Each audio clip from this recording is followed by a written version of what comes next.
Now, today, we are gonna see, what if Harry Potter was God, and married with Raven? Harry Potter x Teen Titan. Join Patreon for early ACESS of Super Op stories. Also adult and steamy Harry Potter stories too. Please subscribe this channel, because definitely I will try my best to provide a valuable content for you all. Also check the description to support the original author for this beautiful creation. Chapter 1. The ocean's waves battered the cliffs with a quiet ferocity as the sun shone warm upon the young girl who was quietly meditating on cliff's edge while hovering several inches off the ground.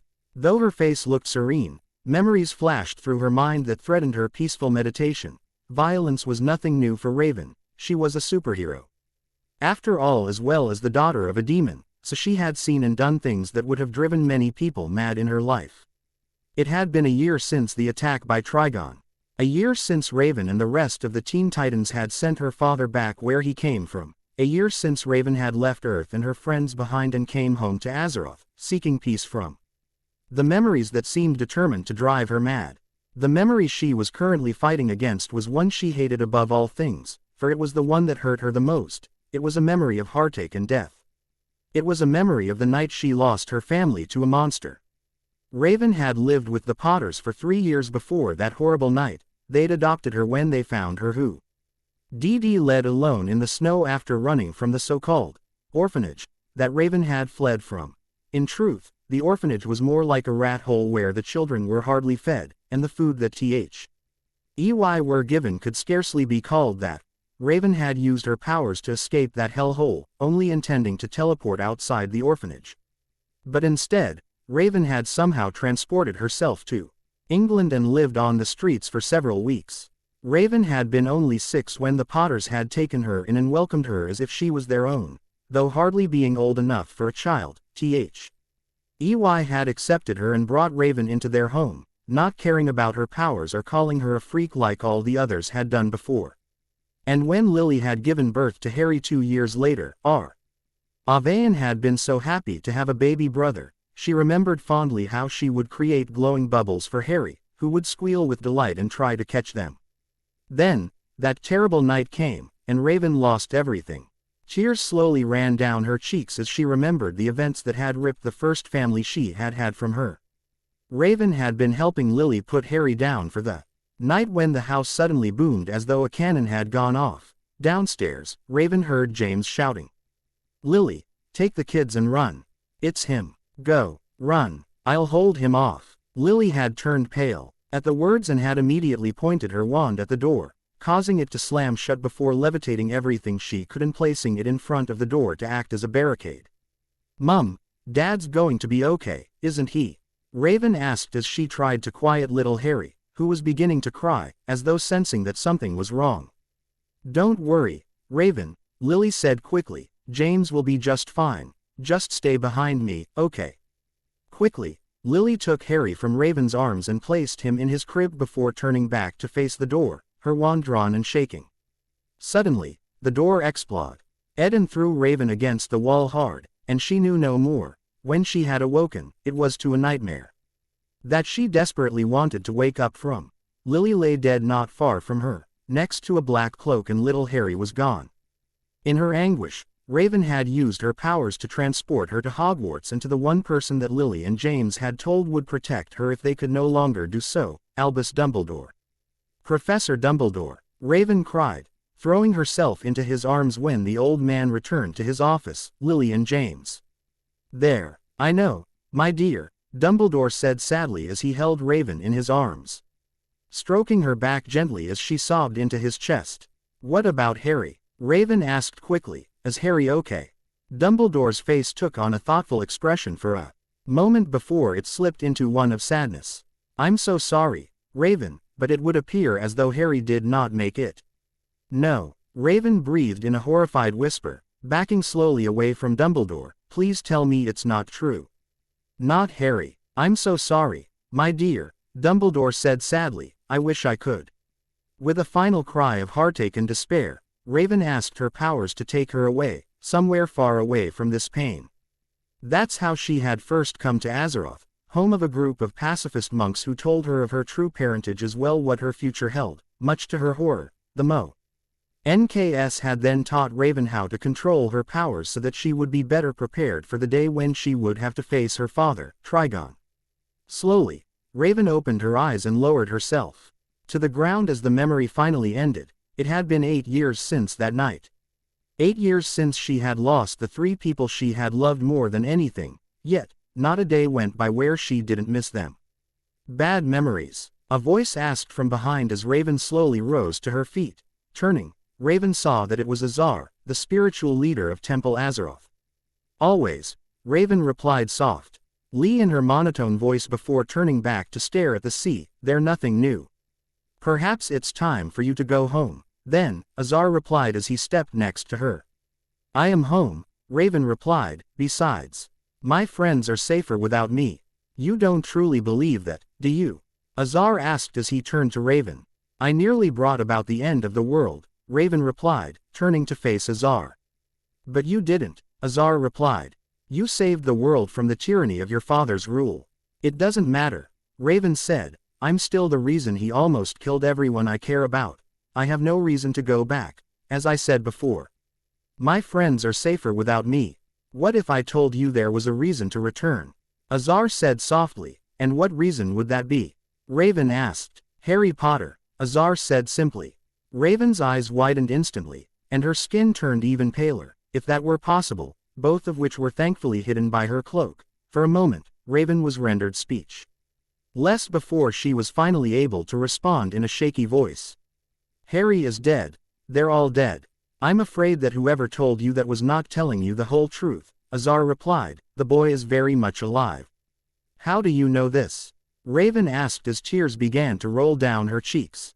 This place offers sight into many things, Azar replied. One needs only to look and see them. Raven Sue denly tensed as she remembered what Albus Dumbledore told him so many years ago. I need to go, Raven said as she suddenly turned away from Azar and began to walk down the path towards the temple. And where will you go, Raven? Azar asked, causing her to stop and turn back to him. First, I will confront someone who lied to me a long time ago, and then. Azar pressed. Then I will retrieve my little brother. Raven said simply as she turned and continued down the path. Azar sighed softly as he turned back to stare at the ocean. He felt sorry for whoever had lied to the poor girl and kept her brother from her for so long. While he, himself, was a pacifist, he still felt the familiar sting of anger at the thought that someone could be so cruel as to keep a pair of siblings apart for so long.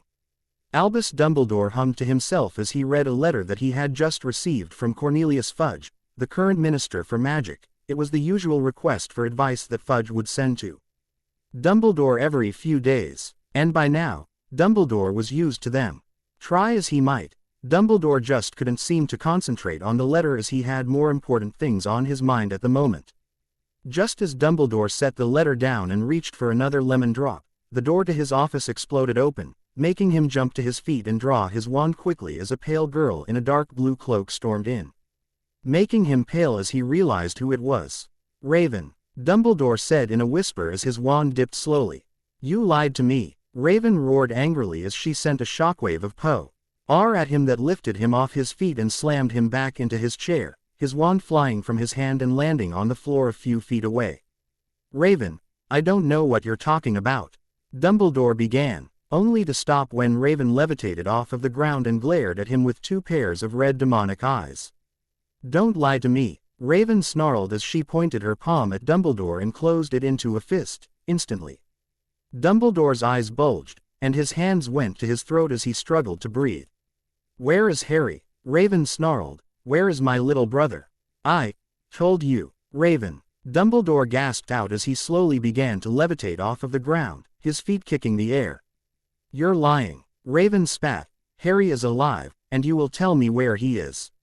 Dumbledore began to turn pale as he struggled to breathe before finally nodding his head.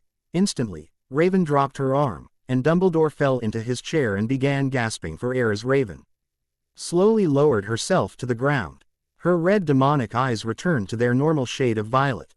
Where is he? Raven demanded, and why did you lie to me about him being dead? Dumbledore slowly massaged his throat as he stared in trepidation at the pale girl who stood on the other side of his desk. I had no choice, my dear, Dumbledore said hoarsely. It was for Harry's own safety. What are you talking about? Raven demanded. Explain yourself before I lose my temper again. Do you remember what happened that night? Dumbledore asked quickly. I'll never forget that night, Raven replied in a broken voice. I lost my family that night. Old man, and the one person that Lily and James told me could be trusted lied to me. Everything changed that night, my dear, Dumbledore said as he rose from his chair. And began to walk around his desk toward Raven. Explain, Raven said simply as she glared daggers at Dumbledore, who slowly bent down and picked up his wand before stowing it in his robe. And so, Dumbledore told Raven everything that had happened that night, how Voldemort had been defeated, how many of his followers had been captured, and how Harry had become famous as the boy who lived, for almost 20 minutes. Dumbledore talked while Raven listened in shock at all that had transpired. You're telling me that Voldemort, the most powerful and evil wizard ever to take on the mantle of Dark Lord, was killed by my sweet little brother? Raven asked in shock. That's impossible. How could he have done that? He was just a baby. It was Lily, Dumbledore replied softly, when she died protecting Harry. She gave him a layer of protection that Voldemort could not penetrate. When he tried to kill little Harry, Voldemort's curse rebounded. Why did you lie to me? Raven asked in a soft voice. Because Harry needed to be protected from Voldemort's followers, Dumbledore replied in a tense voice. He needed to go somewhere that Death Eaters would not be able to find him. I could have protected him, Raven retorted, making an hourglass on Dumbledore's bookshelf explode. Raven, think about this honestly, Dumbledore said thoughtfully. You were a 9-year-old girl who couldn't control her powers. How could you possibly have protected Harry? He's still my little brother. Raven retorted. You had no right to tell me he was dead. But he's not really your brother, is he? Dumbledore countered, making Raven glare at him. The Potters legally adopted me. Raven snapped, meaning that I am Harry's sister. Dumbledore blew air out of his mouth in agitation. He could not dispute Raven's logic. No matter how much he might want to. Is that why you no longer use their name? Dumbledore asked quickly, making Raven turn red. I don't use their name because I thought they were dead, and Raven Potter joined them. Thanks to you, Raven replied angrily. I did it for the greater good, Raven, Dumbledore said softly. Harry needed to be placed somewhere safe, and you could not have gone with him. I thought I was helping you avoid future heartache. By lying to me for almost a decade. Raven yelled angrily, making Dumbledore take a step back nervously. Lily and Jam told me that you could be trusted if something happened to them, and you lied to me. Do you even realize how much pain you caused me? I never meant to cause you any pain, Dumbledore said softly as he took another step back. I'm only going to ask you this one more time, Dumbledore, Raven said in a cold whisper. Where is my little brother? The air grew suddenly very heavy, and Dumbledore struggled to stand as the pressure continued to grow. I placed him with Lily's sister, Dumbledore finally sputtered, breathing a sigh of relief when the pressure finally dissipated. You gave him to Petunia. Raven breathed in horror. She hates magic and especially hated Lily. How could you? She was his only living relative, Dumbledore countered quickly. I had no other choice. What about Sirius? Raven demanded. He's Harry's godfather. Or Alice Longbottom, she's Harry's godmother. Sirius is in Azkaban for betraying the Potters to Voldemort, and Alice and her husband were tortured into insanity not long after the Potter's death, Dumbledore said simply. Raven was stunned into silence at Dumbledore's words before finally finding her voice. Sirius wouldn't have done that. He loved James Potter. Perhaps that is just what he wanted everyone to think, Dumbledore replied. Either way, it doesn't change the fact that it is Sirius' fault the Potters are dead. Raven glared at Dumbledore for a moment more before turning on her heel and walking toward the door. Where are you going? Dumbledore asked. I'm going to get my brother back, Raven replied as she stopped at the door and turned to the aged headmaster, who paled at the words. You can't do that, Dumbledore replied quickly. Harry is safe where he is and needs to remain there. I think you'll find that I can, Raven countered. I am of legal age in the wizarding world and am legally Harry's older sister. So with absolutely no respect, eat shit, Dumbledore. Dumbledore sputtered for a moment at the insult before finally finding his voice. Raven, If you truly love and care for Harry's well-being, you need to leave him where he is. He is safe therein. You don't get to talk about Harry and his well-being. Raven retorted, cutting Dumbledore off. You lost that chance when you lied to me about him being dead. So first, I am going to save my brother from whatever hell you have placed him in, and then I am taking him home with me. But, Dumbledore said, trying to regain control of the conversation, and if I have my way, he will not be attending Hogwarts either. Raven added, cutting Dumbledore off again, there are plenty of other wizard schools that he can attend that aren't run by manipulative liars. Dumbledore paled visibly at the words and quickly tried to regain control. Raven, Hogwarts is the safest place for Harry and the best school in the world. Surely you would not deny Harry the chance to learn at the same place your parents did. So now they're my parents, huh? Raven sneered as she turned back toward the door. I'm going to get my brother now, I'll decide on his education afterward. A moment later, Raven was gone, and Dumbledore slowly walked to his chair and lapsed into it in despair as he thought of how peaceful his morning had been just a short while ago now. He may have lost Harry Potter forever due to a mistake he made almost a decade ago for the greater good. Raven sneered distastefully as she took in the houses on Privet Drive. Every house was the same, down to the paint and the hedges surrounding them. How can anyone possibly want to live here? Raven thought as she slowly walked down the sidewalk towards number 4, ignoring the pointed and curious looks she was receiving from passers-by. As she approached the front door, Raven suddenly felt very nervous. What if Harry didn't remember her? Or if he was happy here with Petunia? Did she really have the right to take him away from a home where he had grown up for the past decade? Stealing her resolve, Raven quickly knocked hard on the door. A moment later, the door promptly opened to a woman who looked at Raven with narrowed eyes as she took in Raven's appearance. Yes, Petunia sniffed. What do you want? Hello, Petunia, Raven said in her monotone voice. Good to see you again. Petunia's eyes widened with realization as she looked at Raven, and for a moment, she was rendered speechless. You, Petunia breathed in shock. What are you doing here? I've come to see Harry, if you don't mind, Raven replied simply. Why now? The freak has been living under our roof for 7 years. And you've never once paid him a visit, never even written a letter, so why do you suddenly care about him now? Raven's eyes narrowed at the words, and she had to fight for calm as she took a step forward. Don't call him a freak, Raven spat, and secondly, I was told he was dead. Had I known sooner that he was alive, I can assure you that I would have retrieved him from your loving home sooner. Now we can either continue this discussion here in the open for your neighbors to witness, or you can invite me in and let me see my little brother. Petunia's eyes widened at the words, and she suddenly leaned out the door and paled when she saw that, indeed, a few of her neighbors were watching with interest. Get inside before you damage my family's reputation more than you already have. Petunia hissed angrily, stepping aside so Raven could enter, slamming the door hard behind her. As Raven stepped inside, she felt her disdain for Petunia rise even further as Raven took in her surroundings. The house was, in a word, boring. It looked as though it belonged in a shopping magazine as everything was prim and proper and unbearable clean. Slowly walking toward the wall, Raven saw a myriad of pictures of Petunia, whom she could only assume were her husband and son, but try as she might, Raven could not find any photos of Harry. Where are the pictures of Harry? Raven asked, turning to face Petunia, who was standing by the door with her arms crossed and an annoyed look on her face. There are none, Petunia sniffed. Why not? He's your nephew, is he not? Surely you took pictures of him growing up. Didn't you? We were forced to take him in by your lot when my darling sister was blown up.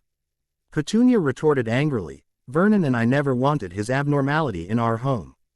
We were forced to by that old bastard who dropped him into our lap. Raven felt the blood run cold in her veins at the words and had to clench a fist to control her slowly rising temper. So, you just hid him away. Raven spat. So your precious neighbors wouldn't know that your sister was a witch. My sister was a freak. Petunia retorted angrily. A moment later, her eyes bulged in terror. As Raven's dark magic grabbed Petunia by the throat and held her several feet off the ground, against the wall. You don't talk about Lily Potter like that, Raven roared, her violet eyes replaced with 2 pairs of demonic red ones. She was twice the woman you'll ever be. She took me in when I had no one. She gave me a home and adopted me, and you are not worthy to even lick the dirt from her shoes.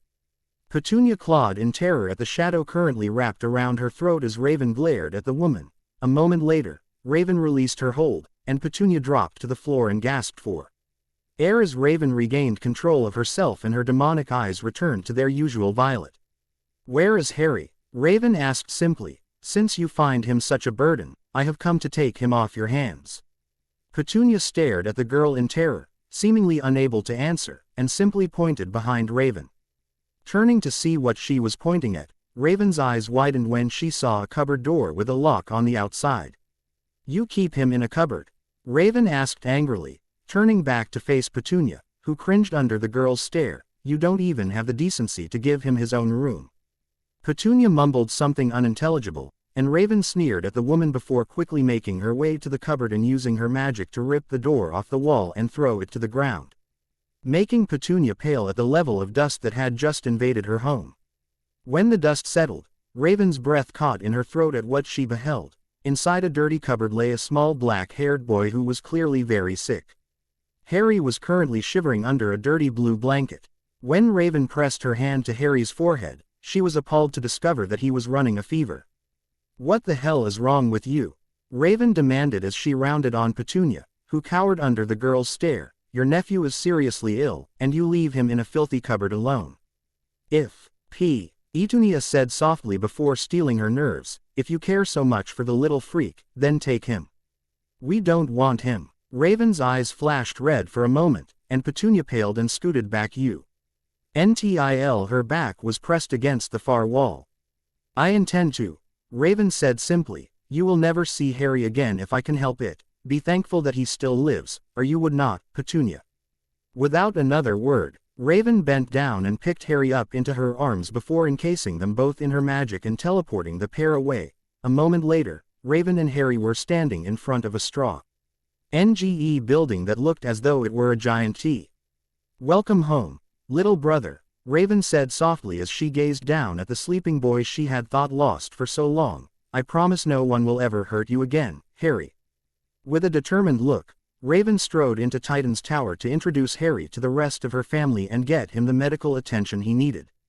Author's note: this story popped into my head and wouldn't leave me alone until I wrote it down.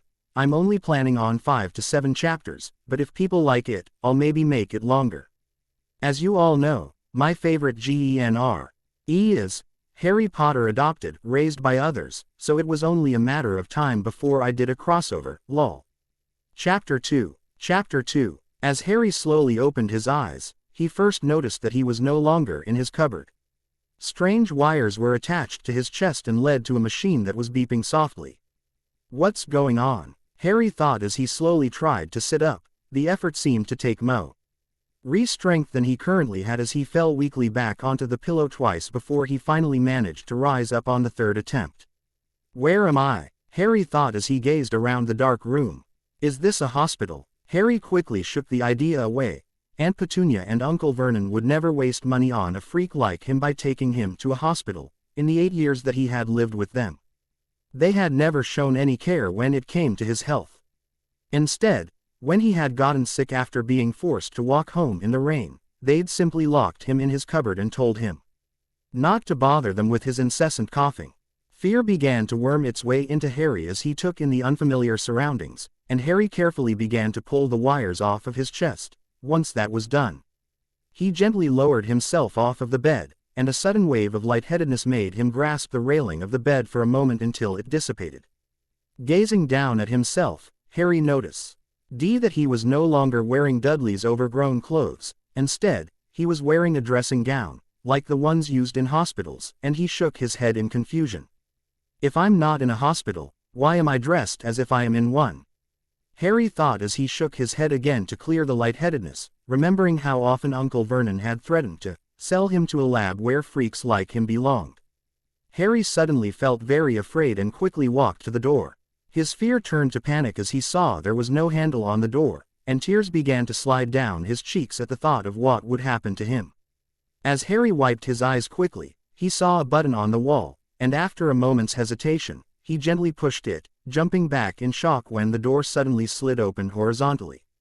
Slowly, Harry peeked out of his room into the hallway, breathing a sigh of relief when he saw it was deserted. Trying to be as quiet as he could, Harry crept down the hallway. I don't even know where I am, Harry thought. Let alone where I am going. As Harry peeked around another corner, he suddenly heard raised voices coming from down the hallway, followed by the sounds of people running. Harry felt the blood run from his face as he desperately looked for somewhere to hide before his eyes fell on a door across the hall from him. As quick as he could, Harry made his way to T. He door and pressed the button on the side, staring for a moment as the door hissed open like the other had before he realized the voices were almost upon him. He quickly dove into what appeared to be a broom closet. The door hissing closed behind him. As Harry silently tried to catch his breath, he heard voices on the other side of the door, and he fearfully backed up until he felt his back hit the wall. What happened? A girl's voice asked outside the door. I don't know, a deep voice replied quickly. 1 minute the kid was fine, and the next, the alarms went off. Hurry, a monotone voice that sounded female replied. He might be in trouble. A moment later, the voices disappeared, and Harry slowly let out a breath that he didn't realize he was holding. Slowly, Harry opened the door and peeked outside to make sure it was safe before running as fast as he could down the hallway. Harry didn't know where he was going, but he knew he had to keep away from the voices that were looking for him. Harry, a voice called from behind him, making him turn fearfully, before tearing down a different hallway. Harry, where are you? A different voice called as Harry knelt down and tried to make himself feel small, squeezing his eyes shut as he did so. Harry, a voice suddenly whispered, making Harry's eyes open wide in alarm as he looked around for the source, finding no one. It's okay, Harry, the voice said soothingly, we're not going to hurt you, we just want to help. That voice, Harry said softly, I know that voice. Memories seemed to spring up in Harry's mind of a little girl playing with him when he was very small, singing to him when he was scared, and telling him stories before he fell off to sleep. Who are you? Harry asked out loud as he searched for the origin of the speaker. My name is Raven, the voice replied softly, I'm your older sister. Harry's eyes went wide at the words, and for a moment, he was rendered speechless. You're lying, Harry said in a small voice. I don't have a sister, Harry, the voice began before Harry cut it off. You're a liar, Harry retorted, tears running down his cheeks, leave me alone. The voice went suddenly silent, and Harry quickly jumped to his feet, angrily wiping his face before he started running again. Whoever these people were, they were obviously liars, but as long as he kept running, he should be safe. Raven had almost panicked when the alarms in Harry's room went off. Her self-control had gotten worse when she discovered Harry's bed empty. She immediately assumed a meditative position and used her powers to try and locate her little brother. A moment later, she was lying on her back, staring at the ceiling in shock at what had just happened. Are you okay? Cyborg asked as he helped her to her feet. I'm okay, Raven replied as she rubbed her head to alleviate her sudden headache. What happened? Starfire asked as she gazed worriedly at her friend. Harry, Raven said soft L. Why as she tried to absorb what had just happened, he forced me out of his head. He can do that? Cyborg asked in surprise. Powerful little guy, isn't he? Raven nodded solemnly as her friends watched her. He's still ill, and his panic will only worsen things. We must find him before he hurts himself. Cyborg and Starfire nodded quickly, and the three quickly made their way out of the room before heading in opposite directions. Starfire going with Cyborg while Raven went off on her own. Harry, Raven thought desperately, trying to use her powers to locate the boy, yet to her surprise, he found a mental wall surrounding the boy's mind and grimaced at how much harder her task had become now. She could try and break through Harry's shield, but she had no idea how much damage that might do. And she did not want to cause Harry any more pain than he had already suffered. As Raven flew around yet another corner, the only thought that coursed through her mind was finding her little brother. He had suffered enough pain from those who should have protected him, and if she lost him again soon after finding him, Raven thought she might never recover. Harry leaned against a wall with nay hand as he clenched his eyes against the lightheadedness threatening to consume him. He felt as though any moment he would pass out, and it took everything he had to not fall over as he swayed in place. Harry had lost track of time as he desperately tried to find a way out of wherever he was, but no matter how fast he ran, this place all looked the same, and he was beginning to fear he would never find his way out. I just want to go back to my cupboard, Harry thought sadly as tears began to run down his cheeks. As Harry slowly turned yet another corner, he was faced with the strangest thing he had ever seen. A green basset hound was sniffing the hallway in front of Harry. A green dog? Harry asked in surprise, making the dog raise its head at the sudden voice and stare at the boy for a moment before belting out a happy bark and running toward Harry, who jumped back in alarm at the sudden movement.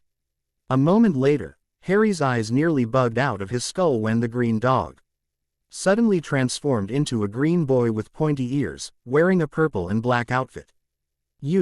How? Harry sputtered as he tried to make sense of what had just happened. How did you do that? First, you were a dog, and now you're a human. The green boy grinned at Harry's shock before replying in a warm voice. Hiya Harry, I'm Beast Boy. Beast Boy? Harry asked curiously, are you a freak? Like me? Beast Boy frowned at the boy's words. Freak? Who said you were a freak, kid? My aunt and uncle, Harry replied with a sniff as he looked down at his feet. Whenever something strange happens, I always get punished and called a freak for it. Beast Boy's mouth hung open at the words before he slowly gulped and replied. You're not a freak, dude, and your relatives were wrong for calling you one. Harry sniffed sadly before a thought came to his mind. How did you know my name? Your sister told me, Beast Boy replied. You really scared her when you ran off. Harry took a step back nervously. I don't have a sister, he said in a scared voice. You're lying, you just want to hurt me like everyone else. No one here wants to hurt you, Harry, Beast Boy said quickly as he took a step forward. Stay away, Harry cried. A moment later, his eyes widened as Beast Boy was lifted off his feet and thrown against the far wall with a painful oomph. I'm sorry, Harry said quickly, taking a step back. I didn't mean to. Beast Boy rubbed his head painfully before looking at Harry in surprise. Harry knew he was in trouble. He had done the strange stuff again, and he would now be punished for it, just like he always was. With a cry, Harry turned and tried to run away, only to be confronted by a pale girl with short black hair, wearing a dark blue cloak. As Harry turned to run in the opposite direction, he saw with horror that his escape was blocked by Beast Boy, who had gotten back to his feet and was slowly approaching him. Please don't hurt me, Harry whimpered as he turned back to the girl, who looked shocked at the words. I could never hurt you, Harry, the girl said softly as she approached him and placed a warm hand on his cheek. You're my little brother. Harry suddenly felt very weak, and his knees buckled as he promptly collapsed into the girl's arms, his vision going dark.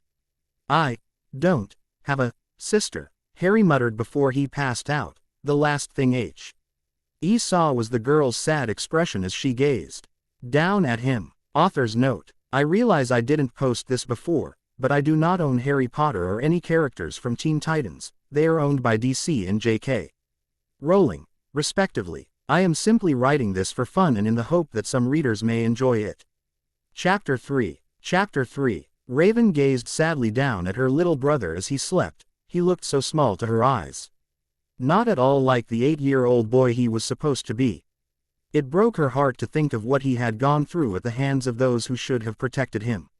Instead, they had treated him like a freak because of what he could do. It had been 2 days since he had last awoken, and Raven had not left his side. In truth, she was worried that Harry had yet to awaken.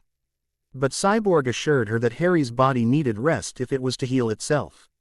Her team had been overjoyed when Raven had returned and began pestering her with questions as to where she had gone and what had happened to her after the battle with Diagon. Only when Robin noticed Harry in her arms had the questions changed to who the little boy was and why he was with her. For the first time since it had happened, Raven spoke of the night that the Potters were killed. She told her teammates everything, and by the end, they all had looks of horror on their faces. Poor Starfire was crying at what she had heard. Only Robin had remained stoic, though Raven could feel his shock with her powers. So this little guy defeated the most powerful evil wizard there's ever been? Beast Boy asked. in shock as he gazed down at the sleeping boy in Raven's arms. "That's the rumor," Raven replied. "I personally believe it was our mother, Lily, who did it." "So, where'd you find him?" Cyborg had asked. "How'd you find him?" Raven had then told of her confrontation with Dumbledore and where she had found her little brother. Her teammates looked appalled when she was finished. "Those disgusting beasts," Starfire spat angrily, her eyes glowing with rage. "Seriously, dude," Beast Boy added, "who treats a little kid like that?" "Monsters," Cyborg said in a cold voice. "That's who." Robin said nothing, just narrowed his eyes in barely controlled anger as Starfire continued her tirade against Harry's relatives.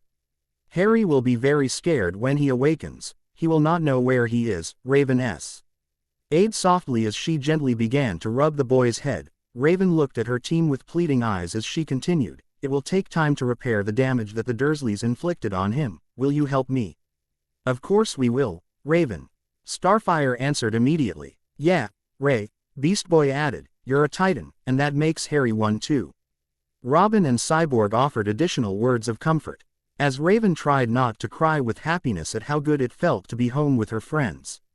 "We should get him to the medical ward," Cyborg said. "He's obviously very sick." Raven nodded her agreement, as the group made their way down the hallway, following Cyborg. "Ray," a voice suddenly spoke, making her turn to face the one who had spoken. "What is it?" Raven asked Beast Boy. "Ray, you can't keep doing this," Beast Boy replied, a worried expression on his face. "You need to go get some rest." "I'll sleep when Harry wakes up," Raven said simply, turning back to her brother. "You're no good to Harry if you're exhausted, Ray," Beast Boy countered. "He's right, Raven," Robin added as he entered the room and stood beside Beast Boy. "You've been up for almost 3 days. You need to rest." Raven bit her lip in indecision as she stared down at Harry. In truth, she was exhausted, but her need to protect Harry overrode any other feeling for her own well-being, even as she heard the truth in her teammates' words. "Don't worry, Ray," Beast Boy said warmly as he placed a hand on her shoulder. "I'll keep an eye on him for you. I'll come get you if he wakes up, I promise." Raven nodded her head in appreciation before she slowly rose to her feet and watched as Beast Boy transformed into a small beagle and climbed onto the bed, laying down at Harry's feet. Using her powers, Raven teleported hers LF into her room and collapsed onto her bed, falling asleep almost instantly. As Harry slowly awoke, he kept his eyes closed as he tried to remember the dream he had been having. He dreamt that he had awoken in a strange place and been attacked by freaks like him, one of which claimed to be his sister. It was a dream, Harry thought. When I open my eyes, I'll still be in my cupboard. When Harry opened his eyes, at first, his vision was blurry, like usual, but after blinking a few times, it gradually faded, and Harry's mouth dropped open as he saw a green dog sleeping on the edge of his bed. I must still be dreaming, Harry thought quickly, pinching his arm hard and flinching at the pain. When he opened his eyes a second time and saw the dog still in front of him, Harry began to hyperventilate. It wasn't a dream, Harry thought in sudden panic. I really am surrounded by freaks like me. Uncle Vernon and Aunt Petunia must have followed through on their threat to sell me to a lab. Tears began to slide down Harry's cheeks at the thought of what would happen to him now, and his breathing became more ragged. Beast Boy suddenly awoke as his senses told him something was wrong. Raising his head, he looked at Harry, who had drawn his knees to his chest and quietly sobbing with his face buried. "Hey little dude," Beast Boy said softly as he transformed back into his human form and stood next to Harry's bed. "There's no need to cry. Everything's going to be okay." Harry looked up sharply at the words and quickly scooted back as he looked at the green teenager staring down at him with a small grin. "Saint, stay away," Harry cried in fear as black tentacles suddenly spread from his body and lashed out at Beast Boy, who jumped back in alarm. "Whoa, easy there, kid," Beast Boy cried as he ducked under another tentacle. "I'm not gonna hurt you." But Harry was no longer listening. Instead, the boy was sobbing as half a dozen black tendrils swirled around him, lashing out anytime that Beast Boy came too close. "I did the freaky stuff again," Harry sobbed. "I'm going to get punished again for it, just like always." Beast Boy began to panic as he tried again to get close to Harry. only to be thrown hard against the wall by one of the black tentacles that seemed to be coming out of Harry's body. As Beast Boy slowly rose to his feet, he quickly grabbed the communicator attached to his belt and called into it. "Titans, we have a situation in Harry's room." Raven suddenly jumped awake as the alarm on her cloak rang out. "Harry," Raven thought in panic as she jumped to her feet and teleported to Harry's room. A moment later, her eyes grew wide in alarm at what she beheld. Her teammates were currently fighting against half a dozen black tentacles that seemed to be ooming out of Harry's body as they tried desperately to get to Harry, who had his arms wrapped around his legs and was sobbing hard. "What happened?" Raven demanded as she ducked under a slash from a tentacle before hitting it with a blast of her power which temporarily knocked it back. "I don't know," Beast Boy replied, transforming from a wolf back into himself. Harry woke up and freaked. "We can't get to him," Cyborg added, blasting a tentacle away with his arm cannon. "These things won't let us anywhere near him." "Any ideas right now would be helpful," Robin said as he batted away a tentacle with his bow staff. "You're his sister, Raven," Starfire said as she floated down to Raven. "Perhaps he will listen to you." "Harry," Raven called desperately. "Harry, can you hear me?" If Harry did hear her voice, he gave no indication, only sobbed harder, and Raven's face fell as she racked her brain for some way to reach the boy. Suddenly, a memory came to her in the form of a lullaby that she would sing to Harry when he would get fussy and refuse to go to sleep. With no other options, Raven began to sing. Harry sobbed as he buried his face in his knees. He was going to be punished again. He was always punished when he did the freaky stuff, as his aunt and uncle called it, and the thought of another beating terrified him. Suddenly, music began reverberating in Harry's ears, and his head shot up in recognition at the lullaby that happily haunted his dreams. Memories began to rush through him of a pale young girl singing to him in his crib. Slowly, the tentacles ceased their barrage and instead began to dance to the music, to the bewilderment of the others, as Harry locked eyes with the girl who was singing to him. "That song," Harry said softly. "How do you know that song?" The girl paused her song and looked at Harry with a sad smile as she slowly walked to him, shooting a cautious glance at the tentacles that tensed at her approach. "Because I'm the one who sang it to you, Harry, don't you remember?" Harry's eyes widened as the memory became clearer, and a name suddenly flashed in his mind. "Raven," Harry whispered as tears flowed down his cheeks. "Yes, Harry," Raven said with a smile as her eyes began to water. "It's me." The tentacles suddenly disappeared as Harry launched into Raven's arms and began sobbing into her chest. Raven quickly wrapped her arms around the boy and began to gently stroke his hair as tears slid down her cheeks. "I thought you were a dream," Harry cried in a broken voice. "I'm real, Harry," Raven replied, "and I'm here, now." "Why did you leave me?" Harry sobbed. "I was lied to, Harry," Raven responded in a cold voice that made Harry pull away and look up at her with a tear-stained face. "I was told you were dead. Had I known that you lived, I would have come for you sooner." Harry sniffled for a moment before he asked in a soft voice, "Are you going to stay this time?" "I'm never going to leave you again, Harry, I promise." Raven replied in a serious voice, placing her hand under his chin and forcing him to look into her eyes as she spoke, "And you'll never have to go back to the Dursleys ever again." Harry's eyes widened at the words, and he seemed to be rendered speechless, allowing Raven to continue. "You'll live here now, with my friends and I." Harry slowly looked past her, and his eyes seemed to bug of his skull as he saw the others for the first time. There was a tall man who appeared to be part robot, and next to him was floating a girl with orange skin and fiery red hair, wearing a purple outfit.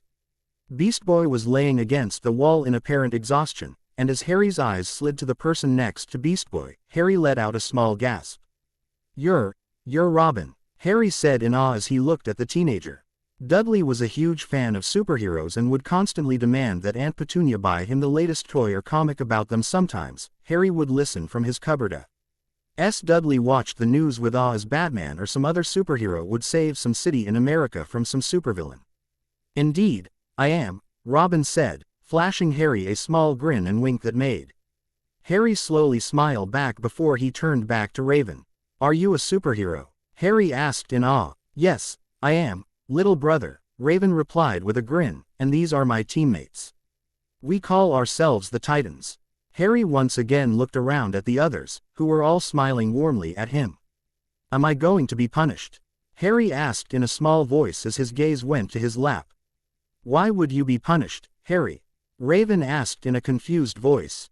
Because I did the freaky stuff again, Harry replied. I'm not supposed to do it, or I get punished. Raven's eyebrows rose in shock at the words. And the rest of the Titans followed suit. It's not freaky stuff, Harry, Raven said softly, it's magic. Harry gasped suddenly and began to look around fretfully, making Raven confused. That's a forbidden word, Harry gasped. You're not allowed to say it. Raven felt her temper rising as she imagined what she'd like to do to Harry's relatives if she ever saw them again. There's nothing wrong with magic, Harry, Raven said quickly. You're a wizard just like Mom and Dad were, and I will teach you how to control it so you don't attack anyone accidentally like you did, just now. Harry's eyes widened at the revelation, and he stared at Raven for a moment before finding his voice. Mom and Dad were wizards. But Aunt Petunia told me they died in a car crash because my dad got drunk behind the wheel. That's how I got my scar. That's a lie. Raven spat angrily. Dad would never have done something like that. Ray, Beast Boy said quickly, easy, you're scaring the kid. As Raven looked down, she saw that Harry was indeed trembling, and she quickly leaned forward and took him into a hug until he stopped shaking. I'm sorry, Harry, Raven said softly. I didn't mean to scare you, but you should know that everything your aunt and uncle told you was a lie, and you will never have to see them again. You really want a freak like me? Harry asked in a soft voice as he stared at his feet. Now you listen to me, Harry Potter, Raven said in a stern voice, lifting the boy's face until he was looking directly into her eyes. You are not a freak, you are a good kid, and I will be taking care of you from now on. We all will, Beast Boy added with a smile. Just because you have powers does not mean you are a freak. It means you're special, Raven continued, and I will teach you how to control them. But I never want to hear you refer to yourself as a freak again, understand? Slowly, Harry nodded, and Raven smiled warmly at him. Now, would you like to meet the rest of the team? Raven asked, smiling as the boy shyly nodded. A moment later, Harry was enveloped in a hug as Starfire descended on the boy with the intention of cuddling the poor kid to death as the rest of the team laughed. Hello, Harry, Starfire cried happily. I look forward to playing many games with you. Oh, you are so cute. Cute, Harry asked, confused. Oh yes, Starfire said happily. You are the cutest little boy ever. Raven smiled as the others began to introduce themselves to the shy boy. As Harry started to giggle at Beast Boy, who had just turned into a tiny squirrel, Raven found hers. LF suddenly sad at how much time she had lost with her little brother due to the meddling of others. I'll take care of him, Raven thought silently. I promise, Mom, Dad, I'll keep him safe and loved. Quote, author's note. To anyone wondering what the lullaby was that Raven was singing to Harry, it was Inuyasha's lullaby. It's one of my favorites and seemed like the best choice for the story, given Harry's mental state at the time. Chapter 4. Chapter 4. Raven smiled as she gazed at the security screen in front of her. Harry was currently giggling at something from the book Raven had given him to read while she and the others ran a few tests on him to see what exactly had happened the previous day. As she finally tore her eyes from the security camera, Raven looked around at her team. Bees, TBOY and Starfire were sitting on a nearby couch together playing some handheld video game against each other, while Robin was standing next to Cyborg, who sat in front of a computer screen and looked at a readout about Harry that was slowly crawling up the screen. Turning back to Cyborg, who was currently staring intently at the screen in front of him, Raven cleared her throat expectantly. Find anything? Raven asked, making Cyborg chuckle at the question. Not since you asked me 5 minutes ago. You said that Harry was your adopted brother, correct? Robin asked as he turned to look at her. Yes, his parents, Lily and James Potter, adopted me before Harry was born, Raven responded evenly, making Robin narrow his eyes in thought. Why do you ask? Because something doesn't make sense. Robin responded as he turned back to the screen. Those tentacles that he attacked us with were similar to yours, and I can't see how he would be able to do such a thing unless you two were actual siblings. Before Raven could respond, The computer suddenly beeped and a new message popped onto the screen that made Cyborg and Robin look at one another before turning back to Raven. "What is it?" Raven asked, suddenly worried at the looks the two were giving him. "Raven, according to this, Harry is your brother," Cyborg said slowly. "No shit, Sherlock," Raven said as she rolled her eyes at the revelation. "No, Cyborg means Harry's your actual brother," Robin said, emphasizing the word. "According to the scans, Harry's DNA is similar to yours, not enough to be mother and child but enough for a sibling match." For a few moments, Raven was rendered speechless as she took in the words. "That's impossible," Raven whispered. "Harry and I share no blood relation, no matter how much I might wish otherwise." "The computer doesn't lie," Robin said as he handed the printout to Raven, who took it and read it intensely while the others watched wide-eyed. "It would explain how he was able to make those scary black tentacles," Beast Boy said as he tore his eyes away from the video game. As Raven read the printout for the third time, a memory suddenly came unbidden to her, and she paled slightly. "When I was a child," Raven said in a soft voice, "I was helping Mom make dinner and accidentally cut my finger, very badly. Harry was such a sweet kid, even back then. He took my hand and kissed my wound before Mom managed to heal it." "Perhaps," Starfire said softly, "perhaps Harry managed to absorb some of your blood when he kissed the wound, thereby absorbing some of your abilities." "That's impossible, though," Raven cried. "My powers don't work like that." "How do you know?" Robin asked. "You've said on multiple occasions that you have not explored the full capabilities of your abilities." "Perhaps Starfire is right, and Harry did manage to absorb some of your abilities when he absorbed your blood." Raven paled as her mind began to race with the implications of what the others were saying. If Harry had indeed absorbed her abilities, what else could the boy do? Raven's abilities were dangerous, especially if left in the hands of an emotionally damaged child. "I'll need to run a few tests," Raven said at last. "If my little brother does indeed share the same powers as me, then he'll need to be trained immediately on how to properly control them to ensure that he knows how to use his gift instead of being afraid of it, as I was for so long." The others nodded in agreement as Robin approached and gently placed a hand on Raven's shoulder. "He'll be fine, he'll have a good teacher, after all. And we'll all be there as well to help." "Yeah, Ray," Beast Boy added with a smile, "I like the little dude, you know, when he's not shooting creepy tentacles at me." Raven led at her friends for a moment before turning serious as she took in Cyborg's change in demeanor as he stared at another readout that had begun scrolling across the screen. "What else have you found, Cyborg?" Raven asked as Robin turned back to the screen to see what had caught her attention. Raven," Cyborg said in a steady voice, turning his chair around to face her, "perhaps it's better if you don't hear this next part. If it concerns Harry, I have a right to know," Raven replied in a tense voice as Cyborg looked at Robin to back him up. "She's right, Cyborg," Robin said, "Harry is her brother.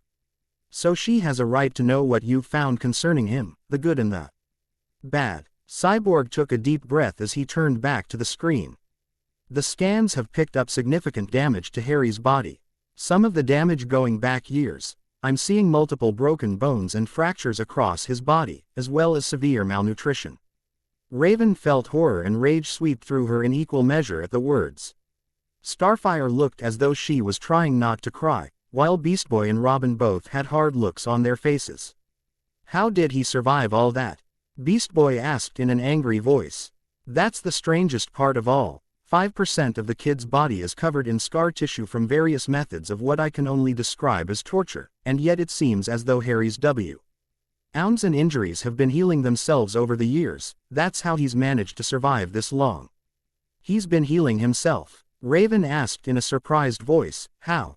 "I can only assume that it has to do with the kid's magic," Cyborg replied. "You said that his mom and dad were magical, it makes sense that he would be as well, and if he gained some of your abilities as well, then perhaps his innate magical abilities, combined with yours, have healed him with him knowing that it was happening. It would explain how he's still alive, considering that the number of injuries that Rai has sustained should have killed him a long time ago." Raven felt a cold rage sweep through her at the thought of her sweet little brother being tortured for years at the hands of those who should have protected him. They deserved to be punished for it. They deserve to suffer. The room began to shake, and tremendous pressure began to push down on the group as Raven imagined all the things she would like to do to the Dursleys for daring to hurt her brother when suddenly, a firm hand grabbed Raven's wrist, breaking her concentration and bringing her focus back to the room. To her surprise, everyone suddenly looked afraid and were standing around Raven warily. Raven, Robing asked as he released her wrist cautiously, I know you're upset, and you have a right to be, but you cannot allow your anger to lead you to do something that you can't take back. They hurt him. Raven growled back, for years, they hurt my brother, and I'm supposed to just let that stand. Of course not, Robin retorted. We will make sure that his abusers are punished, but we are heroes, so we will ensure that they are punished according to the law. You're a hero in Harry's eyes, Ray, Beast Boy said softly as he took a step closer. And the little dude has never had a hero to look out for him before, so think of how he'd feel if you did something that took that away from him. With visible effort, Raven took a deep breath and released the pressure from the room, to the relief of the others, before nodding in gratitude to Robin, who returned the nod quickly.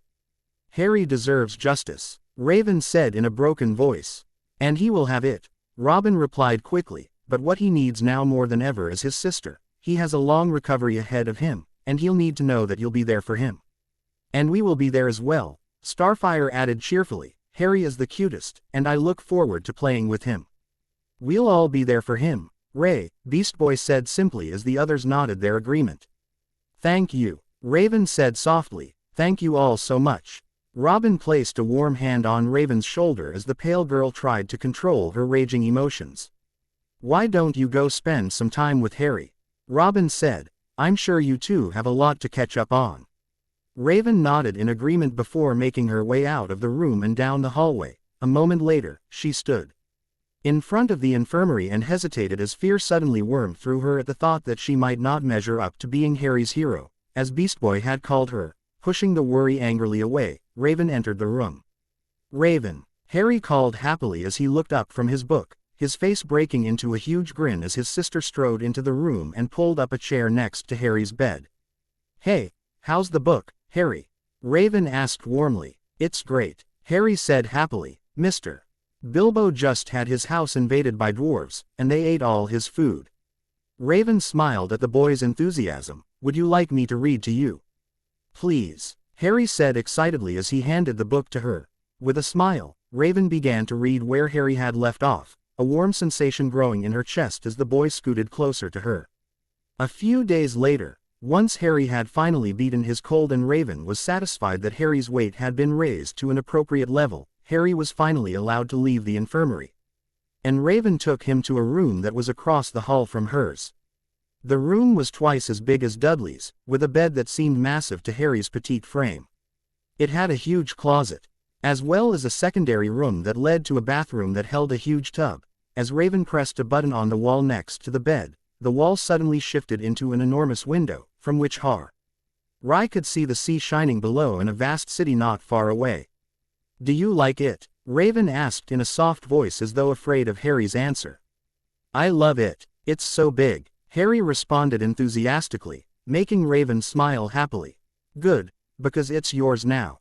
Harry's mouth dropped open comically at the words before he slowly spun around and took in the room.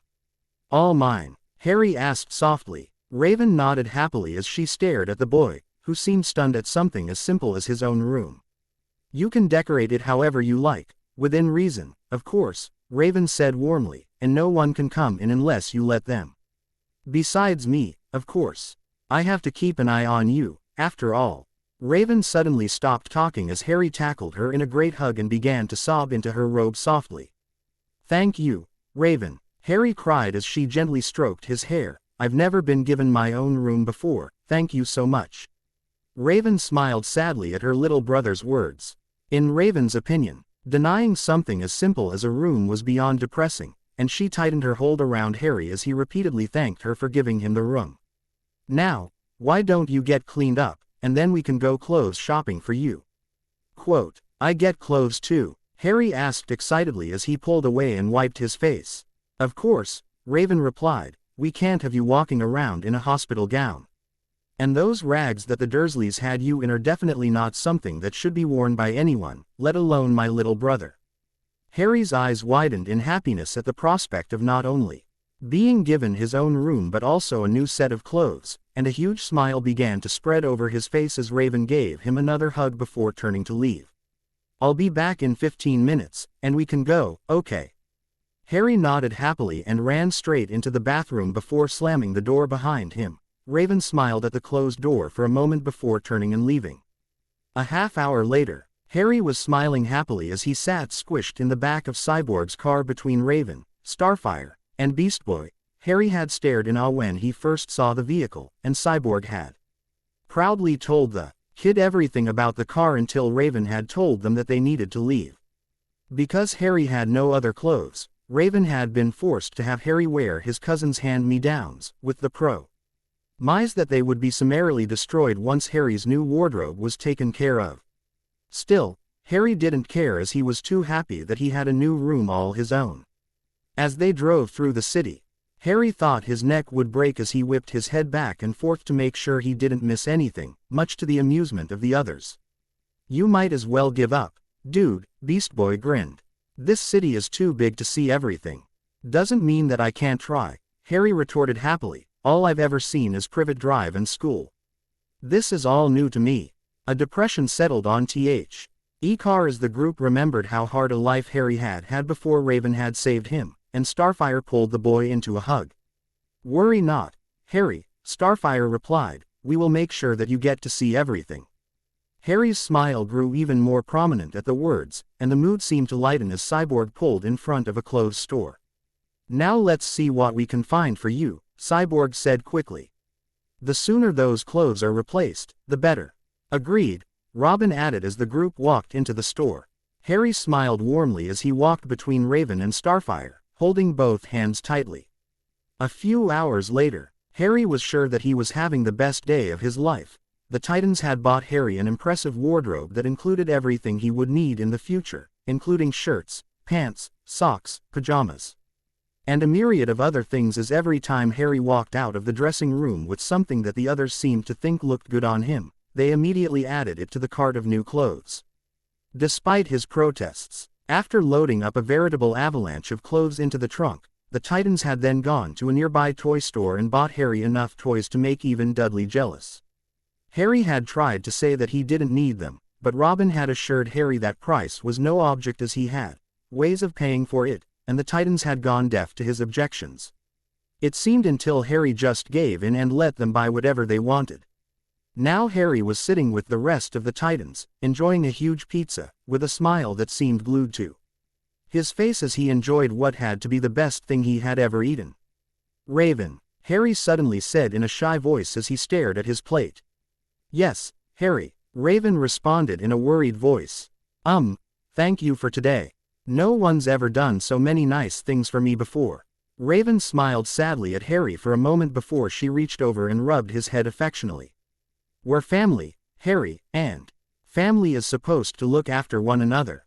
"But," Harry replied sadly, "but if that's true, then why did Aunt Petunia and Uncle Vernon not like me? Did I do something wrong?"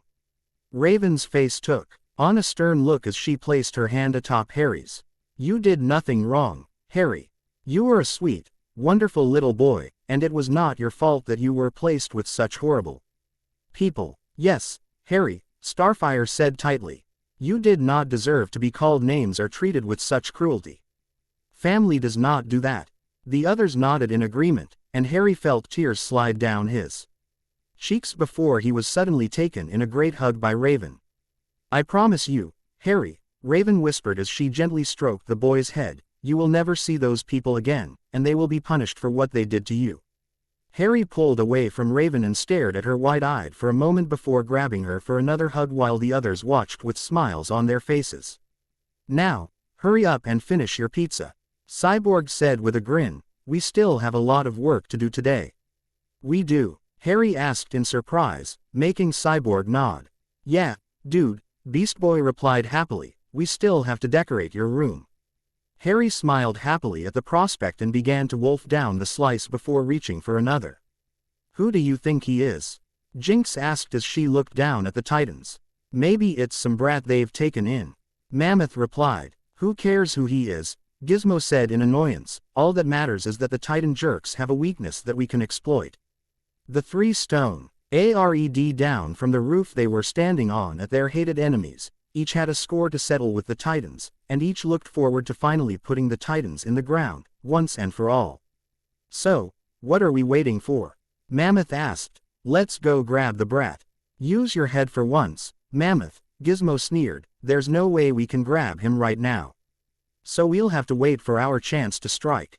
And once the kid is in our possession, the Titans will come running to save him, Jinx added, her eyes narrowing dangerously, and then we'll finally put an end to those super jerks. Chapter 5. Chapter 5. The following month was by far the happiest of Harry's life. Because it was summer, Harry didn't have to worry about going to school, which gave him plenty of time to spend with Raven. Much to her interminable enjoyment. The Titans had spent days with Harry, painting and decorating his room until they were all satisfied, and Harry couldn't help but cry with the end result. The once white room was now painted so that it resembled a mysterious forest with glowing stars that shone down from Harry's ceiling. In addition, Robin and Cyborg had built Harry an impressive bookshelf, which Raven had immediately packed to the brim with books. Harry had sobbed into his sister's robes at the present, and Raven couldn't help but show how happy she was. For Raven, however, the month was one of constant worry. At the same time, she loved having her brother back, and the rest of the Titans seemed determined to compete to see who spent the most time with Harry. In addition, Ravn still couldn't get over the fact that Harry had her blood and, thereby, her powers within him. The hardest thing for Raven was when she saw the white lines that dotted Harry's body from numerous injuries and scars. She was torn between her want for revenge for her little brother and her desire to make sure he was never harmed like that again. Harry made it worse by pretending that his injuries weren't a big deal in an effort to somehow comfort Raven, and every time he had done it, Raven had taken him into a hug to hide her tears from him. Over the month, Raven had pored over her books and scrolls, trying to discover how Harry could have managed to absorb her abilities from something as simple as a few drops of blood when she had been told that such things were all her life impossible.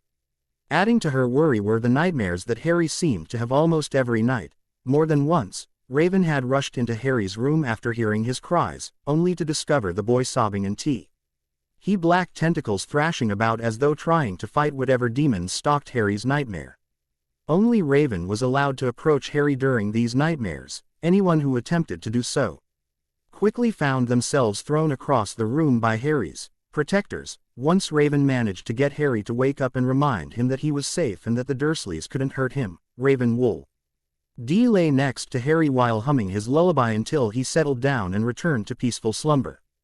On more than one occasion, Robin would pull Raven aside and remind her that Harry needed to be GHT to control his abilities, as each day that passed without said training put not only Harry in danger but also everyone that the boy might come across, primarily if Raven intended to enroll Harry in school in the fall. As much as Raven hated the veracity of Robin's words, she could not disabuse them. Yet, she hesitated all the same because she wanted Harry to enjoy his childhood instead of having it taken from him as had happened to Raven. Harry had suffered more than any child should have too, and all she wanted to do was let him have a little of his childhood back before he grew up. Another thing that brought Raven constant stress was when she and the other Titans had to leave the tower to fight crime and leave Harry by himself. Raven had told her brother that under no circumstances was he to leave the tower while she and the others were gone, and he'd promised that he would. Still, it didn't make Raven feel any better, especially as for the last few days, Raven felt as though she and the rest of her team were being watched. Ah, come on, that's cheating, Harry cried as Beast Boy used a hidden trick to defeat Harry's character. The two of them had been playing the latest HTING game that Beast Boy had bought for some time now, and Beast Boy had made it his mission to figure out what all the hidden gems were, and then used them on Harry. The latter had become obsessed with defeating Beast Boy, even if it was only once. I prefer to call it skill. Beast Boy laughed as he sat the controller down. It's not skill if you know about the tricks, and I don't. Harry grumbled. That's an unfair advantage. Well, would you like to see how I did it? Beast Boy asked, laughing as Harry's bad mood suddenly vanished, and a look of excitement took its place. Yes, please, Raven. looked up from her book and smiled at the pair as Beast Boy began to explain how to make Harry's character do what Beast Boy had done. Harry had bonded with Beast Boy far quicker than he had with any of the other Titans, something that Starfire took rather hard. Much to Raven's amusement, Raven suspected it was due to Beast Boy's immature and kid-like nature, which Harry seemed to love. Her little bro, Thayer, was wearing his new Batman pajamas, something that Robin found hilarious, and looked so different from when Raven had first found him that she couldn't help but smile happily. Suddenly, the alarm rang out through the tower, and Raven jumped to her feet as Beast Boy did the same. "Titans!" Robin cried as he rushed into the room. "Cinderblock is attacking a nearby bank. Let's move." Beast Boy TRANS for med into a cheetah and ran after Robin as the two rushed out, while Raven gave a quick hug to Harry. "Remember the rules?" Raven asked when she finally pulled away and looked into her brother's eyes. "Stay in the tower, don't let anyone in, and don't get into trouble," Harry replied with a grin. He'd had the rules repeated to him ad nauseum for the past month, and yet Raven repeatedly reminded him every time that the Titans had to go do their jobs. "When did you become so cheeky?" Raven asked with a small grin that made Harry giggle. "Raven, I'll be fine," Harry said happily. "Go be a superhero." Raven smiled warmly at her brother for a moment before leaning down and gently kissing his forehead. "I'll be back before you know it. Want anything for dinner?" "Pizza," Harry cried happily, making Raven smile indulgently. "You can't eat pizza every night, Harry," Raven chided, "no matter what Beast Boy says." "Raven," Robin's voice rang from the girl's communicator, "we gotta go." "I'm coming," Raven called back into the device before giving Harry one last hug and disappearing as her power enveloped her and teleported Raven away, leaving Harry alone. An hour later, Harry smiled happily as he sat in his room reading The Fellowship of the Ring. On the table next to him was a plate of cookies and a glass of milk, which Harry enjoyed as he relaxed on the bed. Harry had just gotten to the part where Frodo reached Rivendell when he heard a strange noise outside his door, as though someone was dragging something metallic across it. "Raven," Harry called cautiously, "is that you?" Silence greeted his call, and Harry suddenly felt very nervous. Swallowing his trepidation, Harry put his book down and slowly approached the door as the sound happened again. "Beast Boy," Harry called out with a tremor. "If this is your idea of a joke, it's not funny." Again, silence greeted Harry's words as his instincts began to tell him something was wrong. Slowly, Harry raised a shaking hand and pressed the button on the wall, jumping back as the door slid open. Cautiously, Harry peeked his head out of his room and looked down both sides of the hallway, but breathed a sigh of relief when he saw nothing out of the ordinary. Taking a step out, Harry cursed himself for a fool at being scared by some stupid noise, when all of a sudden he heard the noise again, coming from further down the hallway. "Hello," Harry called out. "Is someone there?" "Robin, Cyborg." A shadow suddenly appeared at the end of the hallway, and Harry's eyes went wide when no one responded to his call. Turning quickly, Harry made as though to run back into his room and lock the door, only to run headfirst into a giant, wearing a sleeveless black shirt with red hair and a matching goatee, but the scariest thing was his eyes, which were bone white and without pupils. Harry fell hard onto his butt and stared up at the man in sudden fear, as though Harry were a deer caught in headlights.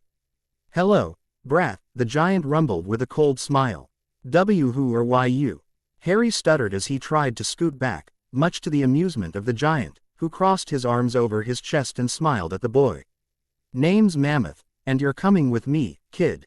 Harry's eyes went wide with fear, and he immediately jumped to his feet and took off running. Behind him, Harry could hear Mammoth laughing at him. "You wanna play tag, kid? Okay, game on." As Harry rounded the corner, he could hear Mammoth running after him, and suddenly Harry was terrified at what would happen if Mammoth caught him. He would no doubt take Harry away, and then Harry would lose his sister again. He'd be alone again.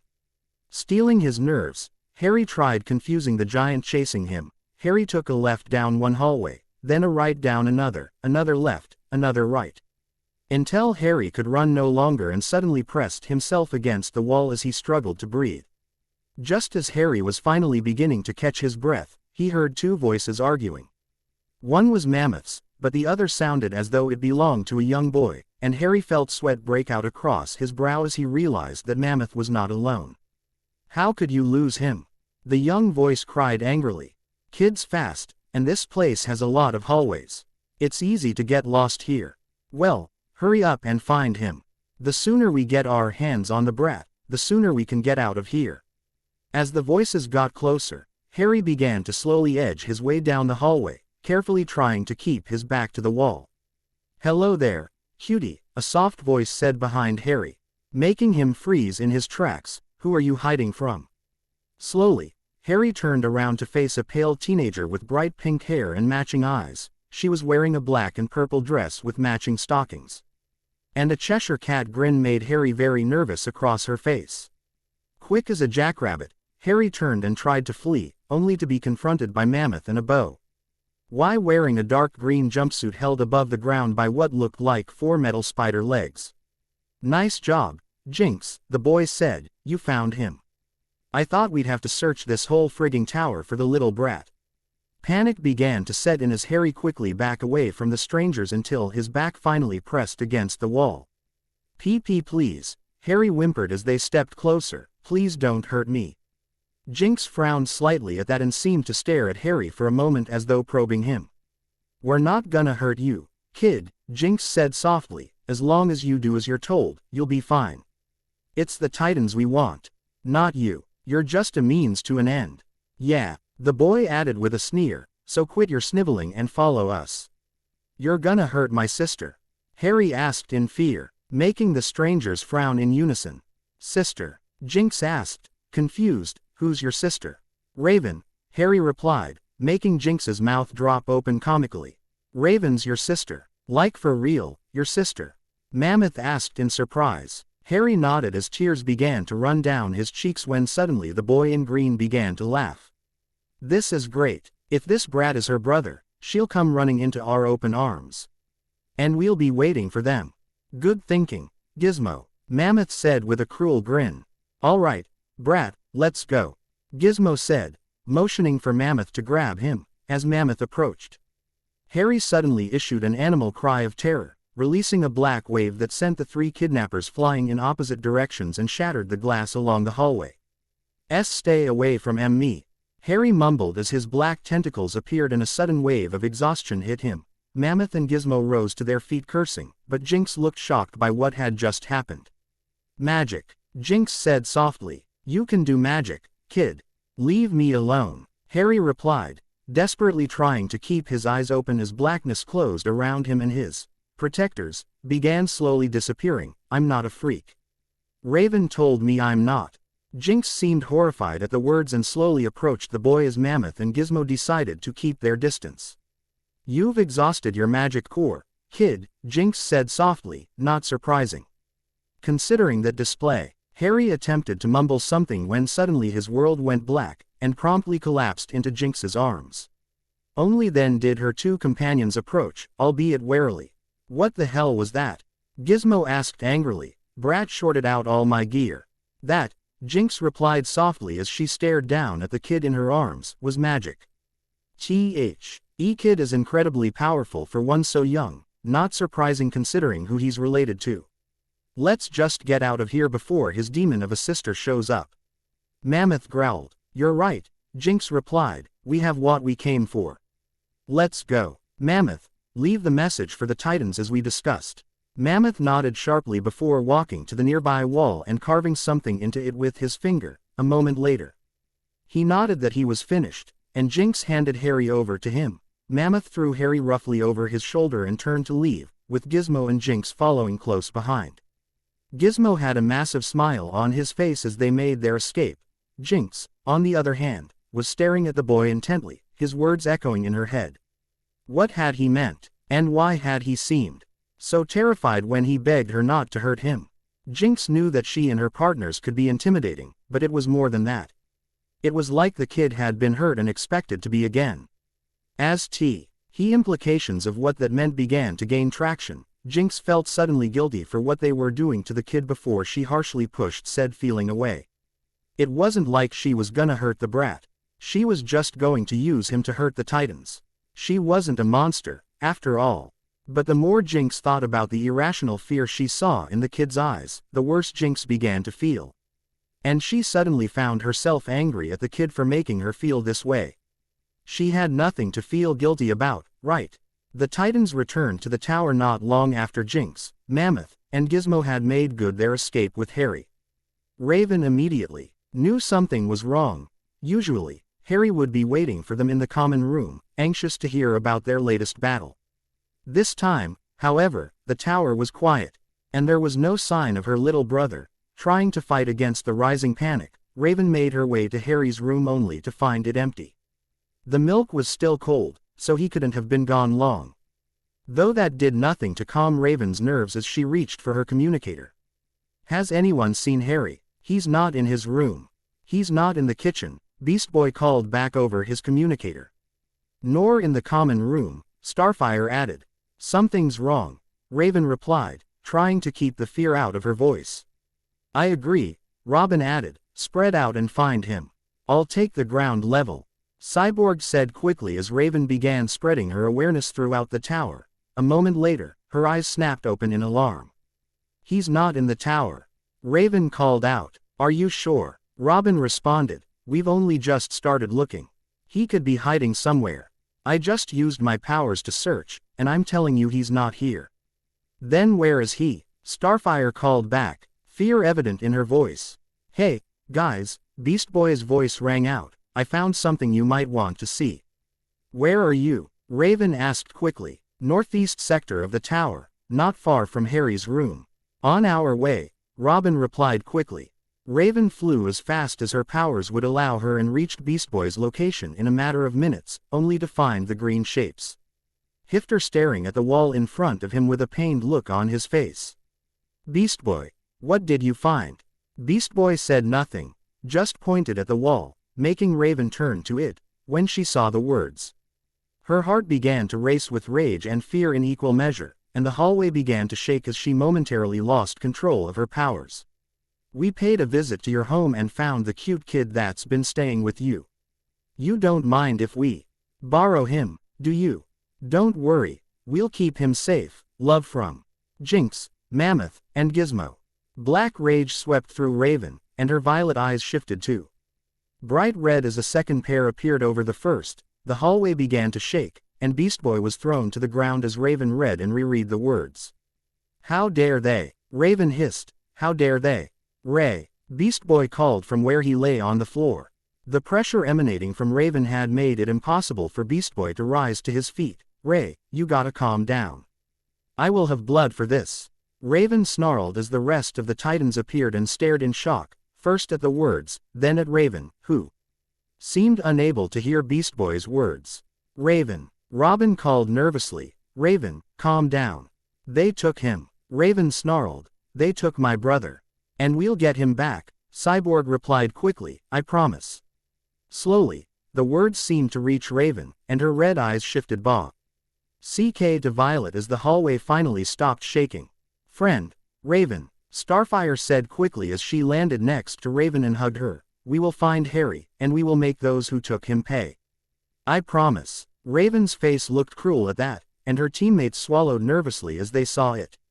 When they finally managed to track down Jinx and her friends, the Titans were sure that Raven's revenge against them would be legendary.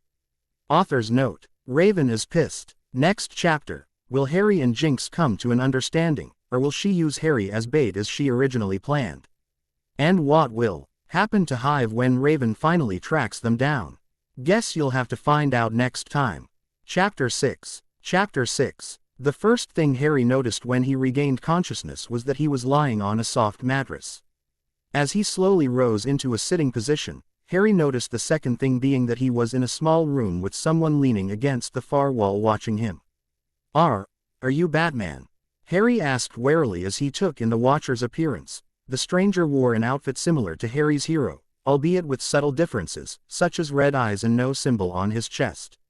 The stranger's eyes widened slightly at the question before he seemed to regain control of himself, and his expression turned neutral again. With a slight shake of his head, the stranger indicated that he was not, in fact, Harry's hero, and the boy seemed to shrink in on himself. "Are you going to hurt me?" Harry asked in a whimper. The stranger's head tilted slightly at the question as though unsure. "Oh. How to answer it before giving another shake of his head that made Harry feel a little less afraid. The stranger suddenly rose from his leaning position and approached the door, casting one last look at Harry before opening it and exiting, leaving Harry alone in the dark. For a moment, Harry simply sat on the bed, hugging his legs to his chest as he struggled not to cry. He should have known freaks like him would never be allowed to be happy. He had been for a little while. He had had his sister back and was finally away from the abuse of his relatives, but then it was all taken away, just like it always was.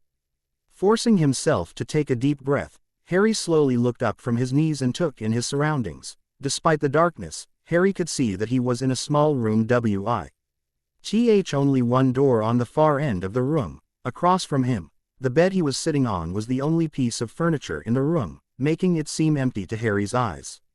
A moment later, the door to Harry's room burst open, and the lights came on, making Harry violently flinch before gripping his knees tighter as 6 people walked into his room. The first 3, Harry recognized as the ones who had kidnapped him. The 4th was the one Harry had mistaken as Batman, but the last 2 were complete strangers, and Harry's eyes widened slightly as he took in their appearance. One had dark brown ski and wore a white and green unitard with an eye on the chest and seemed to be wearing a green helmet that held a single eye. The other was white and was wearing a dark red unitard with a division symbol on the chest. "Good morning, Sleeping Beauty," the one with the one-eyed helmet chirped. "Took you long enough to wake up. We were getting bored." "And you wouldn't like us when we're bored, kid," the red-suited stranger added in a deep southern accent. "People tend to get hurt when we're bored." Harry seemed to shrink under the words and hugged his knees tighter as he started to shake under the gaze of the 6 strangers. Please," Harry whimpered, "please don't hurt me, I'll be good, I promise." The strangers seemed to shift uncomfortably at the words and seemed to not know what to say until the pink-haired lady approached Harry slowly and kneeled down so that she was looking Harry in the eye. "What's your name, kid?" "Harry, ma'am," Harry said softly, trying desperately not to show how afraid he was. "Harry," the girl said back, as though testing the name on her tongue. "It's a good name, my name's Jinx. No one here will hurt you, Harry, as long as you do as you're told, understand?" "Yeah, we don't want some snot-nosed brat," Gizmo replied angrily. "We're after a much bigger game." Jinx turned and threw Gizmo a stern look that made the boy instantly shut up his Rai remembered what they had said before he passed out. "You want to hurt my sister?" Harry breathed. "Well, not just her," the one-eyed boy laughed. "Why?" Harry asked. "Because those jerks don't know how to keep their noses out of other people's business," the red unitard man replied with a grin. "All we want to do is make a dishonest living, and they keep interfering." "You're bad guys," Harry said quickly. "Raven is a hero. And she fights bad guys like you." Gizmo's face turned hard at Harry's words, and Mammoth growled, making Harry scuttle back in sudden fear until his back hit the wall behind him. "That's enough," Jinx growled, standing up and turning to face her companions. "Leave the kid alone. In case you morons have forgotten, we need him in one piece to lure the Titans here. The brat has a mouth on him." Mammoth growled. "Someone needs to teach him some respect." "Yeah," Gizmo added, "and I bet the Titan jerks will come running if we send an ear to them." Harry let out a whimper of fear at that, and tears began to slowly slide down his cheeks as his hand clamped down over his ears. "Hey, wait a minute," the red unitard man said quickly. "No one said anything about cutting up kids. So if that's the game, I'm out." "Me too," the one-eyed stranger added. "Robbing and general mayhem is one thing, but I ain't about to start chopping kids' ears off." "No one is chopping off anything," Jinx snarled. "No one is to touch the kid without my express permission, is that understood?" "Who put you in charge?" Gizmo retorted, glaring at Jinx in impudent rage. "You really want to test me, Gizmo?" Jinx asked in a deadly whisper that made Gizmo pale slightly. "No," Gizmo replied in a tight voice as his gaze swept to the floor. Turning back to Harry, Jinx looked down at the scared boy and crossed her arms over her chest. "As I said, Harry, no one will hurt you if you don't cause any trouble, okay?" Who are you people?" Harry asked, flinching as he did so. Memories of what happened when he asked questions with the Dursleys re-emerging. despite his attempt to block them out. "We're the Hive Five," Jinx said proudly, "Mammoth and Gizmo, you already know. The other three are Seymour." The one-eyed boy nodded his head at Harry. Billy Numerous, the red unitard boy, smiled and cocked his head, and finally, Kid White, the boy that Harry had mistaken for Batman, simply stared at Harry in silence. "But," Harry said slowly as his eyes moved over the people in front of him. "But what?" Jinx asked, bemused. "But there are 6 of you. If you're the Hive Five, shouldn't there be only 5? The corners of Jinx's mouth twitched for a moment as though she was fighting the urge to smile. "You're not the first to notice that," Jinx said simply. "Hive Five sounds better," Mammoth replied. As though that solved everything. Before Harry could respond, Jinx spoke up again, cutting him off. "As long as you behave and don't cause trouble, I promise that no harm will come to you, with any luck. You'll be out of here in a few days, okay? Please." Harry whimpered, "Please don't hurt the Titans. They're the only ones who have ever been nice to me." "Sorry, kid," Seymour replied with a slight grin. "But they're heroes, and we're not. That's just the way it goes." Jinx stared down at Harry in thought for a moment before shaking her head slowly. "Sorry, Harry, but Seymour is right. The Titans have stuck their noses into our business for too long, and now it's payback." Harry whimpered again and buried his face between his knees as the Hive Five watched silently. "You'll be watched every minute to ensure you don't try anything, like trying to escape," Jinx said softly, trying to fight against the guilty feeling churning in her stomach. "And if you even think about using your magic, you'll be punished, understood?" "I know," Harry's voice mumbled out from where his face was buried between his knees. "I remember the rules." "Rules?" Jinx asked, bemused. "What rules?" "The rules my aunt and uncle told me," Harry sniffled, raising his face to look at Jinx. "No freaky stuff, or I'll get beaten." The room seemed to drop 20 degrees as the Hive Five processed what Harry had just said. "Your aunt and uncle used to beat you for using your powers?"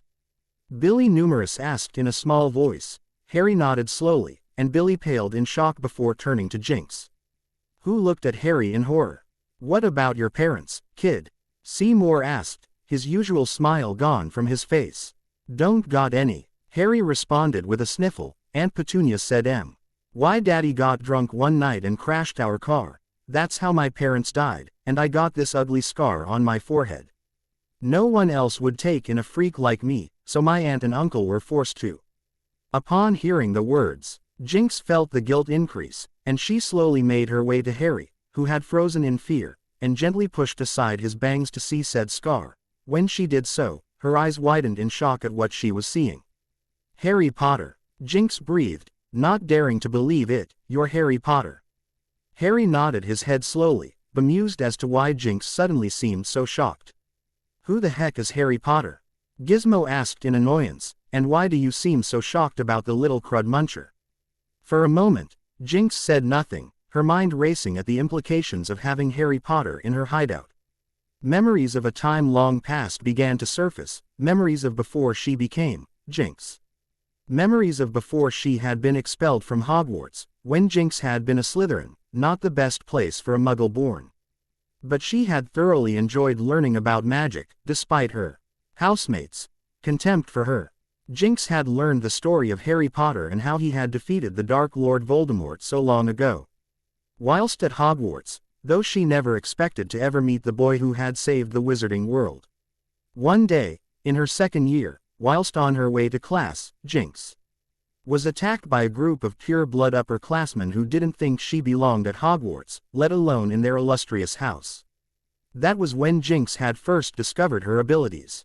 The end result was that all 4 of her attackers were given such horrific injuries that all 4 had to be immediately sent to St. Mungo's. It was later revealed that one of them would never walk again. Despite Jinx's repeated excuse that she was attacked and didn't mean to hurt the boys so badly, she only meant to defend herself, she was summarily expelled from Hogwarts, and her wand was snapped. Dumbledore could have saved her if he had spoken in her defense after seeing her memories of the attack. But instead, he had decided that Jinx's abilities were dark magic, too dangerous to be allowed in Hogwarts. Jinx still felt the sting of that betrayal when she let the memories in. Jinx's parents weren't much better. After hearing of her expulsion, they had all but disowned Jinx for losing the chance to be a part of the magical world. A few months of their treatment was enough for Jinx to decide to leave and never come back, changing her name and assuming a new one that would never be pushed around or hurt again. Thus was born Jinx, the Queen of Misfortune. Harry Potter is a hero to magic folk, Jinx said softly as she gazed at the lightning bolt scar as though it were something extraordinary. He saved the magical world from the evilest wizard who ever lived. I did, Harry asked in shock as the others stared at the kid in surprise. You're telling me this brat did that? Gizmo asked with a sneer. There's no way.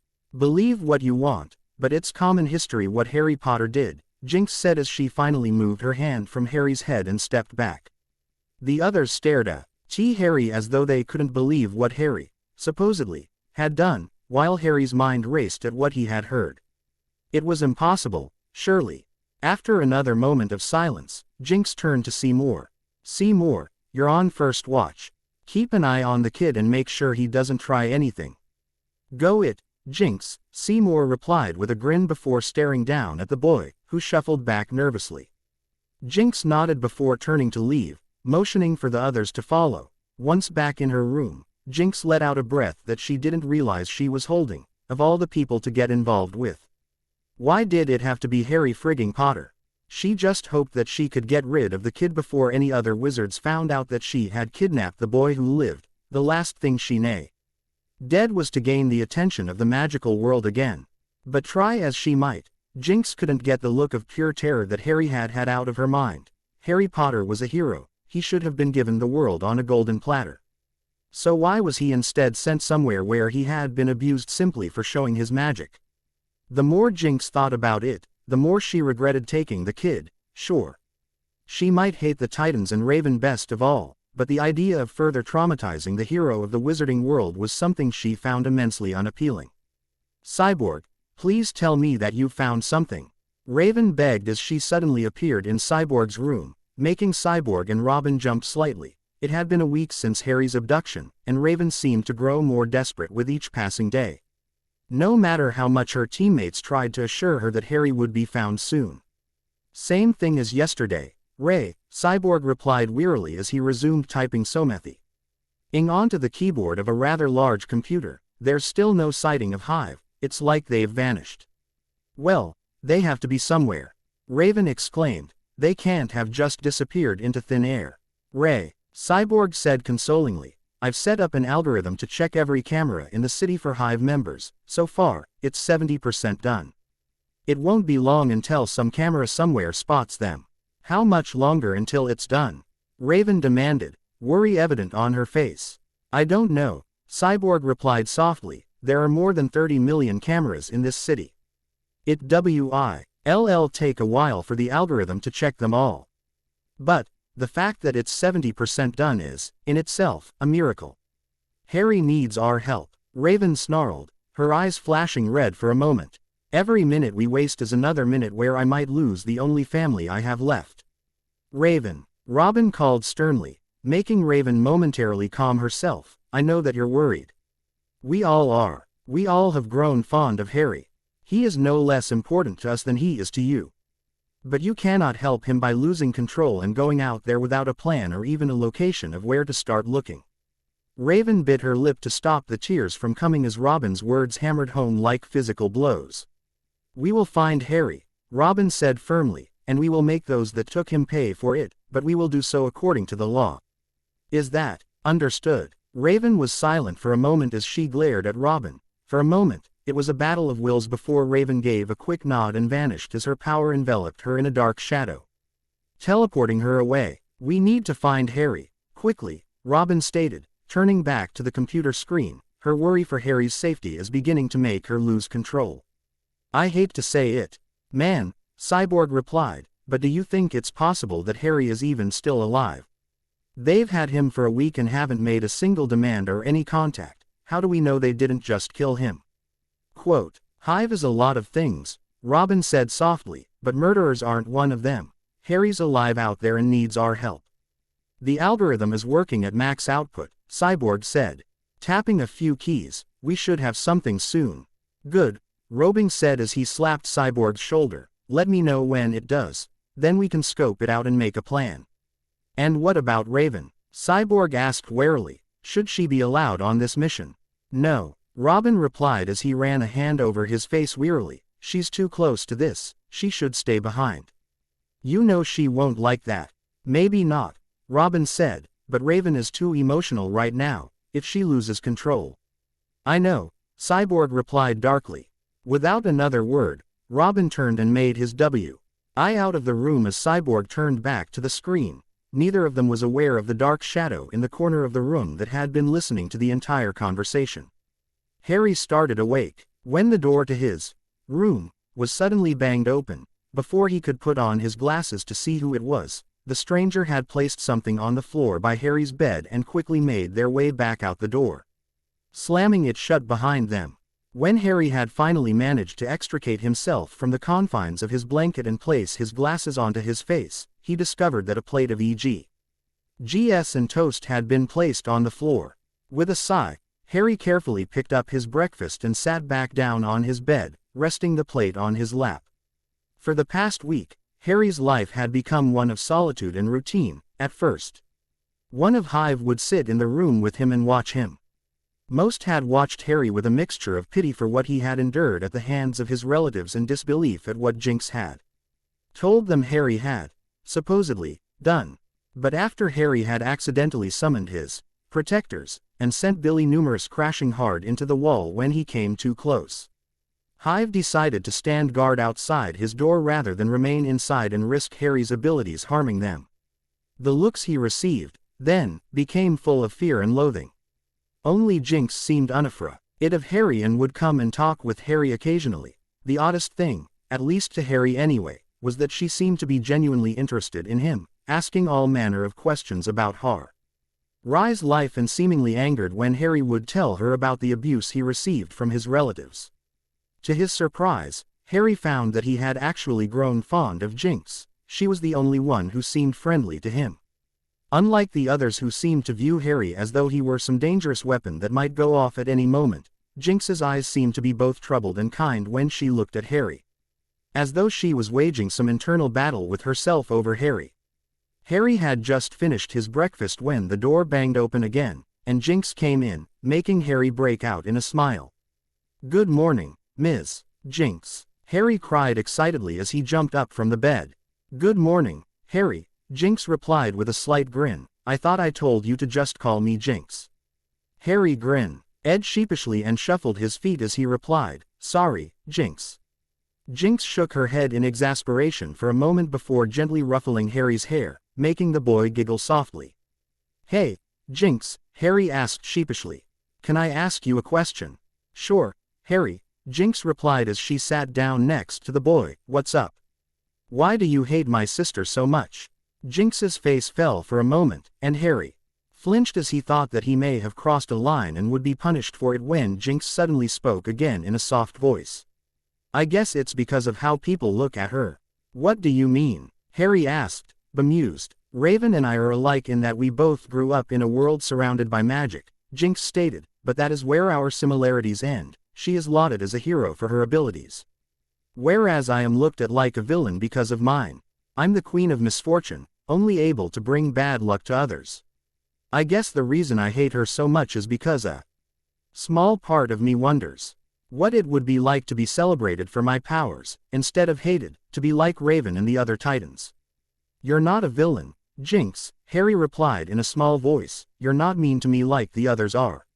And your eyes show me the truth." "What are you talking about?" Jinx asked. "Your eyes are kind, like my sister's," Harry answered, making Jinx's eyes widen slightly. "It's just, you seem like me. You've been punished for your powers like I was by my aunt and uncle, and that made you want to be mean to others, but I think that if you wanted to be a hero, you could be a great one like Raven is."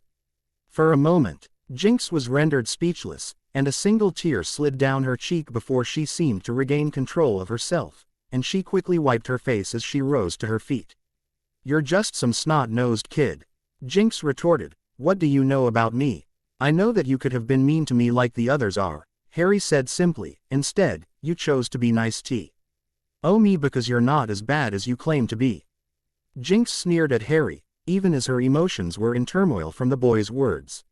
"You know nothing," Jinx sneered. "I'm the queen of misfortune. I'm as bad as you can get. You think I want to give all that up to be some hero? If you truly believe that, then you really are a stupid little brat." Tears began to run down Harry's cheeks at Jinx's words. And guilt ripped through the girl as she saw them. Biting her lip hard, Jinx turned and stormed out of the room, slamming the door hard behind her, the last thing that she heard before the door closed was Harry's pitiful sobs, which seemed to magnify her guilt for speaking to him as she had. For a few moments, Jinx stood outside Harry's door, breathing hard as she tried to push away the emotions that were threatening her self-control. "You're growing soft," a voice next to her said suddenly, making her jump. "That kid is a bad influence on you. We need to get rid of him." Jinx's eyes turned hard at the accusation as she gazed down at Gizmo, who was staring at her with barely concealed contempt. "I am not going soft," Jinx growled back, "and that kid is the only bargaining chip we have to lure the Titans into our trap.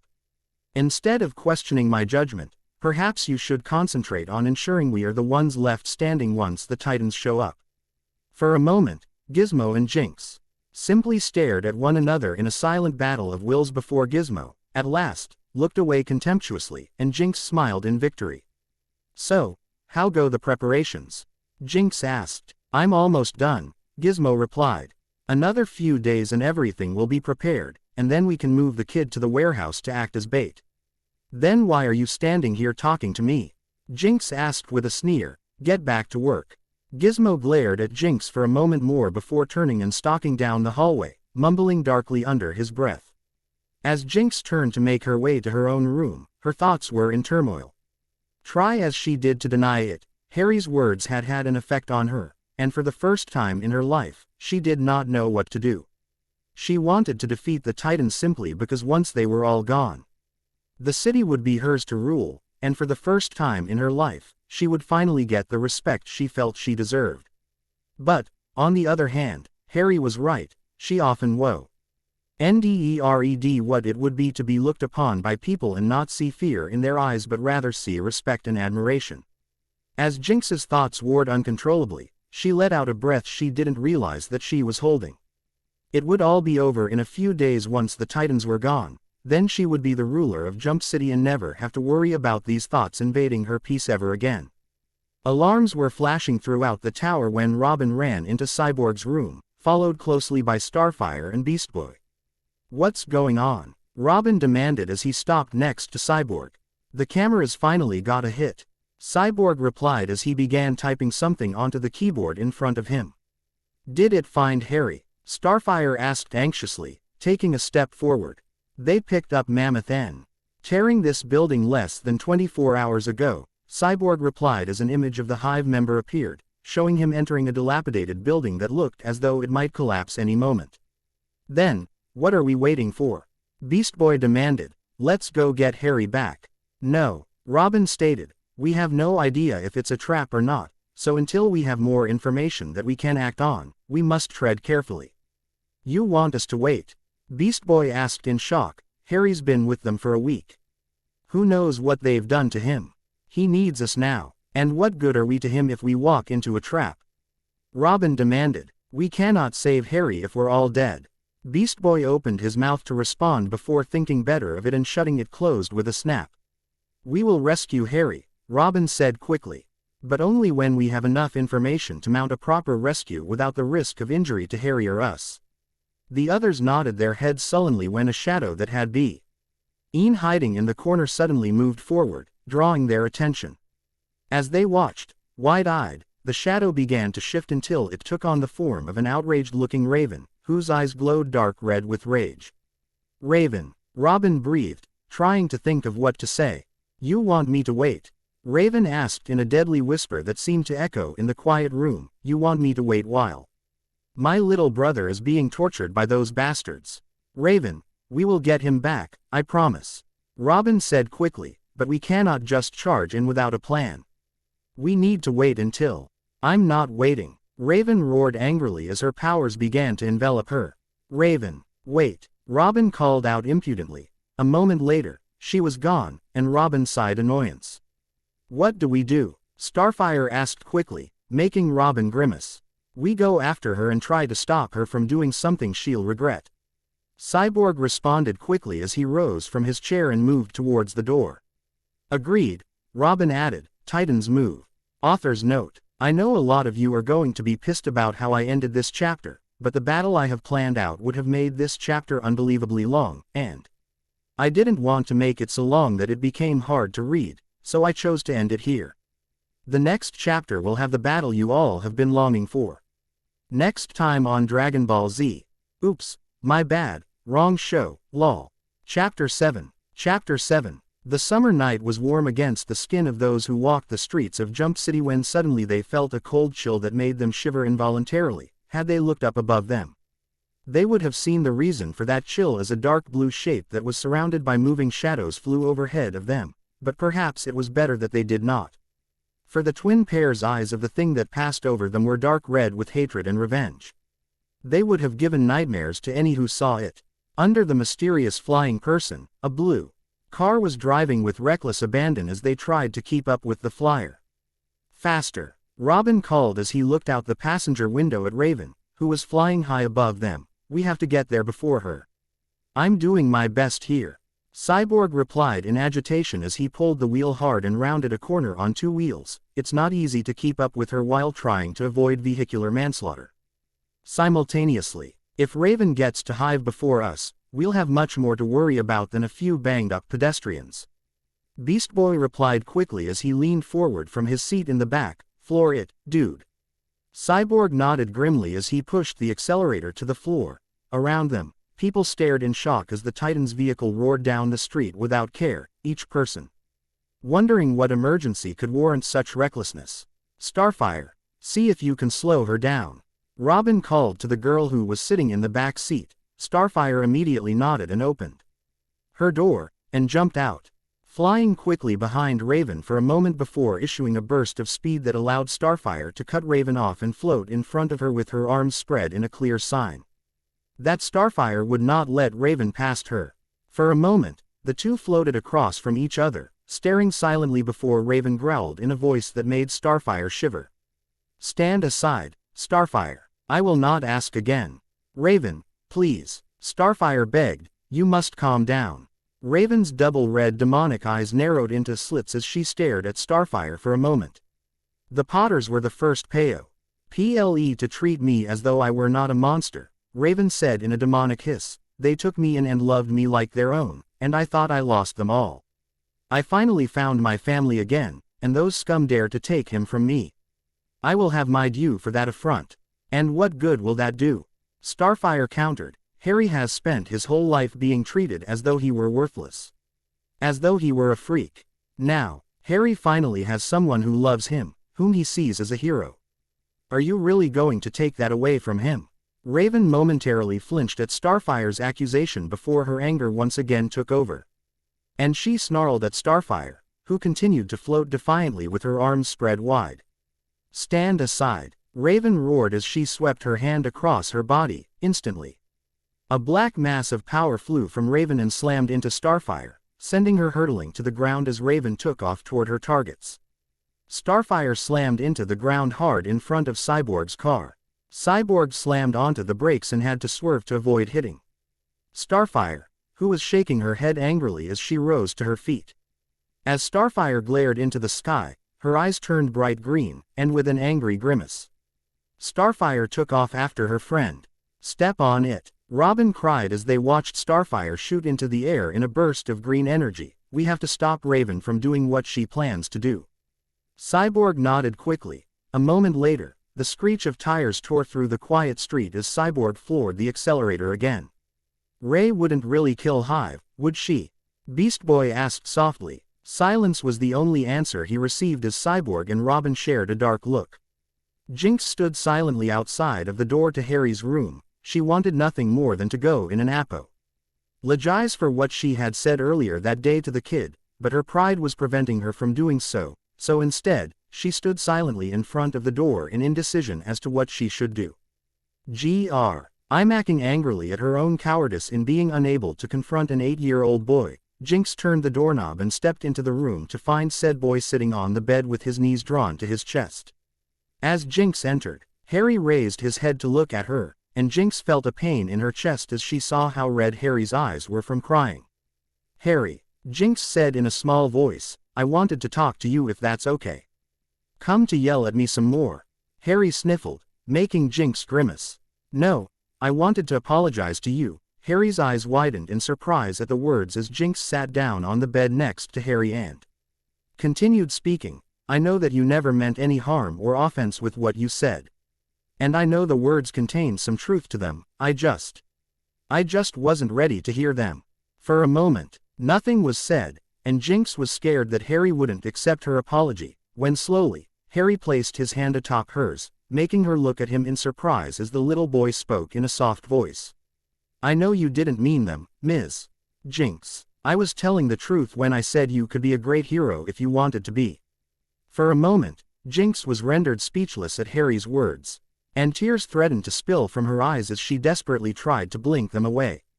Then, as Jinx opened her mouth to respond, alarms suddenly began blaring throughout the building. "Ma!" King Jinx jumped to her feet quickly and made her way to the door. "Stay here, Harry," Jinx said, turning to the boy as she opened the door to leave. "You'll be safe here, and I'll come back for you as quick as I can, all right?" Harry nodded quickly, and Jinx left the room, closing the door behind her before making her way down the hallway. However, she had not gone more than a dozen steps when a voice rang out and seemed to echo throughout the entire building. The thing that Jinx noticed the most about the voice, however, was how cold it sounded, as though the speaker was literally causing the temperature to drop with every word. "You all made a grave error when you kidnapped my little brother." In Harry's room, the boy's head shot up at the words, and hope began to flare in him. "There are very few things that I actually care about," the voice continued, "and you chose to take from me the one person I care about more than anything else." Gizmo was quickly strapping on every bit of technology he could in his laboratory as goosebumps spread across his skin. "All rational creatures fear the dark. Now you will learn exactly why that is," the voice concluded as the lights in the building went out all at once. The only light in the building came from the red blinks of the alarm lights, and every member of Hive suddenly felt fear race through them as they made their way to the main room where they agreed to meet in case of emergency. A few minutes later, Jinx entered the common room and saw, to her annoyance, that she was the last one there. "How did the Titans find us?" Jinx demanded as she approached Gizmo, who was working in front of a terminal to restore power to the building. "Crud if I know," Gizmo replied angrily. "Well, what do we do now?" Billy Numerous asked nervously, though he would never admit it. Raven's words had spooked him considerably. "The plan hasn't changed," Jinx replied, as though it were obvious. "The Titans are here. So spread out and find them." "I know the kid was supposed to act as bait, but not here." Seymour replied, "Maybe we should just cut our losses." Jinx sneered contemptuously at the fear she saw on her companion's face before backhanded Seymour across the cheek, making him stumble back and press a hand to his face in shock. "We're not running," Jinx snarled as the rest of the group stared at her warily. "We wanted to lure the Titan jerks here and destroy them. Well, here they are. So go and do your jobs. And don't come back until you do." For a moment, no one moved, just staring at Jinx silently. After another moment, Jinx lost her temper and stomped her foot, causing pink bursts of power to issue forth from her and send several chairs flying across the room. "Now," Jinx roared, making the members of Hive run from the room, lest they antagonize her further. Once they were gone, Jinx turned back to Gizmo, who had watched the event lazily as he worked on the terminal. "Can you get the lights back on?" Jinx asked. That Raven jerk sent an electrical pulse that shorted out everything in the building. Gizmo spat angrily as he pulled a tool from his belt. "Not what I asked," Jinx replied with a raised eyebrow. "Can you fix it?" "What do you think I'm doing?" Gizmo sneered. "Why don't you go play with your new friend, and leave this to me?" Jinx glared at Gizmo for the way he sneered, "New friend," but nodded her head as she turned to go. "Just get the lights back on. The fewer advantages we give the Titans, the better." Without another word, Jinx surrounded her hands in pink energy and held them in front of her as she left the room. as though they were flashlights. When the Titans arrived at the building, they immediately knew that Raven had gotten there first. The front door of the building was completely torn from the hinges and lay in a twisted heap on the ground. Titans move, Robin called as he dove from the car and raced inside. Beside him, Beast Boy had taken on the form of a wolf. What's the plan, Robin? Cyborg asked as he followed behind the two. Find Raven before she becomes a murderer and save Harry. Robin replied quickly as the group ran as fast as they could. Eventually, they came to a fork in the hallway. And Robin grimaced in indecision. Beast Boy, you're with me. Cyborg, you and Starfire take the other hallway. Be careful, it's not just Raven we have to look out for, but also Hive and any traps they might have placed. The group nodded, and without looking back, Robin tore down his designated hallway, hearing the click of claws on the floor as Beast Boy followed close behind him. They had only gone perhaps 100 steps when a hair-raising scream sounded from ahead of them, making both Titans stop abruptly and look at one another in wariness before charging toward where the cry was coming from. As they rounded a corner, Robin's eyes widened in horror at what he was seeing. The innumerable clones of Billy Numerous lay scattered across the hallway, unconscious, or so Robin hoped. Floating in the center of the hallway, Raven was staring with her twin pair of demonic red eyes at Billy Numerous, who was thrashing violently as he was gripped in one of Raven's black tentacles, which seemed to be slowly squeezing the life out of him. You thought you could take my blood from me without repercussions, Raven hissed as the tentacle wrapped tighter, mocking Billy's scream as the hallway echoed with a crack, as one of his bones snapped under the pressure. Raven, Robin shouted as he charged, his bow staff at the ready. That's enough. Let him go. Raw. Ven turned her gaze away from the sobbing wreck that was Billy Numerous, only to fix her angry eyes on Robin, who felt as though he were prey, suddenly caught in the gaze of a predator. You would stand with this scum against me, Robin? Against Harry? Raven asked in a cold voice. That is not what I am doing. Robin replied angrily. I am stopping you from making a mistake that will force me to throw you in jail. Jail, Raven said, a mock grin playing on her lips, as if you could actually arrest me. Put him down, Robin said, his eyes narrowing dangerously, the way Batman had taught him, behind him. Beast Boy growled menacingly, but Raven ignored him. For a moment, Raven and Robin simply stared at one another while Beast Boy watched in his wolf form. The only sound in the hallway was Billy's sobbing. If you want him, Raven said coldly, take him. Without another word, Raven teleported away, and the tentacle holding Billy disappeared, dropping him to the ground in a heap. As he hit the ground, Billy issued a cry of pain and curled in on himself as he nursed what looked like a severely broken arm. You'll be okay, Robin said quickly as he approached the sobbing villain and knelt down beside him. I don't want to play anymore. Billy sobbed, can you please just take me to jail? Robin nodded his head before dragging Billy to a nearby wall and sitting him down against it. Wait here, I'll be back, and we'll get you some medical attention, okay? Billy nodded as the tears ran down his face, and Robin jumped to his feet and tore down the hall, Beast Boy right behind him. Raven almost crossed a line. Robin thought as he ran, she's not thinking clearly. Obviously, her demon side is taking over. We must stop her before it's too late. The thought of arresting one of his best friends made Robin almost physically ill, and he increased his pace as one thought ran through his head. Please don't let us be too late. Quote. Another scream tore through the hallway, mocking. Robin and Beast Boy stopped short as they looked down the two separate hallways, not knowing which one to take. I'll take this one, Robin shouted as he tore down the right hallway, hoping he had chosen the correct one. Cyborg was beginning to grow annoyed with Hive's hideout. He and Starfire had already searched more than a dozen rooms and found almost all of them empty, save one or two that meant to have been used as storage for Hive's assorted junk and stolen items. This is beginning to piss me off. Cyborg growled as he closed the door to yet another empty room. Where are they? We should have at least tripped some kind of booby trap by now. Perhaps we caught them unawares, Starfire replied as she walked beside Cyborg, and they were unable to set anything up. Still doesn't explain where they are, though. Cyborg grumbled as the pair turned a corner into another hallway. As Starfire opened her mouth to respond, a scream tore through the hallway, making both look at one Anyo. there for a moment before they ran toward where the scream had originated. When they finally exited the hallway, they entered what looked like a dining room, albeit one that had been destroyed. Tables and chairs lay sprawled everywhere, and in the center of the room was a heavily bleeding Seymour, who was being attacked by long black tentacles. The one-eyed villain was wrapped in his force field with a look of fear on his face as sweat poured off him from the amount of power he had to use to keep the force field active as the tentacles slammed against his shield like baseball bats.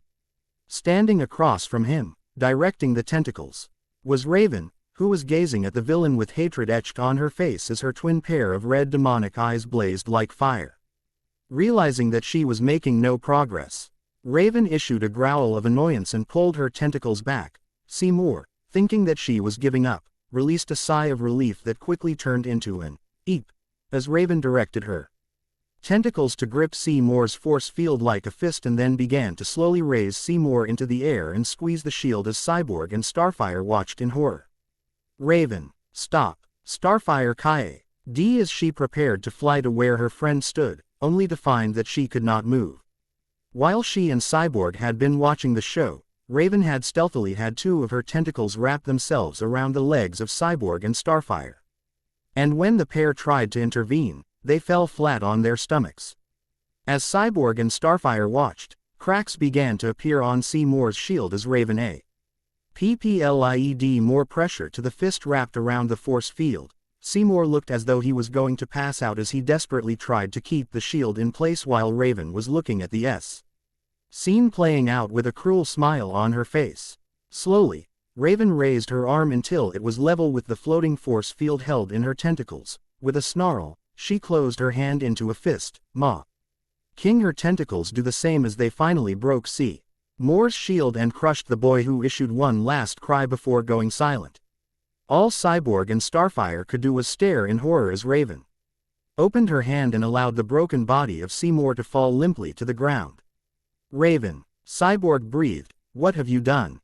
Raven said nothing, simply flicking her wrist, releasing the tentacles that had wrapped around the two titans' legs before teleporting away. A moment later, Robin burst into the room looking determined, only for the look to change to one of shock as he saw the body of Seymour lying on the ground. Dropping his bow staff, Robin ran to the villain and knelt beside him, placing a finger to the boy's neck. "He's alive, oh thank God, he's alive," Robin said. The other two breathed a sigh of relief that their friend hadn't killed someone. "Robin, what do we do?" Starfire asked as Robin began to drag Seymour to a nearby wall. "We have to stop Raven, her demon side is beginning to take control. And I'm worried about what she'll do to Harry if she finds him." "You think she'd hurt her own brother?" Cyborg asked cautiously, watching as Robin propped Seymour against the wall, before turning to face him. "Right now, I don't know what Raven will do, and I'd rather not find out. So, let's move." Without another word, Robin quickly retrieved his bow staff and charged out of the room. Cyborg and Starfire exchanged a look, before following a moment later. They had only gone a few feet when the trio ran into Mammoth, who smiled cruelly at them. Well, what do we have here?" "The best gift you'll ever get," Robin replied, making Mammoth frown in bemusement. "What does that mean?" "It means," Cyborg replied as he readied his arm cannon, "that you should be happy that you ran into us instead of Raven. We'll only hurt you, she might kill you." Mammoth snarled at the insult and charged the trio. Titans move. Robin called as the fight began. Something was wrong. That's all Jinx could think of as she silently made her way down the hallway to Harry's room. She had heard two screams echo through the building, screams that had been quickly cut off. But the worst thing was the demonic laughter she heard moments ago that seemed to freeze the blood in her veins. Aside from the light coming from the pink energy in Jinx's hands, the only light was the red flashing of the alarm, giving the hallway a terrifying persona that made even Jinx nervous. Rounding another corner, Jinx froze in horror as she saw Gizmo embedded in a nearby in a broken heap as blood dripped off the many cuts and wounds that littered his small form. Not far away, lying face down in a pool of blood, was Kid White. For a moment, Jinx couldn't breathe. Ply stood there in horror as she stared down at the lifeless bodies of two of her teammates. Finally, she regained control of herself, ran to the pair, and began checking for a pulse, breathing a sigh of relief as she felt it was weak. But both were still alive. And then there was one. A cold voice whispered from behind Jinx, making her freeze as she knelt beside Kid White. Slowly, Jinx rose to her feet and turned around. Standing at the end of the dark hallway, surrounded by moving shadows like a creature from a horror movie, was Raven, and Jinx gulped silently as she took in her enemy's appearance. Raven's dark blue robe was spotted with blood from Jinx's teammates, and two pairs of hate-filled red eyes glared at Jinx, making her feel like a deer that had just been spotted by a cougar. "What the hell do you think you're doing?" Jinx demanded angrily, narrowing Raven's eyes. "You're a hero. You don't do this sort of thing." Raven said nothing, simply flicking her wrist, making a black tentacle stab at Jinx, who narrowly avoided being impaled by back-flipping out of the tentacle's reach before taking a defensive position, her hands lighting up as pink energy surrounded them. "Is this how you want Harry to see you?" Jinx demanded as she raised her fists, like a monster. "You don't get to say his name." Raven roared as she flung her arms out at Jinx, making half a do. Zen tentacles fly at the pink-haired girl, who began blasting them with her energy waves as she dove and dodged to avoid being impaled. "Believe it or not, I've actually begun to care about the kid." Jinx snarled back as he ducked under another attack, "And if you think I'm letting you anywhere near him right now, you're mistaken. He's my brother." Raven snarled as she sent another tentacle at Jinx, who easily avoided it, causing the tentacle to tear a chunk out of the nearby wall. "And he'd be terrified if he saw you right now," Jinx retorted as she threw a pink energy wave at Raven, who batted it aside as if it were nothing. "Have you looked at yourself? You look like a demon from hell." "How right you are," Raven hissed, her voice demonic, "and I will have back what is mine. Harry is not an object to be won."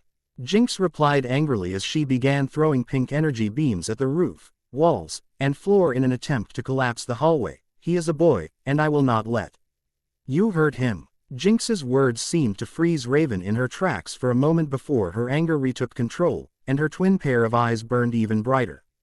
"How dare you say that I would hurt my own brother, filthy witch!" Raven snarled as she issued a blast of power that slammed into Jinx's body and threw her across the hallway, only to slam into a nearby door with so much force that the door crumpled with the impact.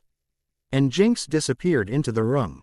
Raven slowly approached the dark entryway to the room, determined to end Jinx for not only taking her brother but also for daring to suggest that Raven would hurt him. As she approached the room, however, Raven stopped as she heard something that seemed to freeze her in her tracks. Someone was kneeling next to Jinx's still form, crying for her to get up, and when the person looked up at Raven, she saw to her horror that it was Harry, and instead of the expression of love that he usually wore when he looked at Raven, instead she saw only terror. Harry had been sitting on his bed for quite some time when the noises began, terrifying noises that made him bring his knees to his chest in fear as he prayed for Jinx to come back. He heard screams echoing from behind the door, followed by creepy laughter and then finally silence. At first, Harry thought that whatever had happened was finally over, only for that illusion to be shattered. As the door to his room burst from its hinges, and Jinx flew in and landed hard on the ground next to Harry's bed. "Jinx!" Harry cried as he jumped out of bed and knelt beside her. "Jinx! Wake up! Please wake up!" As Harry desperately shook his friend and tried to get her to open her eyes, he felt the presence of someone else in the room with them.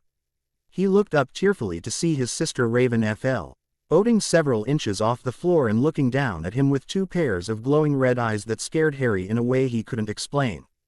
"Harry!" Jinx mumbled as she slowly opened her eyes. "Run! Harry!" Raven hissed in a voice that made Harry shiver. "It's okay, I'm not going to hurt you." "Why do you look like that?"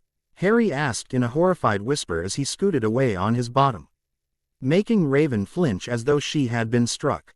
"I'll explain it all later, Harry," Raven replied as her cloak swirled around her, despite there being no wind. "For now, though, I need you to step aside. That bitch needs to pay for what she did." "No," Harry retorted protectively as he draped himself over Jinx. "I won't let you hurt Jinx." "Stand aside, Harry," Raven growled as she lowered herself to the ground. "She's a villain. She took you away, remember? She deserves to be punished for what she did. I bet that's the same thing the bad man said who killed Mummy and Daddy. Harry sniffled back. Are you going to be like him? Raven took a step back in shock as the truth of the words hit her like physical blows. A light hit her face for a moment, and Raven turned her head to see what had caused it. Only to gasp slightly as she saw her reflection in a nearby mirror. She was covered in spots of blood, her eyes looked genuinely demonic, and the black tentacles that snaked from her robes gave her an unholy appearance that made Raven take a step back. No wonder Harry was afraid of her. She would be too if someone who looked like her suddenly appeared and said they were here for her. Slowly turning back to face Harry, Raven felt tears begin to run down her face as she looked down at the sobbing boy who was lying on top of Jinx as though he could protect her. Harry, Raven began softly, unable to think of something to say. Raven, a voice called from behind her, making her turn quickly. From down the hallway, the rest of the Titans were hurriedly running towards her. Trying to stop her from killing Jinx, no doubt. When they got to the door of Harry's room, they stopped and stared in horror at the sight before them. Harry was sobbing as he held onto Jinx, while Raven looked like an actual demon. That's enough, Robin said firmly. Jinx and the rest of Hive are beaten. There's no need to kill them. Slowly, Raven's rage dissipated as the truth of Robin's words assailed her. Then, finally, her second pair of eyes disappeared, leaving only one pair of violet eyes, which looked exhausted. Slowly turning to her little brother, Raven took a step toward him. Only to stop when Harry flinched and seemed to cling to Jinx tighter. Harry, I'm so sorry. Raven said softly, I never meant to scare you, and I would never have hurt you, I swear. Please, just leave me alone. Harry cried, and Raven flinched back as though she had been slapped. Tears ran down her cheeks as she nodded and turned to her teammates. I'm sorry for how I acted, Raven said as her head hung down in shame. And I'm especially sorry to you, Starfire, for striking you. Starfire immediately ran forward and wrapped Raven in a hug, making Raven flinch in surprise. No offense is taken, friend. Starfire cried, I know you were not yourself. Let's go home, Beast Boy said simply, making the others nod in agreement. I'll call the police and have them come pick up Hive, R.O. Ben said as he approached Jinx's unconscious form and knelt beside her, where Harry was clinging to her like a lifeline. She comes with us, Harry said in a firm voice, even as tears ran down his face. Harry, Robin began, before being cut off by the kid. No, Jinx is a good guy. She protected me from the others who wanted to hurt me. She did, Cyborg asked in surprise, to which Harry nodded quickly. She's my friend, and I won't leave her here. So, she comes with us, or I don't go. Robin sighed in exasperation, running a hand over his hair before he finally came to a decision. Fine, much to the shock of the others. He replied, but she will be handcuffed to the bed in the infirmary, understood. One good deed doesn't make up for a lifetime of bad ones. Raven glared down at the pin-haired witch and tried to catch Harry's eyes, but the boy was going out of his way to avoid looking at her, and it broke her heart more than she could put into words. Let's go home, then, Raven saw it sadly as Cyborg gently picked up the limp body of Jinx, while Starfire did the same with Harry. Raven reached out to touch Harry as he passed, but the boy violently flinched away from her, and Raven felt her limp hand drop to her side as a terrible sadness ran through her. Without another word, she wrapped herself in her shadows and teleported away. Author's note: I had no idea that people would like this story as much as they do. And the fact that so many do amazes me. That's why I'm doing my best to make sure it's a worthwhile read. The next chapter will have Raven trying to regain Harry's trust and not have him look at her with fear. After all, Harry saw Raven in all her demonic glory, so he's going to be a little freaked out by her for a while. As always, I hope you enjoy the latest chapter and tell me what you think, as your reviews show me how to better the story. Chapter 8. 2 weeks. That was how long Jinx lay unconscious in the infirmary. It was also how long Harry went without speaking to Raven. The boy hardly left his room, much to the dismay of the Titans, especially Raven, who took her brother's self-imposed grounding especially hard. Raven seemed to copy her little brother as she had locked herself in her room, only coming out to retrieve meals before returning to her room to meditate in self-imposed solitude. After almost 3 weeks of this, R.O. Ben finally had enough and banged on Raven's door for nearly 10 minutes until she finally opened the door. "What?" Raven cried in agitation. "We need to talk. Now," Robin said simply, crossing his arms over his chest to show he was not leaving until the two spoke. For a moment, the two simply glared at one another in a fight of wills before Raven sighed in exasperation and stood aside, allowing Robin entry. Once the door had shut, Raven leaned against it and crossed her arms, leveling a stern gaze on Robin as he turned and stared at her with the same look. "Well," Raven asked, "what do you want?" "It's been almost 3 weeks." Robin said softly, "Don't you think you've ignored Harry long enough?" "I'm not ignoring Harry," Raven nearly shouted angrily. "He doesn't want to see me. He hates me. He's afraid of me. And he's right too. I lost myself to my anger, to my father's blood." "Yes, you became a monster," Robin said simply, making Raven look at him in shock, "and you nearly killed the members of Hive." "Get over it." Raven's mouth dropped comically at the words, and Robin had to fight hard not to smile at the sight of his friend's expression. Now was not the time to smile. Raven was at a crossroads. And if things didn't change soon, Harry would be lost to her forever. "You bastard," Raven hissed, uncrossing her arms and taking a step forward, and yet Robin didn't move, only narrowed his eyes at his teammate. "Harry has spent his whole life being used and abused at the whim of those who should have protected," Robin said softly. Yet, every word seemed to echo as if he shouted. "He has spent his entire life afraid, and then he learns that his sister is alive and takes him away from his abusers, only to abandon him again. So tell me, Raven, how do you think he feels right now?" "I didn't abandon him," Raven snarled, her red demon eyes flashing for a moment before she breathed and calmed herself. "I would never abandon him. I love him." "Then prove it," Robin replied. "He's afraid of you because he saw something he doesn't understand. Show him that you're still his big sister, the same person who rescued and loves him. If you do not, I promise you will lose him." Raven stared at Robin for a moment, her thoughts racing as she realized the truth in Robin's words. Raven may have frightened Harry initially, but by keeping her distance from him, she was making it worse. And if it went on like this much longer, she really would lose her brother. She couldn't bear to lose him again. It would surely kill her. "Go and talk with him. Now," Robin growled in a manner that would have made Batman proud. "Or leave and don't come back. Harry is a broken kid and doesn't need someone who won't be there for him." Raven paled at the words and flinched as Robin took a step forward. As he passed her, he gently placed a hand on her shoulder. "Harry needs you, Raven, now more than ever. He needs his big sister to tell him everything will be okay. I believe you can be that person, but you also need to." Robin exited Raven's room without another word, leaving her alone to silently think over what her friend had said. Harry sat on his bed, staring silently at the far wall across from him. For weeks, he had been staying in his room, only leaving to get food.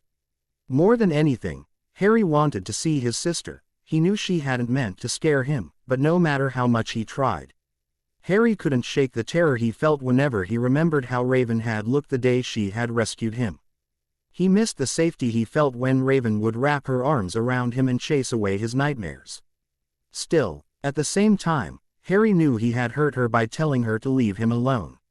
The look she had on her face when he said it had broken Harry's heart, and he didn't know how to apologize for that. So he instead locked himself away in the hopes that he wouldn't hurt her more. He was, after all, just a good-for-nothing freak.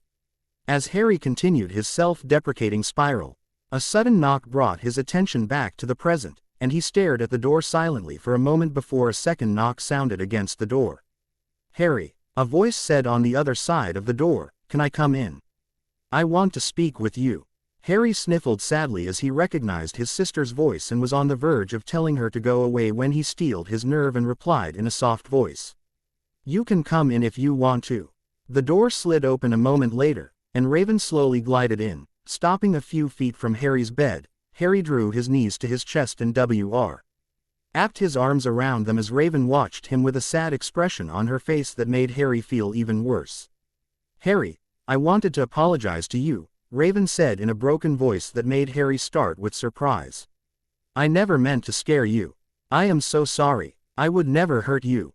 You were one of the most important things in my life, and I would rather face all the pain that this world has to offer than see you harmed. Tears began streaming down Raven's face as she finished her tirade, and Harry was speechless for a moment before he leapt off the bed and wrapped his tiny arms around her waist, much to Raven's surprise.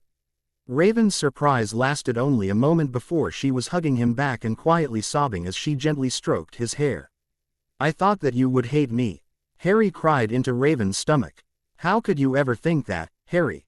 Raven asked as she pushed him away, kneeled down to his level so that they were facing one another, and placed her hands on his shoulders. I could never hate you. I told you to keep away from me, Harry said piteously as tears ran down his cheeks. And I understand why you did, Raven replied gently as she wiped away his tears. You saw a side of me that I wish you had not. A side that very few have seen and those that have rarely forgotten. What was that? Harry asked softly, turning his gaze to his feet as though he was afraid of asking. For a moment, Raven said nothing, and Harry thought she would not answer, but then she began to speak in a scared voice that Harry had never heard before. My birth father is an evil man, Harry. He has done some truly horrible things that would give even the bravest person a lifetime of nightmares. But, unfortunately, I share his blood, and some of his less desirable qualities passed to me. What you saw was his blood taking over, and it's something that I never wanted you to see. Harry looked up at Raven in surprise and saw to his shock that she looked like she was about to start crying. As though she thought he would reject her for what she had told him. Instead, Harry hugged her again as tight as he could and Raven froze for a moment before she gently wrapped her hands around her little brother. I don't care who your real dad is, Harry said softly, his words seeming to break Raven's heart. You're my sister, and you always will be. Harry, thank you, Raven replied as teardrops fell gently onto Harry's hair. I promise I will never hurt you again. I love you, little brother. Harry started as the words hit him. No one had ever said those words to him before. And to finally hear them and to know that they were true was something that he had never thought would actually occur. I love you too, Raven, Harry said, so quiet that the words were almost missed, but Raven heard them. And she smiled happily as she hugged her little brother tighter. When Jinx opened her eyes, she first noticed the pain. Her whole body felt as though she had been run over by a truck. The second thing she noticed was that her right hand was handcuffed to her bed.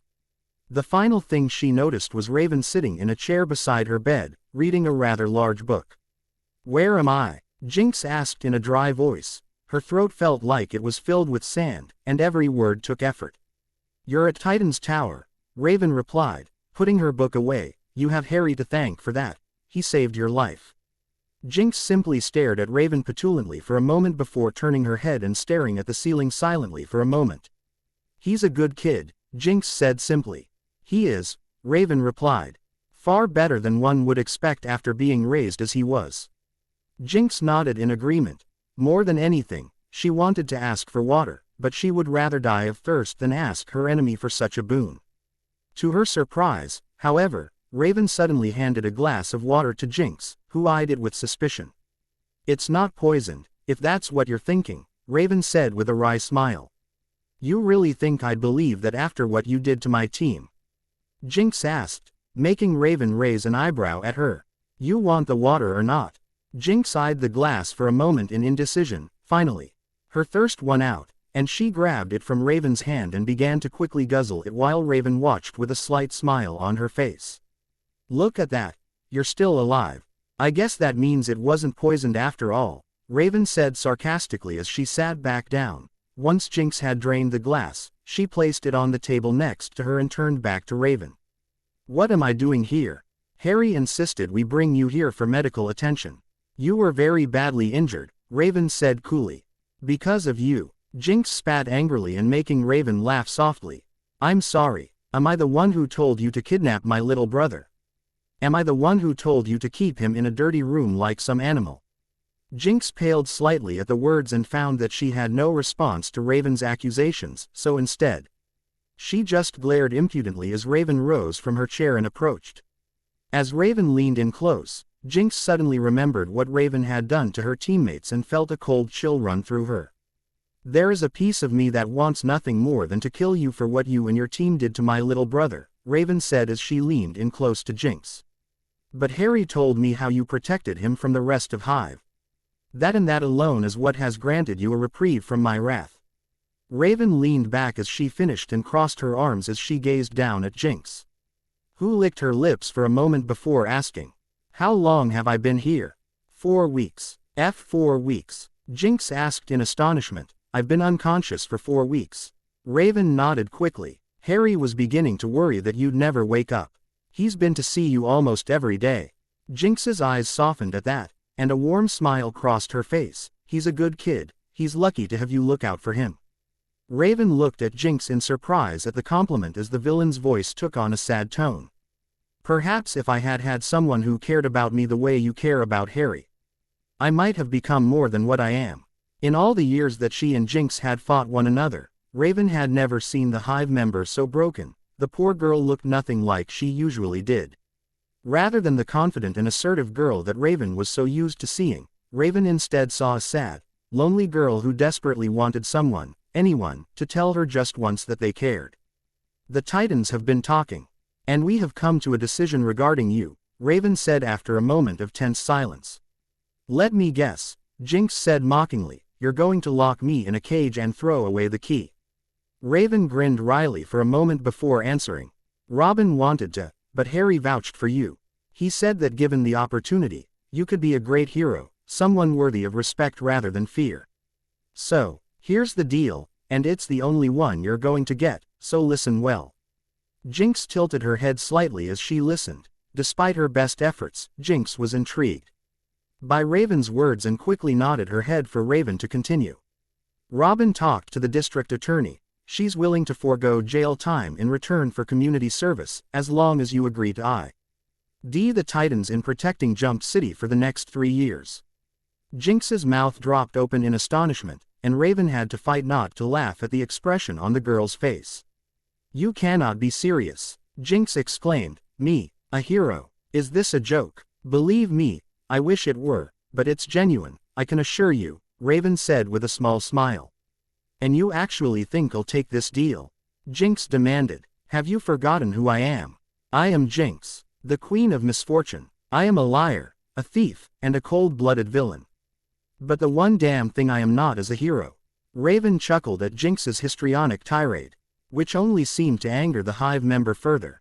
I will die in a grave before becoming a hero. Jinx raged, and Raven finally lost control and began laughing. Jinx had never rode Raven laugh before and stared at the Titan in surprise for a moment before regaining control of herself.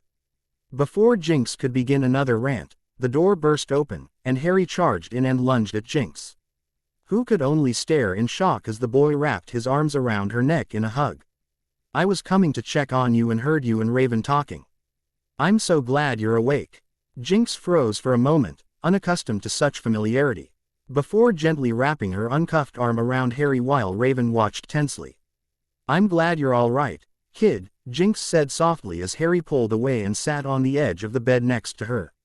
Cyborg told me that you're not going to have to go to jail. Harry said excitedly, you're going to work with the Titans. You get to be a hero.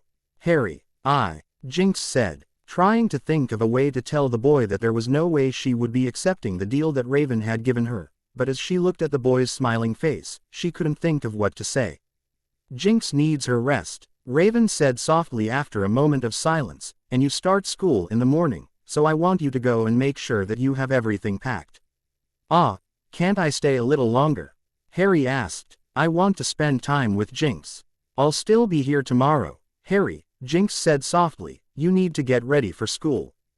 Go on, now. Okay, Harry said with a huff, giving Jinx one final hug before jumping off the bed and making his way out the door, shutting it gently behind him.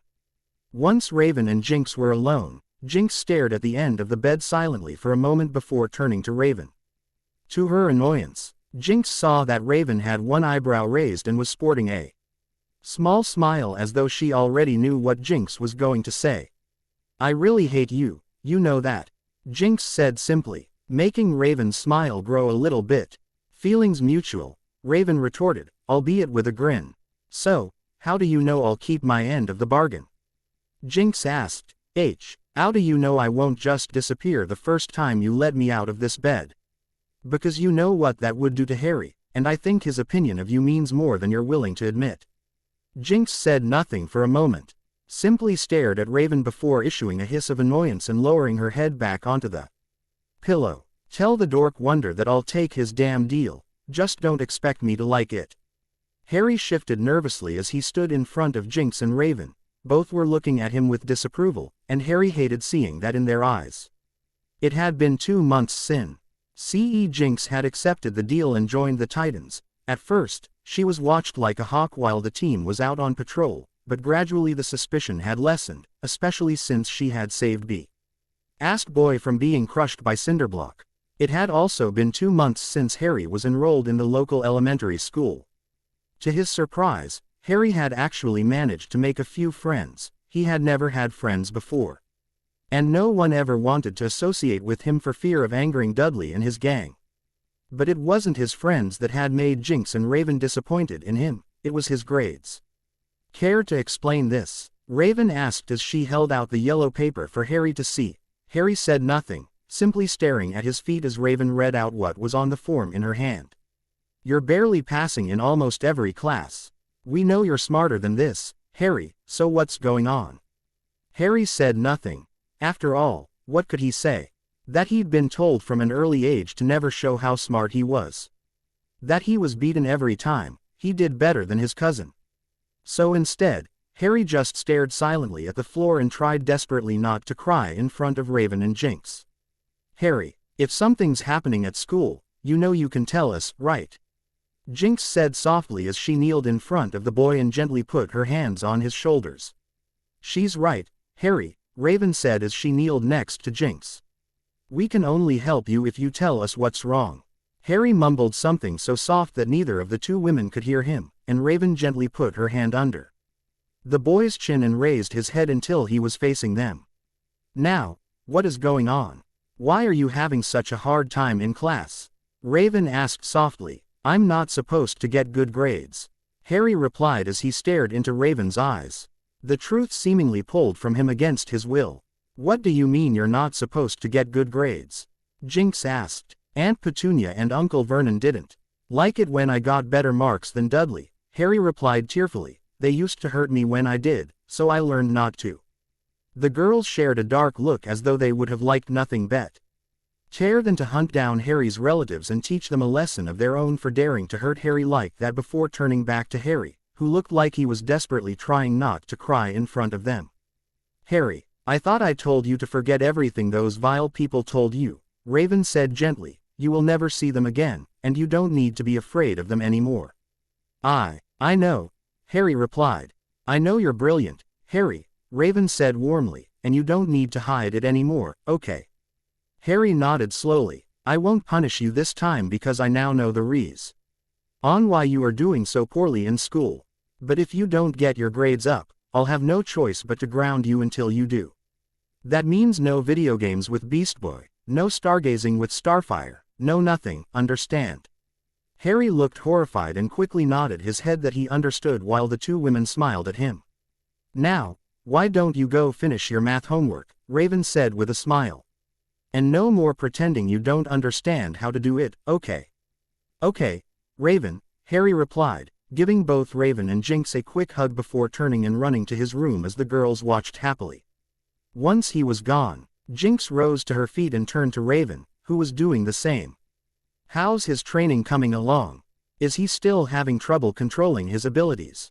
Raven frowned slightly. She had been teaching Harry how to meditate and control his powers for over a month now, and yet Harry still seemed to be unable to completely control his protectors, who would violently lash out at anything that they deemed a threat to the boy when Harry would summon them. He still has trouble controlling them completely, but I have faith that will come in time, Raven replied. Have you thought about what will happen when he turns 11? Jinx asked. You know Dumbledore will never let Harry go without a fight. He's the boy who lived, after all. So Dumbledore will probably come himself to make sure Harry attends Hogwarts. I won't let that old bastard use my little brother like one of his chess pieces, Raven growled angrily. Harry has been through enough. Because of that mad bastard's manipulations. I shall be damned if I let him suffer more for Dumbledore's greater good. Jinx's expression turned sad as she remembered how much she had loved Hogwarts before she had been expelled. While she would not want to deny Harry an opportunity to study there, she had to admit that Raven had a point about Dumbledore. The old man was far too fond of moving people about, as though they were pieces on a chessboard, easily discarded when they were of no further use. But, of course, he would always deny such claims. Well, thankfully, that's still 3 years away, so we shouldn't have to worry about the old buzzard for a while yet, Jinx said with a grin that Raven returned. You still want to teach Harry magic? He's a bit young, isn't he? Better he learns now to be clueless when he finally does go to school, Jinx replied. Besides, I'm not going to teach him anything dangerous, just some simple stuff, is all. Raven nodded thoughtfully for a moment and was about to reply when the alarm went off. And she sighed in frustration. Never a moment of peace, Raven said simply as the two girls rushed out of the room to find out what new threat had appeared. Have you found them? Dumbledore asked Alistair Moody when the old Auror walked out of the fireplace and into Dumbledore's office. Yeah, we found them all right, Moody growled. The girl took Potter to America. They're living in Jump City in a giant T-shaped building, ugliest thing I've ever seen. And that's not all. What else have you discovered? Dumbledore asked quickly as he made a mental note to visit this Jump City as soon as he could. It would seem that Raven Potter has some interesting friends, Moody replied. A green shapeshifter, a man who looked like he was made of metal, an orange girl who can fly without a broomstick, and a kid who looks like he could give old Severus Snape fashion advice. Dumbledore chuckled at that, even as he stored the information away for later examination. And I saw one more hanging around Potter, someone I haven't seen in almost 5 years. Who? Dumbledore pressed, suddenly nervous. Natalie Jordan, Moody growled softly. Instantly, Dumbledore's eyebrows shot to his hairline, and he felt his pulse quicken as Moody continued speaking. Goes by the name Jinx, now. And it looks like she and Potter are quite close. That is disturbing news, Dumbledore said simply. We must ensure that Harry is watched. We cannot allow the boy to fall into the hands of those who practice the dark arts, after all. He's too important to our world. Why not just go and grab the kid? Shouldn't be that hard if you call out the whole of the order. No, that will not do, Dumbledore said as he laced his fingers together. Raven is Harry's older sis. Charon legally has the right to raise him in place of his maternal aunt. Better that he remains where he is, albeit under watch to ensure his protection. Very well, then, Moody growled, but I don't trust that Jinx girl. The last time someone pissed her off, she took away their ability to walk. Dumbledore nodded in agreement. Then we shall have to ensure that Harry is under constant observation, for his own protection, of course. Quote, of course, Moody sneered before turning and vanishing back into the fireplace and leaving Dumbledore alone. As the old man rested his chin on his interlaced fingers, his mind raced. Harry Potter was the chosen one. The prophecy assured that one day Voldemort would return and only Harry would be able to stop him. But if Harry was being raised by a former student who had been expelled for dark magic, then the future looked bleak, indeed, and Dumbledore would need to keep a very close eye on Harry, for the greater good, of course. Chapter 9. Harry smiled happily as he leaned up against the stone gargoyle and enjoyed his ice cream cone, his gaze on the city stretched around him. No longer was Harry the scared, abused little boy that Rov N had found locked in a cupboard 3 years ago. The boy who had replaced him was the complete opposite of the one who had spent so many days kept in a state of perpetual starvation and fear, surrounded by those who only had hatred in their hearts for him. Harry had spent 3 years with the Titans, and it was perhaps the greatest 3 years of his young life, as each of them had something to teach Harry. And the young boy soaked up whatever they taught him with an almost unlimited excitement that made all of the Titans incredibly proud. Cyborg had taught Harry computer skills and automotive repair, and Harry had applied himself so well that within 2 years, Cyborg seemed to have nothing left to teach the boy. Beast Boy had given Harry a crash course in animals and veterinary training. and had been amazed at how proficient Harry was at it, so much so that Harry seemed to be able to interact with almost any animal almost effortlessly. Even the most violent and wild of creatures seemed to calm themselves around Harry. To the amazement of nearly everyone who witnessed it, Starfire had taught young Harry astronomy and the secrets of the stars, and of all the planets she had visited. Harry had been fascinated by her stories and the myriad of other civilizations out there that humans had yet to discover. Robin had taught Harry how to fight and how to think tactically. At first, Avayan had been against her little brother being taught but had relented when Robin told her that it was better he learns and not need it than need it and not know what to do. To the surprise of all, RRY had taken to his martial arts training with surprising gusto and, within 3 years, was well past any belt color. Yet, despite his training, Harry had yet to land a single hit on Robin, something Robin would often tease Harry about. Harry's most challenging class by far, however, had been learning magic from Raven and Jinx. For the first year, all they would let him do was study out of books. Finally, after he had read the interminable number of books that they had given him, they agreed to teach him practical application and how to control the incredible power that Harry had within him. 2 years into his training, Harry had been trying a purification spell that Jinx had taught him when he promptly collapsed for some reason. After a thorough examination, it was discovered that Harry had dark magic embedded in his scar. And Raven and Jinx immediately performed a ceremony to remove it. Unfortunately, Harry didn't remember much about that night, just that he felt his head would SPL. It opened and that he had heard what sounded like a man screaming as a black cloud of smoke emerged from his head. After that, Raven examined her little brother again and discovered to her rage and horror that someone had placed a block on Harry's magical core, limiting how powerful he could become and how much magic he could use. Raven had immediately removed the block, and Harry felt strange, as he could take a full breath for the first time in his life after living with only small gasps. Everything felt lighter. Afterward, his magical training became much easier as he learned new spells and magic 3 times as fast as he had before, to the amazement and pride of Jinx and Raven. Harry's protectors, as he called them, seemed to listen to him more now, and he could control them far better than before. Added to that, the spells and magic he was learning made him a little intimidating at times. But the thing that Harry loved best was discovered a few weeks after Raven removed the block around his core. Harry could fly. Harry had been up on top of the tower with Starfire gazing at the stars when he had gotten too close to the edge and accidentally fell over. Starfire had freaked and dove after him, only to stare in surprise as Harry floated above the ground with a shocked look on his face. Raven had been frantic when Starfire told her and checked Harry over to ensure he was okay before congratulating him on his new gift, with the promise to teach him how to fly properly. Harry took to his further training with an almost obsessive mindset. He loved being in the air, it was so free. And Raven had laughed when he told her how flying made him feel, saying that he was exactly like Dad.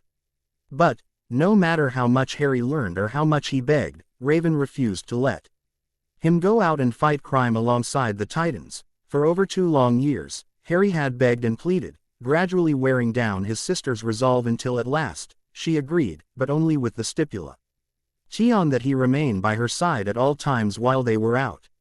Harry had gone by the name Arcane for 6 months now. When he was out with the Titans, Jinx had picked out the name for him, and he immediately loved it, thinking it was so cool. The next thing to do was to choose how he would look while out fighting crime. Harry had no wish to be the cause of jokes or ridicule and so had asked Jinx and Raven for help picking out a costume that looked cool but also intimidating. To the surprise of everyone in the tower, the 2 girls had taken the job with a strange level of excitement and commitment, locking themselves in Raven's room and allowing no one entry for over a month. Harry was beginning to grow worried when Raven finally allowed him to come in and see the product of their hard work. Harry was amazed at what they had made for him. Arcane's outfit consisted of only 2 colors, black and red. He wore a sleeveless black shirt with red trim along the neck and shoulders and an ally black pair of military-style pants with red trim down the sides. Both had been charmed to repel any object thrown or shot in his direction. A person could fire a shotgun at point-blank range at Harry. and the bullets would magically move away from him. Adding to this ensemble were a pair of midnight black combat boots with red trim. The final piece of Harry's outfit was a special gift that Avayan had been working tirelessly on and had looked at Harry in worry as she presented it to him. She needn't have worried though, as Harry had stared at it with awe before hugging her in thanks. Raven's present was a midnight blue, almost black, cloak that seemed to bend the shadows to Harry's whim. When the hood was raised, it would make Harry's face disappear entirely, leaving behind only a glowing pair of emerald green eyes. So even if someone were standing right in front of Harry, they would be unable to see his face, only his eyes. The whole outfit seemed to give him a shadowy, otherworldly image that Harry was happy to cultivate. Ever since joining the Titans on patrol, Arcane had become the talk of the city as people made wild speculation on who he was. Somehow, word had finally got 10 out that he was Raven's little brother, and that just seemed to make things worse as villains seemed to target Harry more in an effort to hurt Raven. Still, thanks to the training he had received from his new family, it hardly ever went well when Harry was attacked. At school, Harry would grin and try to keep from laughing as his friends would say how badass Arcane was and how he was so lucky to get to live in Titan's Tower. Harry knew he couldn't tell anyone who he was, so he instead just enjoyed the game of hiding in plain sight. Now, as Harry leaned up against the gargoyle and enjoyed his tasty treat, his thoughts went back to the letter he had received 2 weeks ago. Harry knew what Hogwarts was. Raven and Jinx had told him about it many times and Harry really did want to go there like his parents had. Still, he was worried after hearing everything that Jinx and Raven had told him about the headmaster, Dumbledore. According to the pair, Albus Dumbledore was an incredibly critical man who only seemed to care about the greater good. However, what the greater good was anyone's guess as he didn't seem to share that particular nugget of information. Finally, after a few days of indecision, and with Raven's agreement, Harry decided that he would like to speak to a representative from Hogwarts before deciding whether to attend or go to his second choice, Ilvermorny. Harry had received an answer surprisingly quickly, telling him that Albus Dumbledore himself, as well as 2 professors, would be coming to answer any and all questions that he might have with the school. As Harry watched the light reflect off a nearby building, his communicator buzzed on his hip, and Harry lazily reached for it before pressing the button to activate it. "Sup?" Harry asked, popping the P, with a grin. "They're here. Where are you?" Raven's voice replied, and Harry felt a rush of excitement course through him as he eagerly tried to get to his feet and not fall off the gargoyle. "I'm heading home from school. Be there soon," Harry replied, staring sadly as his ice cream fell out of his hand and hurtled to the street far below. "You little liar," Raven replied mockingly, "you went flying again, didn't you? Bet you're at St. Patrick's Cathedral again." Harry grinned at the words. His sister knew where his favorite spot was and how often he visited it. "I admit nothing," Harry replied with a grin. "Just get back here as quick as you can," Raven replied, and Harry could hear the smile through the communicator. "Jinx isn't the biggest fan of our current guests, and we wouldn't want her going back to her villainous ways on them, would we?" "No, we would not," Harry laughed before hanging up the communicator and jumping off of the gargoyle. For a few seconds, he let himself freefall, spreading his arms and letting the wind rush by him before activating his abilities and taking off like a bullet towards the tower. Dumbledore frowned as he sat on the couch and stared at the ones who called themselves the Titans, who were either sitting or standing in front of him. Remembering the reports of those he had sent to spy on Harry's new family over the years, Dumbledore initially thought the messages were greatly exaggerated. Still, seeing them with his own 2 eyes, he had to admit how wrong he was, and judging by how his companions were reacting, they were equally shocked. On his side of the aged headmaster sat Minerva McGonagall, his deputy headmistress as well as Professor of Transfiguration, and on his right sat Professor Snape, Professor of Potions. Behind the group stood Alistair Moody, who had been brought for added protection by order of Cornelius Fudge, who didn't want Dumbledore going to America without it. Moody was staring hard at Jinx, but rather than be intimidated, Jinx seemed amused at the way Moody was staring at her, remembering how intimidated he had been of her when he saw what she had done to those pureblood filth who had accosted her. "Been a long time, Moody," Jinx said softly, surprised to see you still alive. Ha! Moody laughed. It will be a cold day in hell before some dark magic prick kills me. Indeed, Jinx said with a grin. You're too stubborn to die. Moody said nothing, but a grin spread across the old Auror's face, and Jinx chuckled softly. It had been Moody who had kept her out of Azkaban, making it seem like he didn't trust her while at the same time defending her from those who saw her as dangerous. Will Mr. Potter be along soon? Dumbledore asked no one in particular. He should have gotten out of school a little while ago. Robin replied quickly, so, he should be here soon. Dumbledore nodded in gratitude at the young man, glancing out of the corner of his eye at Snape, who was looking at one of the Titans in barely concealed shock. The teen in question looked to be made of metal and was currently leaning against the refrigerator with his arms crossed as he looked at the wizards with curiosity. If I may ask, Professor McGonagall said softly, where are your parents? You're all far too young to be alone, and I've yet to see a single adult since arriving here. Ain't got none, Beast Boy replied from where he sat cross-legged on a swiveling chair, slowly spinning him in a circle, and we don't need any either. We've got each other. Professor McGonagall's eyebrows rose in shock at that. Something that was shared by her two companions. Moody, as usual, showed nothing as to what he was thinking. But, McGonagall said, trying to think of what to say, but Mr. Potter has been living here for 3 years now, and if there are no adults, then who has been raising him? Or any of you, for that matter. We've been raising Harry, Raven replied testily, and McGonagall felt her expression soften as she looked at the little girl who had once affectionately called her Aunt Minnie, and we've been doing a far better job of it than those he was left with originally. Would you agree, Dumbledore? Dumbledore sighed in annoyance at the question as everyone's eye turned to him. The Titans, he noticed, looked at him with barely concealed contempt, and Jinx was looking with pure hate. Professor McGonagall's lips thinned at the idea of so many teenagers living without adult supervision for so long, but she was cut off by Dumbledore before she could say anything. I did what I thought was best at the time. Dumbledore said softly, you were too young to raise him, Raven. And Harry needed to be raised away from the fame his name would have brought him. It would have turned his head. Raven opened her mouth to retort when the doors to the living room slid open, and Harry walked in, grinning like a Cheshire cat at the reactions that his appearance had caused. The Titans were looking at him fondly, as they always did, while the visitors were staring at him in surprise and, in the case of one of the professors who looked like a human-bat hybrid, open dislike. Dumbledore felt his jaw drop and looked almost comical for a moment as he took in the boy he had not seen in nearly 10 years. Harry still had his father's messy black hair, but it now had streaks of red dyed into it as well. His left earlobe was pierced, and a silver raven hung from the earring. The clothes the boy was wearing were also quite peculiar. He had on a pair of baggy black jeans that looked like a seatbelt for a belt and a dark shirt that read, Evanescence, and a pair of black combat boots with multicolored strings on his feet.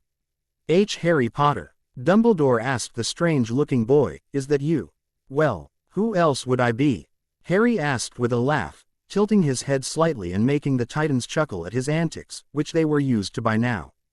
Harry, behave yourself, Jinx said with a wry grin.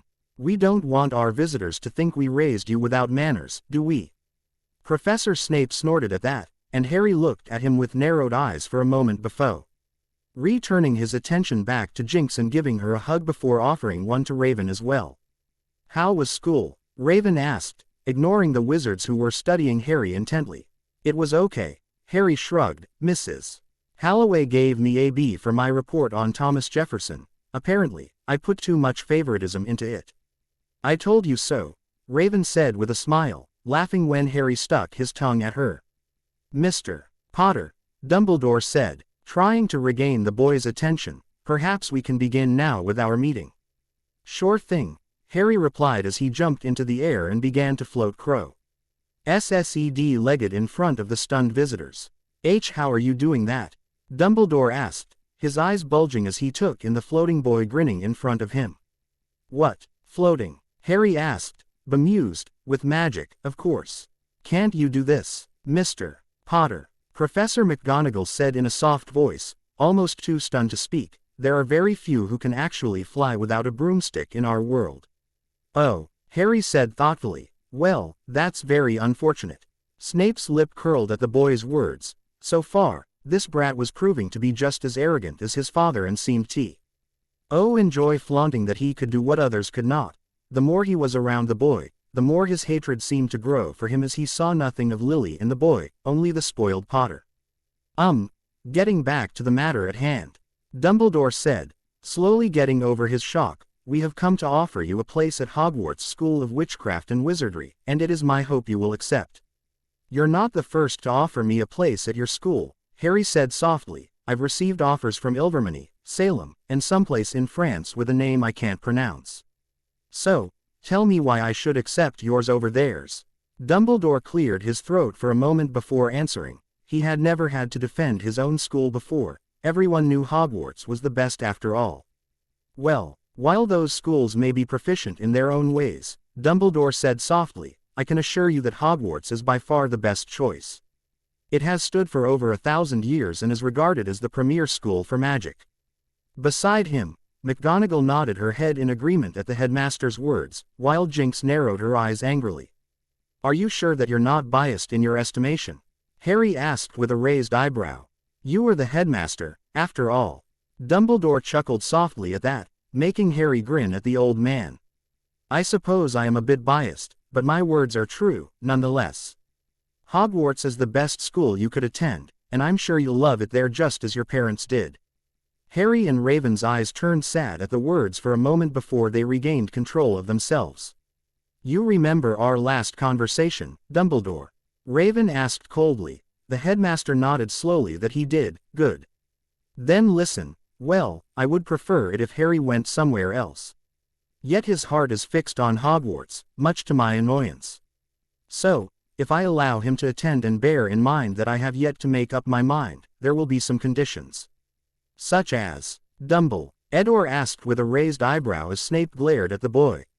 Such as a place at Hogwarts for myself and my team, Raven said quickly, making both the visitors look at her in shock.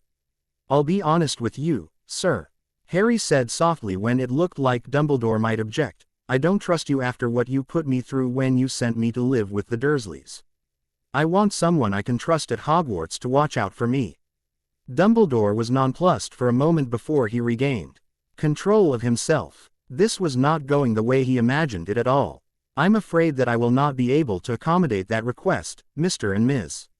Potter, Dumbledore replied sadly. Jinx was expelled from Hogwarts and as such cannot teach there, and as for you, Raven, Dumbledore turned to the girl, and an expression of regret flashed across her face before he mastered himself. I'm afraid that Raven lacks the required credentials to teach at Hogwarts.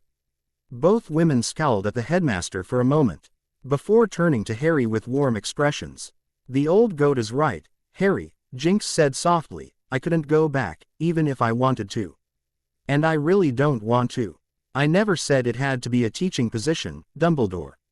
Raven said, narrowing her eyes, just one where I can keep an eye on Harry. Actually, Professor McGonagall said softly, turning the room to her, there are a few positions that these Titans could use if they so choose. I myself require an assistant to help with my classes when I'm otherwise indisposed. So if young Raven here could prove that she has enough knowledge in the subject, I'd be delighted to have her help me. Raven's eyes softened, and a small smile appeared on her face before she softly said, Thanks, Aunt Minnie. Professor McGonagall felt tears prick her eyes for a moment before she blinked them away while Dumbledore stroked his beard thoughtfully. Well, I see no reason to object if Professor McGonagall finds you acceptable, Dumbledore said softly. But you'll need to show that you are capable of instructing and doing the work yourself. And as to the others, I suppose we could find someplace for them. Not me, Jinx said, crossing her arms angrily. I've no wish to ever return to that school. I think I'll stay in Jump City as well, Cyborg said. I doubt a magical school will interact well with my body, and someone needs to keep an eye on the city. I'll call the Titans West to help out while we're gone, Robin said, just until we're sure that Harry will be safe at school. Raven nodded in understanding and opened her mouth to respond when Snape finally decided enough was enough and spoke up. This is ridiculous. No other student has ever been given such a condition for his attendance, and this brat should not be the exception to that rule. Severus. Dumbledore barked. Who the hell are you calling a brat? Jinx demanded, pink energy orbs surrounding her fists. Yeah, who the hell are you, anyway, dude? Bees. TBOY demanded as his eyes turned into feline slits. I am Professor Severus Snape, Professor of Potions. Snape answered haughtily and making Raven's eyes narrow dangerously. I remember Mom and Dad talking about you. Raven hissed. Dad said you were a douche who had a stick up his ass 'cause Mom chose him instead of you. Snape colored at the words and jumped to his feet, and his hand went for his wand when he was suddenly sent flying backward over the top of the couch by Harry, who had his arm raised and his eyes glittering dangerously, but what drew everyone's attention was the long black tentacle that had struck Professor Snape in the chest and was coming out of Harry's open palm. Harry, Dumbledore asked in a horrified whisper, what is that? I never thought to give it a name, Harry replied as the tentacle retracted into his hand before disappearing entirely. Suffice it to say that it protects me and anyone I so choose. But the main point that I want to emphasize is that no one threatens my sister.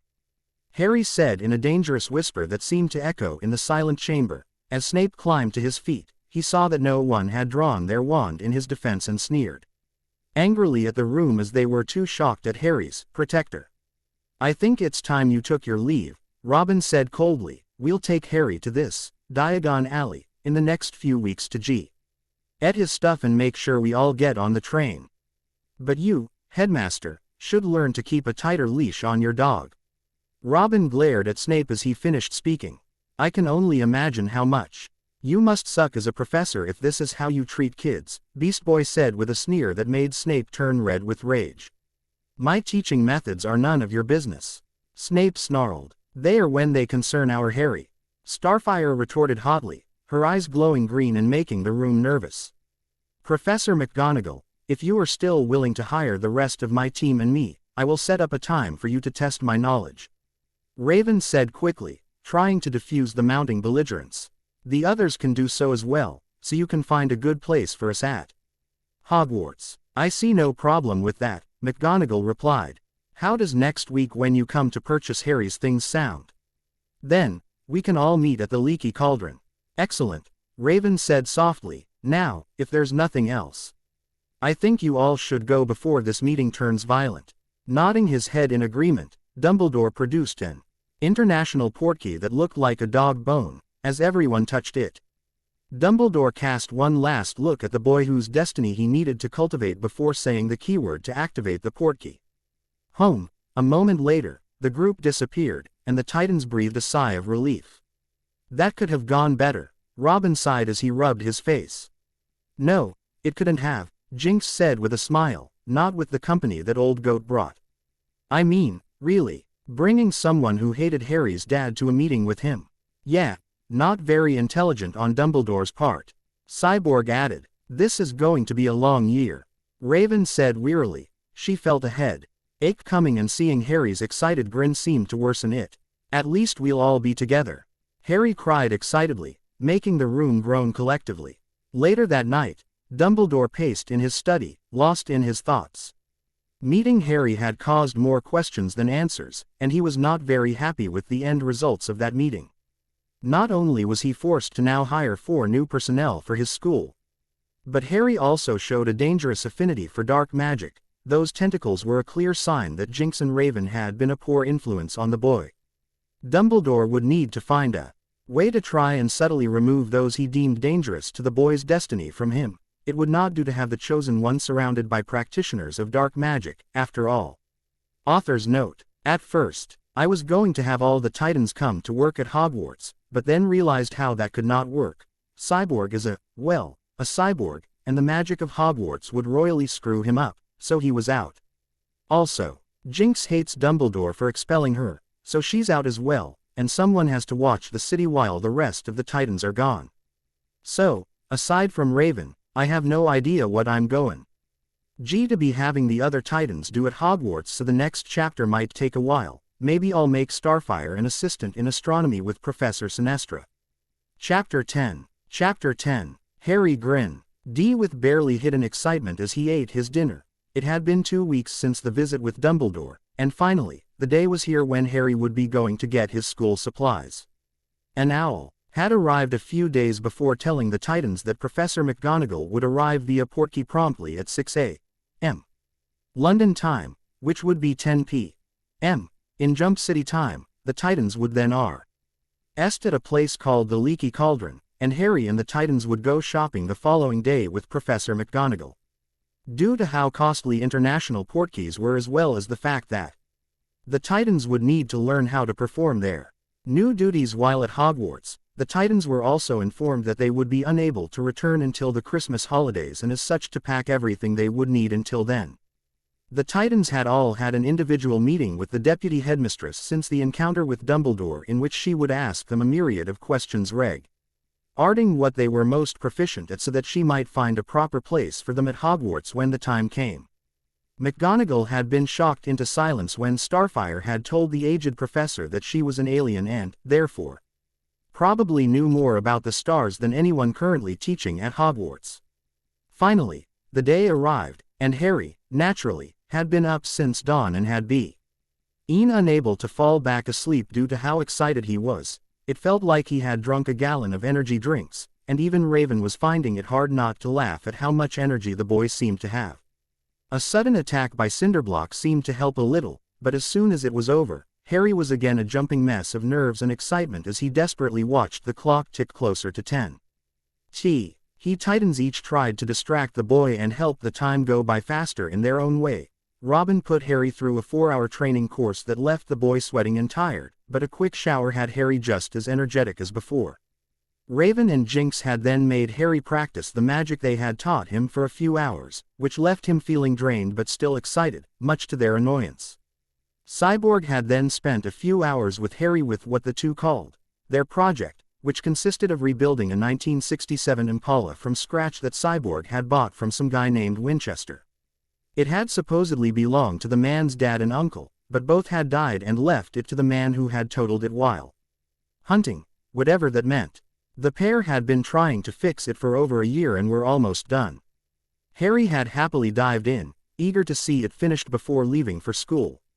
After another shower to wash off the oil and grease that had accumulated, Harry went flying with Starfire across the city. This, above all things, seemed to help, as nothing in the world seemed as good to Harry as flying, and by the time they had returned to Titan's Tower, Harry, at last, was beginning to relax, and finally the sun was starting to sink behind the hills of Jump City. The last couple of hours were spent playing a fighting video game with Beast Boy in which Harry lost spectacularly 15 times in a row. But even this didn't bother Harry, for he was in too good a mood. Finally, it came time for dinner, and the Titans sat down together and enjoyed a large pepperoni pizza while they waited for Professor McGonagall to arrive. According to the clock, she should be there in 15 minutes, yet to Harry, it seemed time was going by even slower than before. "Oh, come on, ha!" RRY cried as he looked up at the clock for the 5th time. "What's taking her so long?" "Harry, be patient," Raven said with a grin as she started on her second slice. "Yeah, dude," Beast Boy chirped, "she'll be here any second now. Just relax." Harry bit into his 3rd slice in annoyance at that and then proceeded to choke when Professor McGonagall suddenly appeared in the front of the table, using Beast Boy to fall backward out of his chair in fright. The Titans began to laugh uncontrollably as Robin smacked Harry hard on the back while Jinx helped Beast Boy to his feet, and even Professor McGonagall smiled a bit at Harry and Beast Boy's antics. "Good evening," Professor McGonagall said pleasantly once Harry had regained his composure. "I take it you are all ready to depart." "Yeah, Rave," N said as she rose from the table and pulled what appeared to be a small duffel bag from under her cloak. "I shrank everyone's stuff and put it in here a few hours ago. We're ready when you are." McGonagall nodded her head, and a look of pride came across her features as she stared at Raven before the aged witch took out a pocket watch and looked down at it. "The portkey will activate in 5 minutes. So I advise you all to make your goodbyes so we might be ready." Everyone quickly jumped up from the table and began to get ready as Harry gave Jinx a tight hug, as he wrapped his arms around her. He felt tears run down his cheeks and did not know why. "Hey now," Jinx said gently, "no tears, okay? I'll see you again for Christmas, and I want to hear everything you go through, okay? I'm going miss you," Harry said softly as he pulled away and wiped his face. I'm going to miss you too, Harry, Jinx replied softly, and I expect letters. Lots of them. Harry giggled at that before turning to Cyborg and giving him a hug as well.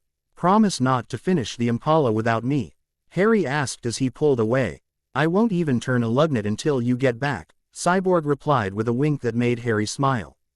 30 seconds. McGonagall called out as she pulled what looked like an old shoe from her cloak. Everyone take hold, please. Sharing a strange look, the Titans each placed a finger on the shoe. Enjoy the ride, Jinx called with a sinister smile, but before anyone could ask what she meant, they all felt a strange pull as though they were connected to a bungee cord and instantly disappeared. A moment later, or so it seemed, the Titans all landed hard onto a wooden floor and began groaning in abject misery. Beast Boy quickly jumped to his feet and threw dinner into a nearby bucket as McGonagall watched them all with what appeared to be humor. Come now, it wasn't that bad, McGonagall said with a slight grin as the Titans rose to their feet slowly on shaking knees. Speak for yourself, Robin said in annoyance. That was the most awful feeling I have ever experienced, Starfire added in a weak voice.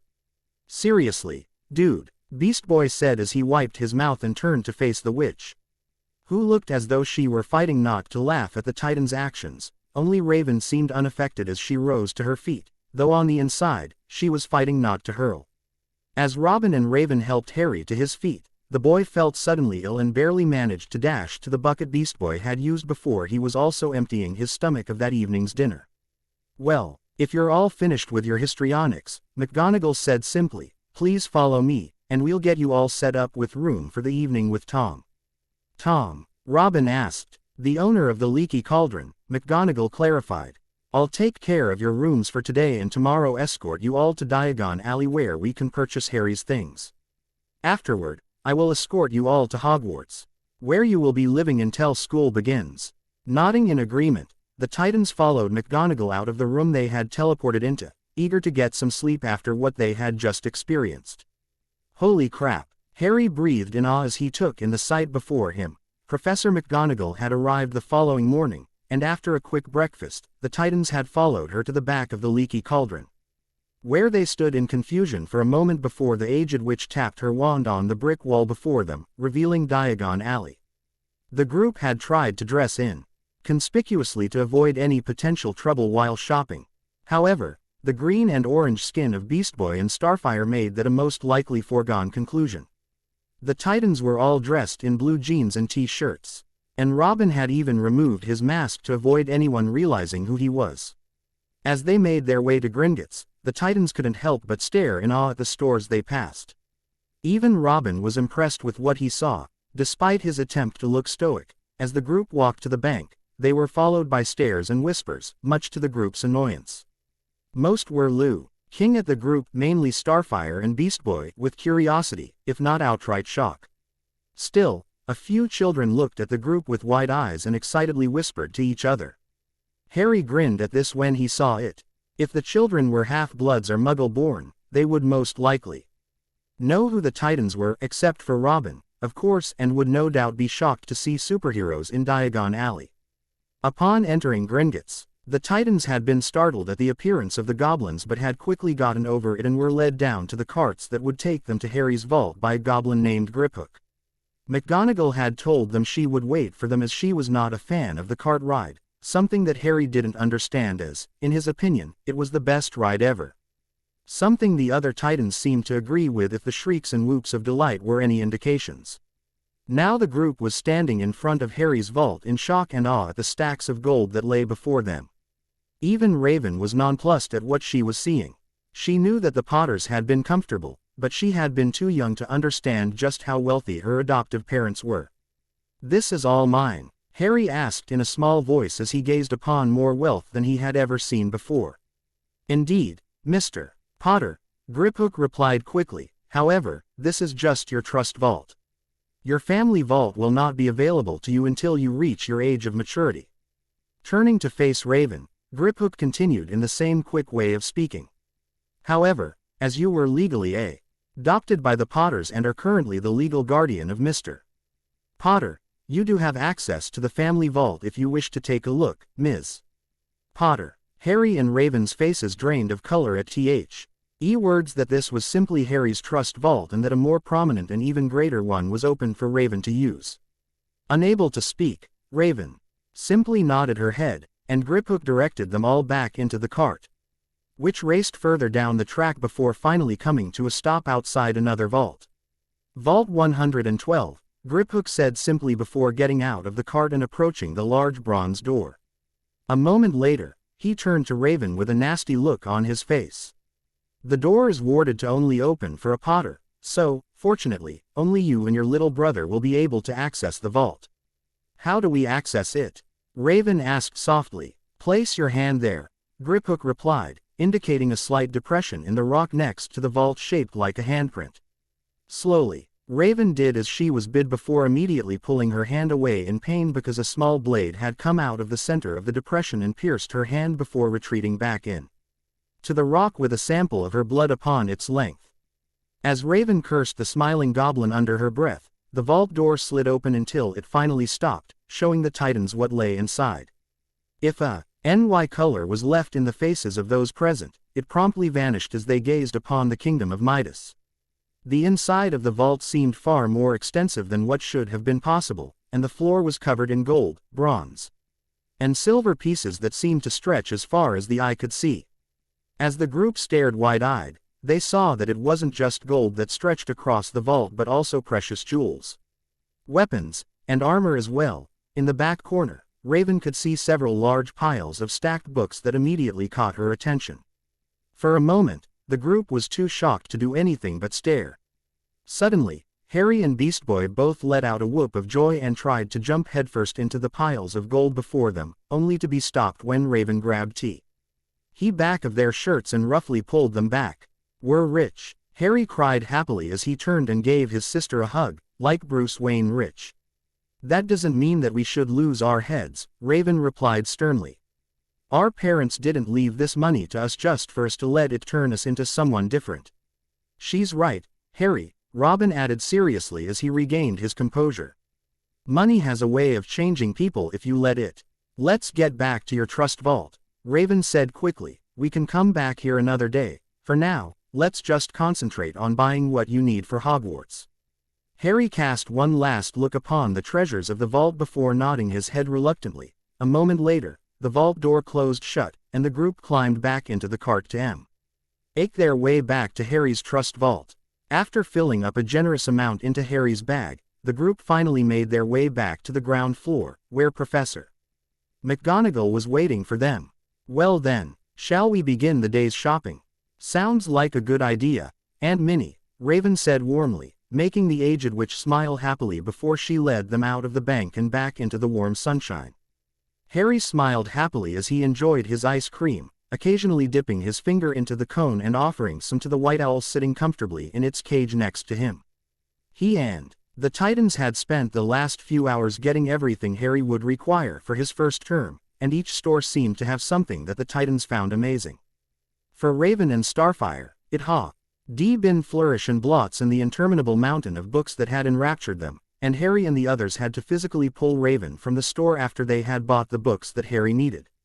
Beast Boy's favorite store turned out to be Zonko's joke shop, and Raven had threatened to remove a vital piece of Beast Boy's anatomy if he used any of the things Harry had bought for him on her or any of the other Titans.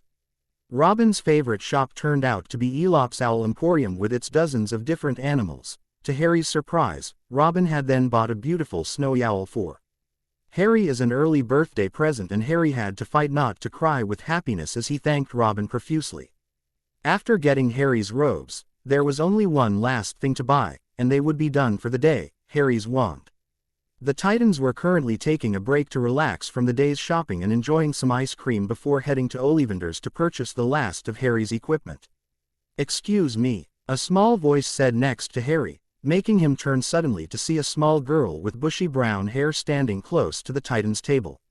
Yes, Harry replied warmly, can I help you? I was wondering. The girl replied softly as she turned to face Starfire, I was wondering if you were Starfire of the Titans. Indeed I am, little one, Starfire replied as she flashed girl a brilliant smile that made her fidget. My name is Hermione Granger, the girl replied shyly. I was wondering if I might receive your autograph. B because you're one of my favorite heroes, I mean. Starfire smiled happily as she took the girl's offered quill and parchment before quickly signing her name and handing it back to the girl, who held the parchment as though it were the most priceless object she had ever seen. Thank you so much. I will treasure this forever, Hermione said happily before turning and hurrying away to two watching adults, who Harry assumed were the girl's parents. While the Titans watched with warm smiles. Such a sweet little girl, Starfire said happily as they watched Hermione show her parents the parchment with a brilliant smile on her face. Shall we head to Ollivander's? McGonagall asked as she turned back to the Titans. Mr. Potter's wand is the only thing left to purchase, then we can make our way to Hogwarts. Yes, Harry said excitedly as he jumped to his feet. Let's go. The other Titans all laughed heartily at Harry's exuberance before rising to follow the boy, who seemed to be bouncing with barely held excitement as they entered Ollivander's shop. The first thing Harry noticed when they entered was how quiet the inside of the shop was, as though no sound was permitted to take root inside. Hello, Mr. Potter, a voice said suddenly, making the group jump and instantly take a defensive stance. I was wondering when you would grace my humble shop with your presence. As if by magic, Mr. Ollivander suddenly appeared standing behind the counter, his hand resting lazily on the counter and a sly smile on his face as he took in the scene before him. Green energy orbs surrounded Starfire's hands, while black ones surrounded Harry and Raven's. Robin held his throwing star in a ready position, while Beast Boy's eyes had turned into feline slits as he lowered himself into a pouncing position. You need have no fear of me, Ollivander said calmly, raising his hands to show he held no weapon. I apologize for scaring you. I really must learn not to do that to my customers. Indeed you should, Raven replied as she dissipated the black orbs that surrounded her fists. You might one day gain an injury from a customer who does not appreciate such games. Ollivander simply smiled at Raven for a moment before his expression took on a sad look. Hello, Ms. Potter. I'm sorry that I never got the chance to find a wand for you. I know your parents would have loved to see you attend Hogwarts, though I'm sure they are very proud of the woman you have become all the same. Quote, tears pricked Raven's eyes for a moment before she managed to blink them away. Thank you for your kind words, Mr. Ollivander, Raven said softly, dipping her head in respect. Now then, Ollivander said as he turned to Harry, shall we find the wand best suited to you, Mr. Potter? Yes, please, Harry cried happily. He'd been waiting for this for years, and his excitement at finally having a wand was threatening to run out of control, something the other Titans found hilarious. Perhaps Ollivander did as well, for his smile grew as he gazed down at Harry from behind the counter. Well then, let's get started, shall we? Ollivander said before standing up straight and clapping his hands together happily. For the next few minutes, Ollivander measured Harry's arm in every way possible and jotted down notes as he did so. When that was done, he began to pull box upon box from the shelf before offering each wand to Harry to try, but no matter how many boxes the wandmaker pulled, none seemed to do what they were supposed to. Rather than be disappointed, however, Ollivander seemed thrilled by how long Harry was taking. Tricky customer, Ollivander laughed as he snatched the 48th wand from Harry's grasp. Not to worry, we'll find the perfect fit for you. I guarantee it. For almost an hour, Harry tried wand after wand, yet none felt right. Harry began to fear that no wand would be the right one and was beginning to become afraid. Would he even be allowed to attend Hogwarts if he couldn't find the right wand? Harry had just had his IGHTY second wand taken from him when Ollivander returned with another box and a troubled look on his face. Try this one, Ollivander said softly as he pulled the wand from the box and passed it to Harry. Instantly, a warmth spread up Harry's arm, and as he waved it through the air, a bright golden light flew out of the tip that made the whole of the interior glow. Well done, Mr. Potter, McGonagall all said happily as she clapped her hands together. Yeah, good job, Harry, that was awesome, Beast Boy added with a wink that made Harry smile happily. Raven said nothing, just smiled at her little brother, and proceeded to give him a hug as Ollivander watched with a strange look on his face. Curious, very curious. Sorry, but what's curious? Harry asked as he held his wand with reverence. I remember every wand I've ever sold, Mr. Potter, It so happens that the phoenix that gave its tail feather to supply your wand core gave another feather, just one other. So it is curious that you should be destined for this wand when its brother gave you your scar. Instantly, the temperature of the room seemed to drop considerably, and the color drained from Raven's face as the other Titans looked down at Harry's wand with looks of shock and revulsion. Even Harry now seemed afraid of the wand that had chosen him, and for a moment it seemed like the boy would give the wand back to Ollivander. Find another, Raven demanded. I won't have my brother use a wand that has any association with the monster who murdered our parents. I'm afraid that's not possible, Ms. Potter, Ollivander said sadly. The wand has chosen Harry, and no other will work as well as this one, so I'm afraid it's either this one or none at all. Harry looked pained as he gazed down at the wand in his hand. If it came down to a choice between using the brother wand of that bastard and no wand at all, he might hate it, but it was an easy choice. I'll take it, Harry said in a small voice. Harry, you don't have to if you don't want to, Raven said as she knelt down on one knee and placed her hands gently on her brother's shoulders. You heard him, Raven, Harry said softly. No other wand will work as well for me. It's either this one or no wand at all, and I need a wand to go to school. But, Raven began before Harry cut her off. I'll just have to ensure that this wand is used for good rather than evil. Like the monster who killed Mom and Dad. A tear rolled down Raven's face as she pulled her little brother into a fierce hug. If you're sure, then so be it, Raven said in a soft voice. I think it's clear that we can expect great things from you, Mr. Potter, Ollivander said in a firm voice as he packed Harry's wand away, and I, for one, look forward to seeing the good that this wand will be used for. After Harry had paid for his wand and Ollivander bowed them out of his shop, McGonagall produced another portkey from her robes, smiling as the Titans let out a collective groan at its appearance. Everyone ready? Professor McGonagall said with a smirk. If we said no, would it matter? Beast Boy asked. Not in the slightest, the witch replied with a small smile. Let's just get this over with, Robin said with a grimace as the group each placed a finger on the old shoe. Next stop, Hogwarts, Professor McGonagall said happily as the portkey activated, and the group disappeared in a flurry of screams. Dumbledore sighed wearily as he stared at his steepled fingers. It had been more than a month since the Titans had arrived at Hogwarts, and school was set to begin in a few days. That alone should have made Dumbledore happy, as he always found himself filled with joy at the prospect of students returning to school at the start of a new year. Instead, Dumbledore found himself filled only with worry and stress as he thought about all the information that he had accumulated over the past month regarding the new staff that would be occupying his castle. After the meeting with Harry Potter, Dumbledore had endeavored to learn all he could about Harry's new family, the Titans as they were so-called, and what he had discovered had shocked him beyond anything he had ever encountered in his long life. According to Dumbledore's research, the Titans were beings of incredible power who seemed to make it their mission to fight against evil beings who had similar powers to their own. Some were even more powerful.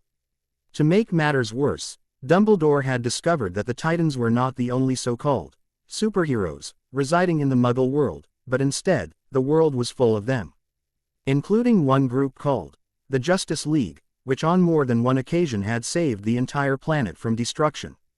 Dumbledore couldn't seem to wrap his head around any of it. Instead of the Muggles weaker than those who inhabited the magical world as he had always assumed, it seemed that the Muggles were, in fact, far more powerful than anything the wizarding world could bring to bear if it came to a fight, and Harry was one of those superpowered beings. This fact should have filled Dumbledore with elation. Harry Potter no doubt would grow into an incredibly powerful wizard one day.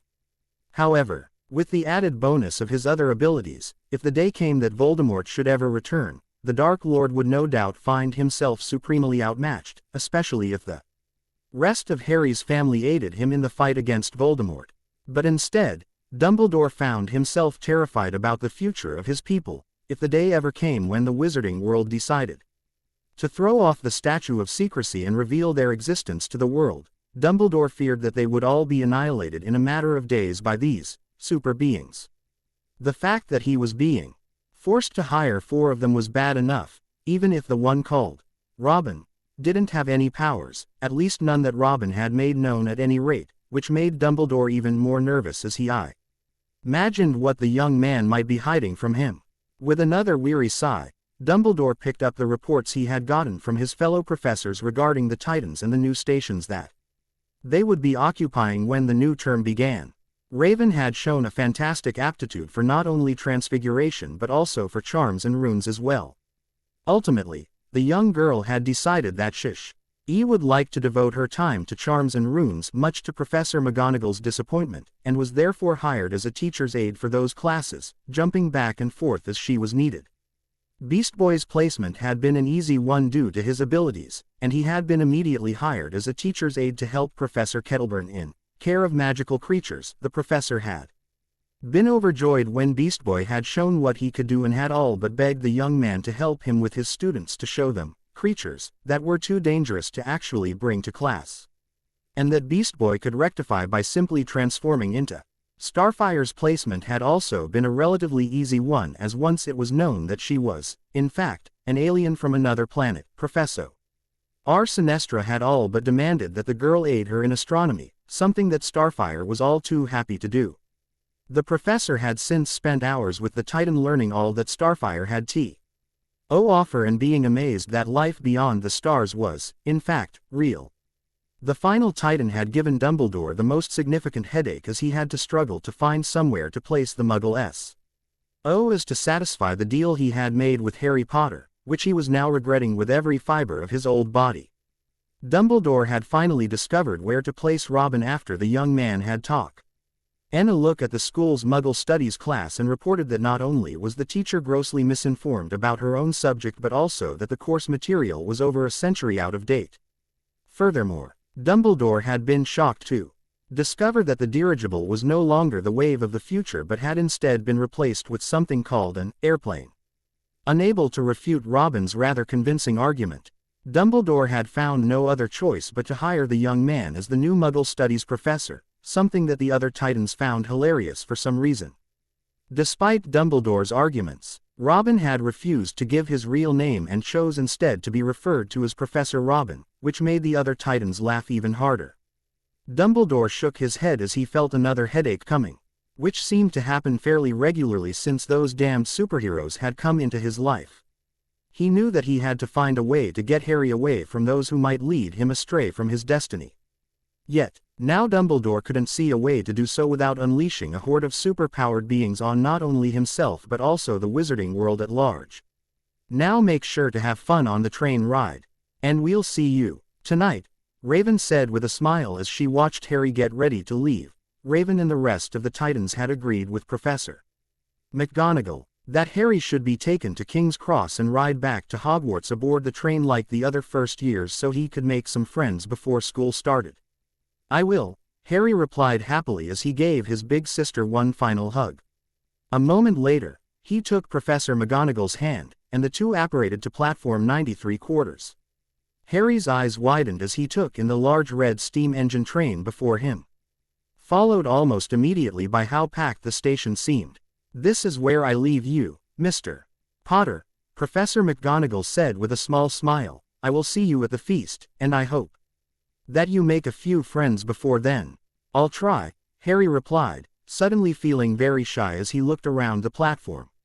I'm sure you'll have more friends than you can count, Professor McGonagall said warmly before turning and apparating away. A moment later, leaving Harry alone, with a final sigh, he made his way onto the train to find a compartment before they were all taken. Harry sighed sadly as he watched the passing countryside. It had been nearly a half hour since the train had left the station, yet Harry still sat alone in his compartment. He had tried to see if he could join any of the other children, but after being turned away for the third time, he had slunk back to his own and decided to sit by himself, so consumed by his own thoughts and the loneliness that seemed to inundate him. Harry missed the knock on his compartment door and only turned to see who it was when the person knocked a second time, albeit louder. Excuse me, but would you mind if I sat with you? Everywhere else is full, a red-haired boy said softly, making Harry smile happily at the prospect of finding a new friend. Not at all, Harry replied enthusiastically, making the boy smile as he entered the compartment and sat down. Thanks, I tried to sit with my brothers, but they told me to buzz off, the red-haired boy said in a small voice. I'm Ron, by the way, Ron Weasley. Nice to meet you, Harry quickly replied as he quickly shook the boy's outstretched hand. I'm Harry Potter. Instantly, the boy's eyes widened in shock, and for a moment, he seemed unable to talk, which made Harry smile in amusement. He already knew how most would react to his name, given how famous he supposedly was in the wizarding world, yet he still found the reactions that came from those who heard his name hilarious.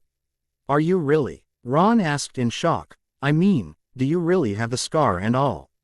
Yup, Harry replied, popping the P in amusement as he lifted his bangs to show his forehead. Ron's face went even whiter at seeing it before a smile came across his face, and he softly whispered. Whoa, so, how come you have an American accent? Ron asked when Harry had lowered his bangs again. I was raised in America by my big sister. You have a big sister? Ron asked in bemusement. The books about you never mentioned that part. I imagine there are a lot of things in those books that are incorrect, Harry sneered. If I were to bet, I'd say that probably 90% of what's written in there is crap. Ron chuckled at that for a minute before speaking again. So what's the deal with your hair? If it's not too rude. What's wrong with my hair? Harry asked as he turned to look at his reflection in the window. His black hair was as wild as usual, except he had dyed blue streaks through it this time instead of red. Well, it's just, Ron said in a strained voice, as though not knowing how to respond. Is that your natural color, I mean? Harry laughed as he realized what Ron was asking and quickly turned back to the boy to show there was no offense. Nah, I just like to add a little color. Pure black as Sue last week, you know. After seeing Harry's wink, Ron began laughing at the boy's antics before turning the conversation to Quidditch and the house they both hoped to be in. For over an hour, the two laughed and joked back and forth with one another before they were interrupted by the girl that Harry had seen in Diagon Alley and had asked for Starfire's autograph. Excuse me, have either of you seen a toad? A boy named Neville has lost one. Afraid not, Harry said with a smile. You should check the bathroom. Toads like damp, wet places, so there's a good chance he'll be there. The girl nodded her thanks and was about to leave when she took a second look at Harry and asked softly. I'm sorry, but have we met before? You seem awfully familiar. Yeah, we met when you asked for Starfire's autograph, Harry replied with a wink that made the girl gasp with remembrance. Right, I thought you looked familiar. If I may, what were you doing with her? She's one of my guardians, Harry replied. She helped raise me along with the other Titans and my big sister, Raven. Raven is your sister, Hermione gasped as her eyes widened in shock. You're arcane. Shish, Harry said quickly as he jumped up. You can't go around telling people a superhero's identity. What's wrong with you? Hermione was about to apologize when she saw the smirk on Harry's face and laughed as she gently swatted his shoulder. What's a superhero? Ron asked as he looked at the two in bemusement. And who are all these people that suddenly have you two so excited? Quickly, Hermione sat down next to Ron and began to explain what a superhero was and who the Titans were. Harry could see that Ron was having a hard time believing what Hermione was talking about, so with a smile on his face, Harry began to slowly raise himself off of the seat until he was floating a foot off of the seat as Ron watched with wide eyes. Bloody hell, Ron said in awe as Harry rotated himself 360 degrees until he was staring upside down at the two shocked children. Believe her now? Harry asked with a smile as Hermione began to giggle. That's wicked, Ron answered as a grin spread across his face, and all the other Titans can do that too. Not all of them, Harry said quickly, but a few can. That's so cool, Ron said simply. I wish I could stay longer, but I promised Neville that I would help him find his toad, so if you'll excuse me, Hermione said as she rose and quickly exited the compartment. However, she wasn't gone 5 minutes when the door opened again, and Harry turned expecting to see Hermione again, only to find instead a blonde-haired boy who appeared to be standing in front of two gorillas. Can we help you? Harry asked with a raised brow as he took in the boy's arrogant appearance. There's a rumor that Harry Potter is in this compartment. Is that you? Perhaps, Harry answered with a smirk, but how do you know it isn't my friend here? Ron smiled slyly, used to Harry's antics by now, as the haughty boy turned to face him before turning back to Harry with a sneer. "There's no way I would mistake a Weasley for Harry Potter." "What's wrong with the Weasleys?" Harry asked in a cold voice, quickly concluding that he didn't like the boy. "No doubt you will be unaware of this due to your time amongst the Muggles," the boy drawled, "but some wizarding families are better than others. I can help you there if you wish." The boy held out his hand as he concluded speaking, and Harry looked down at it for a moment before looking back up at the boy with a raised brow. "What's your name?" "Draco Malfoy," the boy said haughtily as his hand fell back to his side. "And these two behind me are Crabbe and Goyle." "Well, Draco," Harry said, sneering at the name and making Draco turn pink, "would you care to tell me what it is exactly about the Weasley family that you find so repugnant?" "Certainly," Draco sneered. "You see, Potter, the Weasley family are what we call blood traitors, those who have decided to dirty their blood and honor by associating with those of lesser value than what is expected from those of such noble, pure blood, such as Muggles and even mudbloods." Ron's face began to turn red, and Harry was sure that at any moment the boy was going to understandably blow his top. "So, basically, you are saying that because the Weasley family chooses to judge others by their actions rather than how pure their blood is, they are considered bad?" Harry asked slowly, trying to wrap his head around how idiotic that line of thought was. "Exactly," Draco said, happy that Harry seemed to understand. "Such families as the Weasleys are unfit to be associated with by noble families such as ours." "Yeah, I think I'm going to have to disincline your offer of friendship," Harry said with a grimace. "I'd rather not become friends with a member of the clan." "The what?" Draco asked in bemusement. "The Ku Klux Klan," Harry said quickly, "basically a bunch of bigots who think that they're better than everyone else just because their skin color is a bit brighter than everyone else's. But instead of skin color, you're a bigot who thinks he's better due to his blood status, and I'm not interested in associating with people like you. So if you don't mind, shoo." Draco's face turned red with anger as Harry began to shoo him away with his hand. Ron looked like he was trying not to laugh, which only seemed to infuriate Draco further.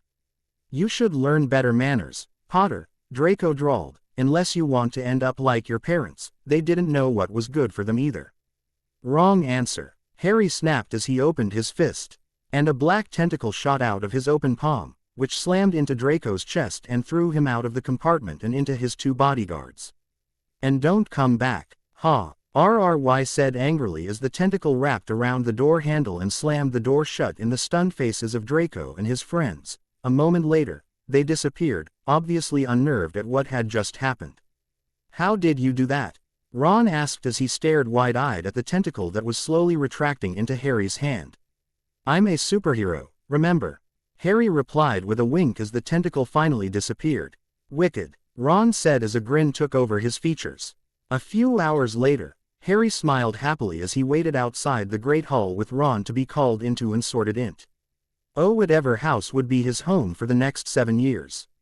Behind him, Harry could hear Hermione talking rapidly about all the spells she had learned and which one would be needed for whatever they had to do. Ron suggested that they needed to fight a troll, according to his older brother, and Harry couldn't help but laugh at the absurdity of such a claim. They were 11 and knew no magic. There was no way they would be made to do something as dangerous as that. When Professor McGonagall finally called them in, even Harry had to admit that he was a bit nervous about what might be coming. He felt better when he saw the Titan smiling gently down at him from the head table. Raven was shooting him a bright smile that instantly made Harry feel better as they approached a stool upon which sat an old hat. Before Harry could ask what they were all waiting for, the hat began to sing, and Harry stared in amazement at what he was seeing. Apparently, all they had to do was try on the hat, and it would decide where they were supposed to go. Harry actually laughed out loud at the idea, and a moment later Ron joined him.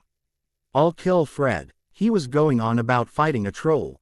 A moment later, the sorting began, and Harry watched with excitement as each name was called and sorted shortly after. Some people took a while to be sorted, like Hermione, who took nearly 3 minutes before being sent to Gryffindor. Others took no time at all, like Draco, who was sorted in a matter of seconds to Slytherin. "There's not a witch or wizard who didn't go bad that wasn't in Slytherin," Ron whispered into Harry's ear. Perhaps it was his imagination, but the Slytherin table did indeed look like a rough group to him, and he silently prayed that he wasn't sorted there. Finally, Harry's name was called, and as he approached the stool, he noticed the immediate whispers that echoed around the hall. The last thing he saw before the hat dropped over his eyes was the hall craning to get a better look at him. "Ah, Mr. Potter, good to see you at last," a voice called in Harry's ear, making him jump with surprise. Hello, Mr. Hat, sir," Harry said softly, making the hat chuckle. "There's no need to be afraid, Harry. I'm just here to take a look and see where the best house for you to be is. I'd really appreciate it if the said house were not Slytherin if it's all the same to you," Harry replied. "Not Slytherin, Are you sure? You could be great there." "Maybe, but I'd prefer to keep away from bigots and such, and given my own inclinations towards violence against such people, it's probably not the best place for me to go." "You may be right, there," the hat chuckled. "Very well then, better be Gryffindor." The hall erupted with cheers at the words, and two twin red heads jumped up and began chanting. "We got Potter! We got Potter!" Harry began to laugh at the twins' antics and quickly took his seat as people clapped him on the back, making Harry go red with embarrassment as he watched the rest of the sorting. When the sorting was finally over, and Professor McGonagall took the hat and stool away, Dumbledore slowly rose to his feet, making the hall go silent instantly as they all listened to what he was about to say. "Welcome to another school year. I hope you haven't emptied your heads completely and are as excited for the year as I am. Now, before we begin our feast, there are a few start-of-term announcements that I need to give out. Firstly, to all our new students, please be aware that the Forbidden Forest is, as the name suggests, forbidden to all students. Secondly, the third-floor corridor on the right-hand side is also forbidden to all who do not wish to die a most painful death." Harry looked shocked at the words and looked towards his sister, only to see that she was also surprised at the words. "He's joking, right?" Harry asked the table as whispers broke out across the hall. "I don't think he is," Ron's older brother, Percy, said quickly. "Though he usually gives the reason when something is banned. The forest is full of monsters, so that's obvious, but why would the third floor be declared off-limits?" Before anything else could be said, Dumbledore continued, and Harry noticed that he seemed annoyed for a moment before he managed to master himself. "Finally, we have a few new staff members joining us this year. Raven Chair will be acting as a teacher's aide to Professor Flitwick, and babbling. Starfire will be aiding Professor Sinestra in astronomy. Beastboy will be aiding Professor Kettleburn in care of magical creatures, and lastly, Professor Robin will be taking over Muggle studies." The Titans quickly rose to their feet and bowed to the students who were eyeing them with surprise, and, in the case of Beastboy and Starfire, outright shock. The Muggle-born and half-bloods, however, were staring at them with astonishment, and Harry smiled as he heard the words, "superheroes," repeated over and over again. "Harry," Hermione hissed in shock, "why didn't you tell me that the Titans were going to be teaching here?" "I wanted it to be a surprise," Harry said with a grin. "Surprise?" Hermione growled something under her breath at him, making Harry grin even more as he looked back at the table and saw the Titans looking down at the awestruck students with what looked like humor. "Now, without further ado," Dumbledore said as he clapped his hands together, "let the feast begin." Harry's mouth dropped open in surprise as the table instantly filled itself with more food than he had ever seen in his life, as Harry quickly filled his plate. The only thought that came to his mind was, "This is going to be a great year." Author's note: the answer to those wondering why I didn't put Harry's scar hurt ing is because Harry is no longer a Horcrux, as Voldemort's soul piece was removed in the previous chapter, as you will no doubt recall. I want to thank everyone who sent me ideas about where I should put the Titans and what they should all be teaching. It really helped me decide where I wanted them all to go, and hopefully, you all will enjoy where they are, for now, at any rate, as I might move them around if I feel like it will help the story. To those wondering about the ages of the Titans in this story, I hope this helps. Raven 19 Robin 19. Starfire 156 or 20 in Earth years BEASTBOY 17. Hope you all enjoy the new chapter, and as always, let me know what you think. Chapter 11. Chapter 11. Whispers followed Harry from the moment he left his dormitory the next day, people lining up T-side classrooms stood on tiptoe to look at him or doubled back to pass him in the corridors again, staring, much to Harry's continued annoyance. By the end of the day, Harry was so fed up with the Saint airing and whispers that he used his abilities to conjure his protectors, to keep his followers at bay. Now, anyone who got too close to him, besides Ron and Hermione, would receive a sharp slap from one of the 4 black tentacles that writhed around him. However, even this did nothing to stop the continued stares and whispers. In fact, it seemed to make it worse as the half-bloods and Muggle-borns now knew he was a superhero, and seemed to stare at him even more in both awe. In contrast, the purebloods stared in curiosity and shock about what Harry could do, to Harry's continued aggravation. So many people had received a slap on Harry's first day that Professor McGonagall had ordered him to keep his tentacles to himself or risk losing 20 points every time they were seen. "I don't know what you expected, Harry," Hermione had said when Harry made his annoyance clear to her and Ron at breakfast the following day. "You have superpowers, and now everyone knows that you're the little brother of Raven, a very famous superhero, so it's no wonder those of Muggle descent would be in awe of you." "How did they figure that out?" Harry had asked with a raised eyebrow, making Hermione turn pink. "I may have accidentally let it slip after being accosted by a few of my dorm mates last night." Harry scowled at her for a moment, making the girl tear up a little. "I'm sorry," she cried. "They drug it out of me." Harry sighed in exasperation before shaking his head at her. "It's fine. It was bound to get out sooner or later, anyway. I don't blame you, Hermione." Hermione sniffled again, but a small smile crossed her face at that as Harry winked at her. "Malfoy is already making waves about it," Ron said, telling everyone that freaks like that don't belong at Hogwarts. Harry Ned and glared at the Slytherin table at that, locking eyes with his rival and shooting him a death glare that was quickly returned before turning back to Ron. "Shows what he knows." Harry sniffed in agitation as he returned to his breakfast. There were 142 staircases at Hogwarts. Wide, sweeping ones, narrow, rickety ones, some that led to a different floor on Friday, some with a vanishing step that you had to remember to jump. Then some doors wouldn't open unless you asked politely or tickled them in exactly the right spot, and doors that weren't really doors at all but solid walls pretending. It was also tough to remember where everything was because it all seemed to change without warning at any given moment. On the very first day, Harry and Ron discovered the bane of Hogwarts in the form of a poltergeist named Peeves, who seemed to enjoy nothing more than making the lives of students and even teachers a living hell with his constant pranks. Harry and Ron had been running late to their charms class when Peeves had pulled a rug out from under their feet as the two stopped to catch their breath.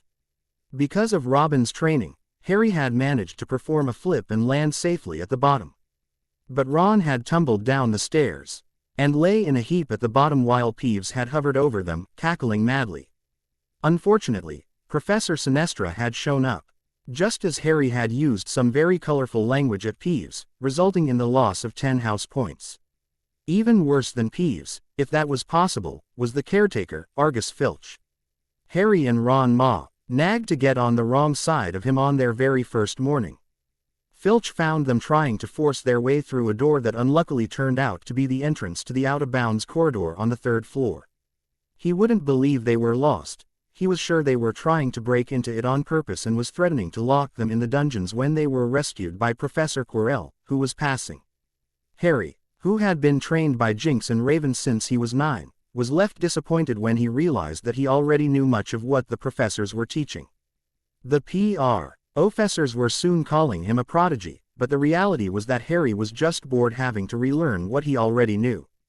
They had to study the night skies through their telescopes every Wednesday at midnight and learn the names of different stars and the movements of the planets. This class was made much more exciting with the inclusion of Starfire, who would tell the children of not only worlds that they could see with their telescopes but also of the ones they couldn't see that she had visited throughout her lifespan. Frequently, students would beg to stay behind after class to hear more of the myriad of worlds that existed among the stars and often would find themselves dragging their exhausted bodies back to bed just before dawn. Then, 3 times a week, they went out to the greenhouses behind the castle to study herbology with a dumpy little witch called Professor Sprout, where they learned how to take care of all the strange plants and fungi, found out what they were used for. Easily the most boring class was History of Magic, which was the only one taught by a ghost. Professor Binns had been very old when he had fallen asleep in front of the staff room fire and got up the following day to teach, leaving his body behind him. Binns droned on and on while they scribbled down names and dates and got Emetic the evil and Uric the oddball mixed up. Even Harry, who loved learning anything new, could not pay attention to the professor's lessons for very long without falling asleep from sheer boredom, which Ron heckled Harry for to no end. When Raven heard how he was falling asleep in class, she threatened to break his game station if it happened again, and Beast Boy had begged Harry on his knees to stay awake if only to keep their very expensive game station from destruction. Charms was by far Harry's favorite class, with Transfiguration being a close second, even though Professor McGonagall had given a strict speech at the beginning of class that she would tolerate no horseplay and that anyone who did not pay attention would be asked to leave. However, Harry still found the class fascinating and had even gained a rare smile from McGonagall after Monoggy ing to turn his beetle into a button after only 3 tries. Charms was taught by a tiny individual named Professor Flitwick, who seemed very excitable as he taught, helped by Raven, who glided among he students offering aid where it was needed. Harry knew he would be given no favoritism from his sister, but he still hoped he would be treated as just another student. Unfortunately, this was proven wrong, as Raven seemed to expect more from him than anyone else, and when Professor Flitwick made the students write a foot of parchment of levitation spells, Raven told Harry she expected 2 feet instead. The class that Harry was most looking forward to, however, proved to be a colossal disappointment. After only 1 class of defense against the dark arts, Harry was left wondering how Professor Quirrell managed to become a teacher in the first place, as the poor man seemed to be terrified of his own subject and was the laughingstock of the school, as far as Harry could see.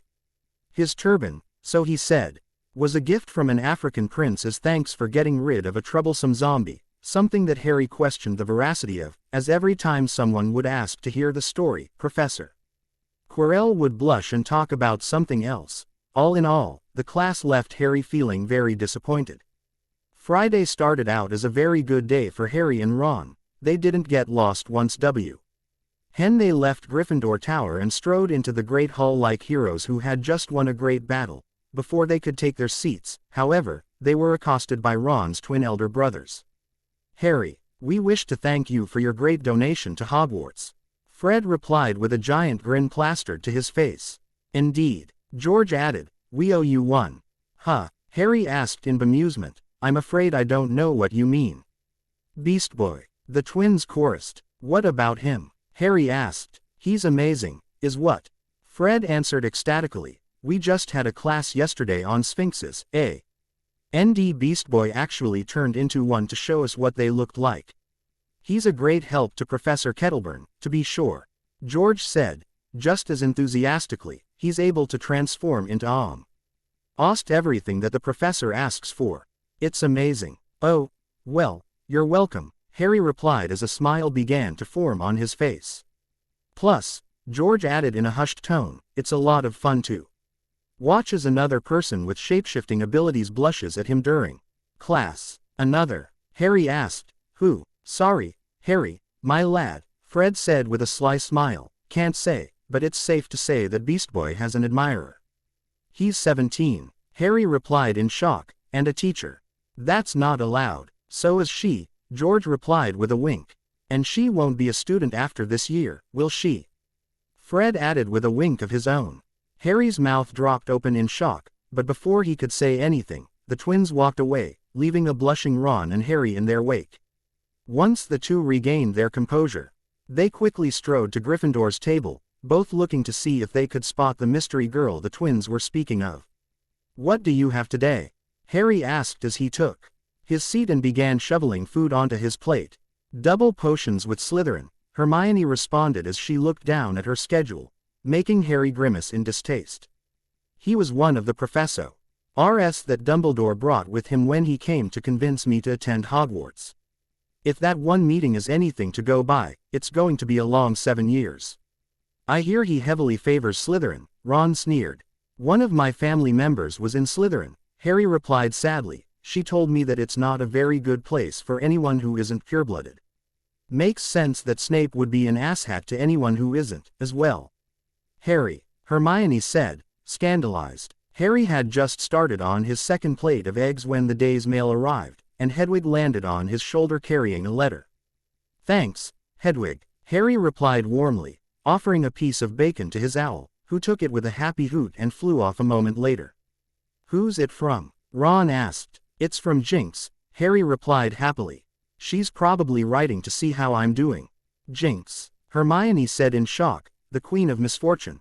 She's a villain. Former villain, Harry replied with narrowed eyes. She reformed a ND has been a hero for nearly 4 years now, and she's saved my life more times than I can count, so please don't disrespect her around me. Hermione turned pink with embarrassment and mumbled an apo. Legee as she returned to her breakfast while Harry glared at her for a moment longer before turning to his letter. Dear Harry, it's been nearly 2 weeks since you wrote me, and that is unacceptable, young man. But not nearly as unacceptable as the fact that you were sorted into Gryffindor. I thought better of you than that. You should have, at least, been sorted into Ravenclaw, if not for your brain. Then for the fact that your sister is literally named for the house. You had best not let those adrenaline-fueled nutcases try and convert you into one of them, or so help me, I'll make you watch whole first 5 seasons of the Kardashians with me again. Anyway, I hope you're doing good and learning lots and making some good friends, and I expect to hear back from you soon, little brother.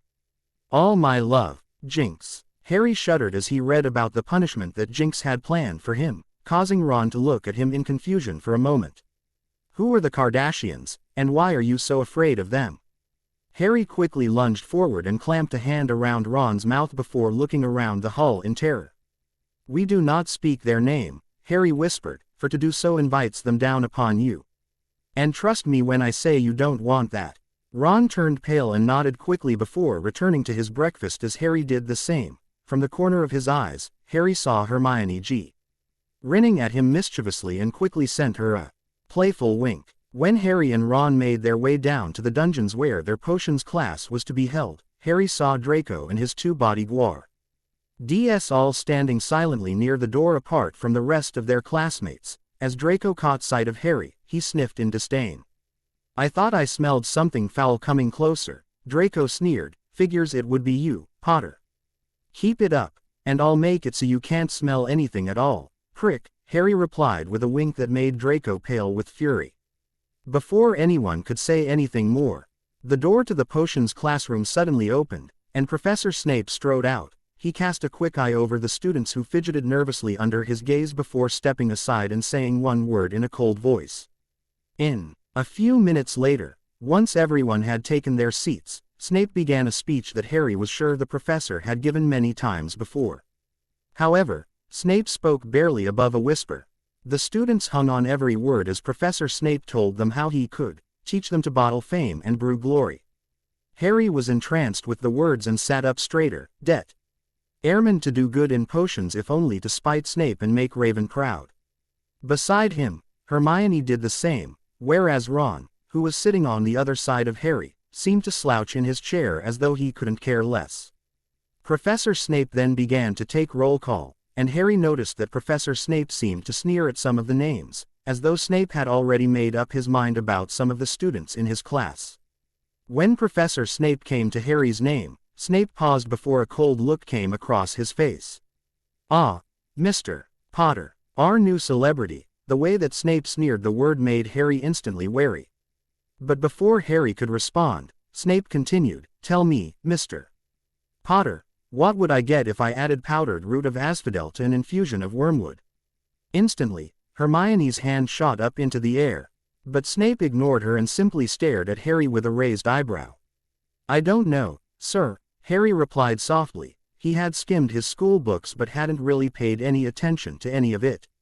Unfortunately. Let's try again. Then, Snape sneered, where would you go, Mr. Potter, if I told you to bring me a bazaar?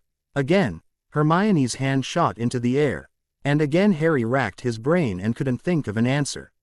I don't know, sir, Harry replied through grit teeth. He knew what the professor was doing. This was payback for what Harry had done to him during the summer. And it was utterly unprofessional as far as Harry was concerned. Pity, Snape replied with a cruel smile. Shall we try one last time? What is the difference between Monkswood and Wolfsbane? Seeing Snape's sneer was bad enough. Seeing Draco laughing at him from the other side of the classroom made Harry turn pink with anger, and he looked at Snape, trying to convey every ounce of anger he felt. It's obvious that I don't know, Professor, Harry spat. Hermione does, though, it seems. Perhaps you should ask her. The classroom went dead silent at Harry's outburst as some looked at him like he was about to die, while others were smiling and trying not to laugh at Snape, who had gone so pale with rage that he looked like a ghost. Put your hand down, foolish girl. Snape snapped before turning his attention to Harry and leaning across the boy's desk to glare down at him. For your information, Potter, powdered root of asphodel, when mixed with wormwood, creates the strongest sleeping potion on earth, known as the Draught of Living Death. A bezoar is a stone taken from the stomach of a goat that will save you from most poisons. The two plants I met are the same and are also known as aconite, and all of this information was available to you in your potions book, which leads me to believe that you never even opened it before coming to Hogwarts. No doubt you were planning on using your fame to pass your classes, but I can assure you that I am not one of your doting sycophants. Is that clear? Seriously, what is your problem? Harry demanded at the end of Snape's rant. You insulted my family, attacked my sister, and now try to belittle me for something that happened when I was a baby. My problem with you, brat, Snape snapped, leaning in closer so that he was staring Harry in the eye, is that you are just as arrogant as your father, with no redeeming qualities that I can see. Harry suddenly felt as though someone had dragged a feather across his brain. And his eyes widened in shock as he realized what Snape was doing. Jumping to his feet, Harry grabbed Snape's head in both hands and slammed it down onto the desk, breaking Potion's professor's nose with a sickening crack. Harry, Hermione shrieked in horror. What have you done? Ron demanded, equally horrified, but Harry ignored them both as he leveled a glare at Snape, who was lying on the ground in front of Harry's desk.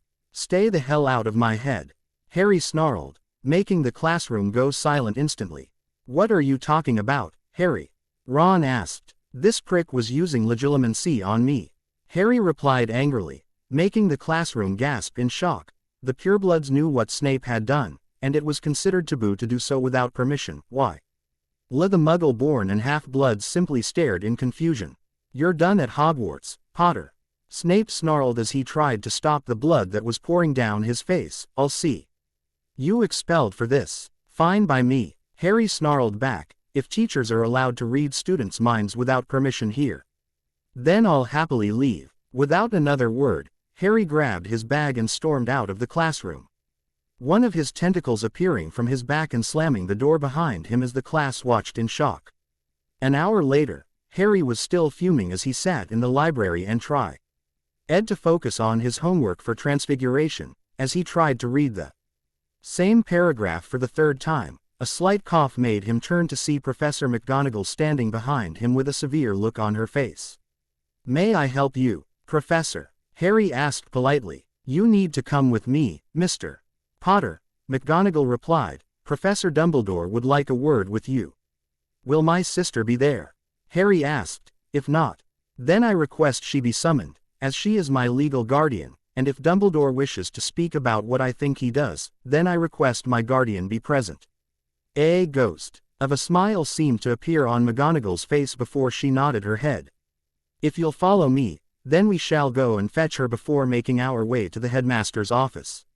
Nodding his head quickly, Harry stowed his books in his bag before following McGonagall out of the library to the Charms classroom. I'm sorry to disturb your class, Professor Flitwick, McGonagall said quickly as she entered, but may I borrow Ms. Potter for a moment? The headmaster wishes to speak with her brother, and Mr. Potter has requested she be there for this meeting. Of course, my dear, Flitwick said CKLY as Raven made her way out of the class. Is everything all right? Raven asked as the three began to walk down the hallway. That remains to be seen, McGonagall replied, casting a stern gaze on Harry, who was trying to not show how nervous he was. What did you do? Harry. Raven said in a tight voice. You'll find out in a moment, Harry replied, making Raven narrow her eyes at him. At last, the three came to a dead-end hallway that had a stone griffin standing in front of it.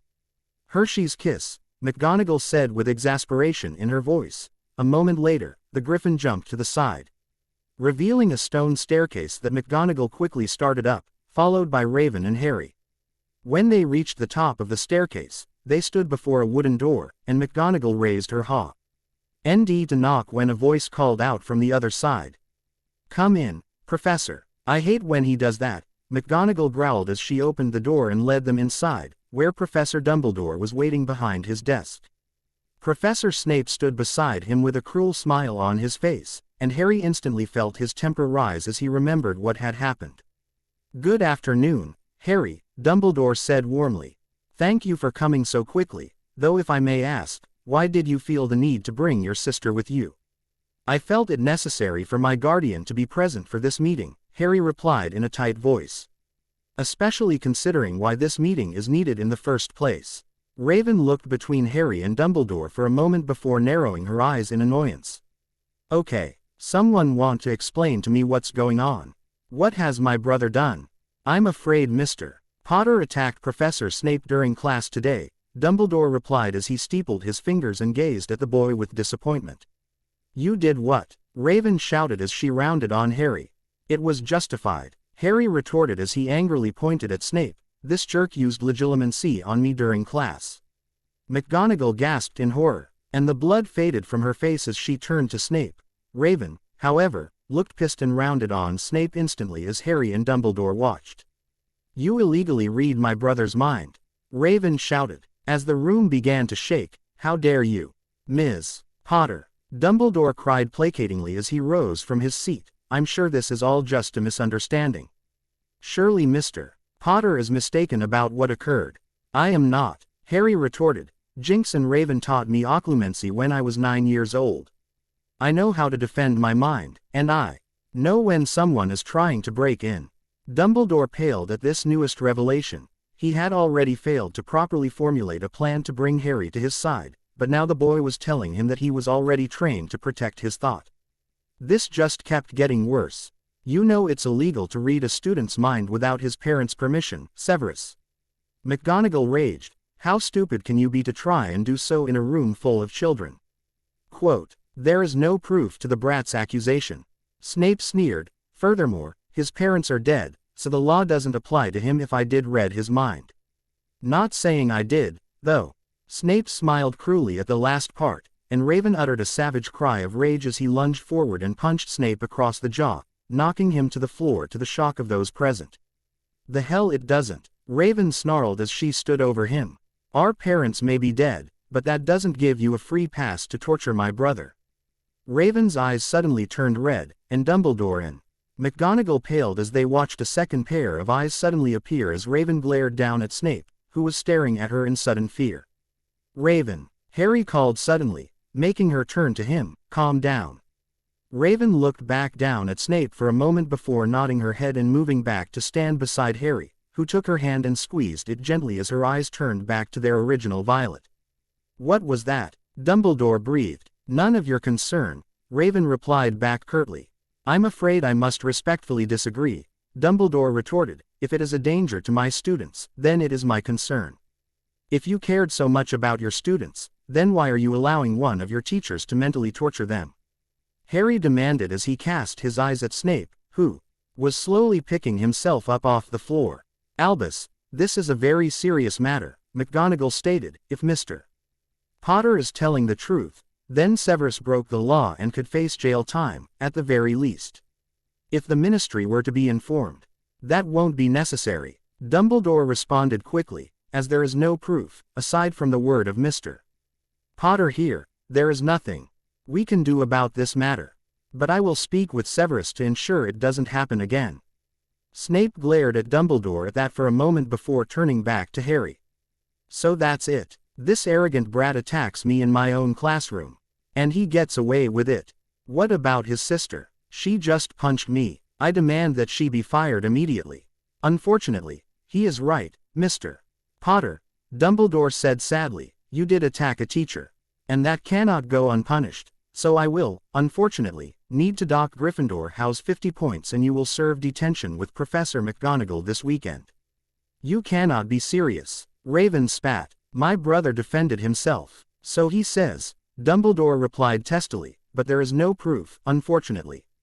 Harry should consider himself lucky. I could easily expel him for what he did. Just as I could fire you for attacking Severus just now. Snape sneered down at Raven and Harry at Dumbledore's words, and it took an inhumane amount of effort for Raven not to launch herself at him again as Dumbledore began speaking again. But, I'm not going to do that. Snape turned to Dumbledore in shock, as I feel that you were justified in your actions, considering what you thought Severus had done to your little brother. Consider this your last chance, Ms. Potter.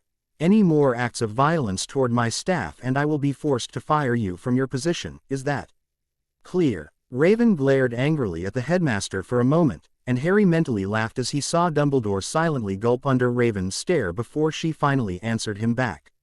Very clear, Dumbledore, but allow me to offer you a warning of my own. Keep your dog under control.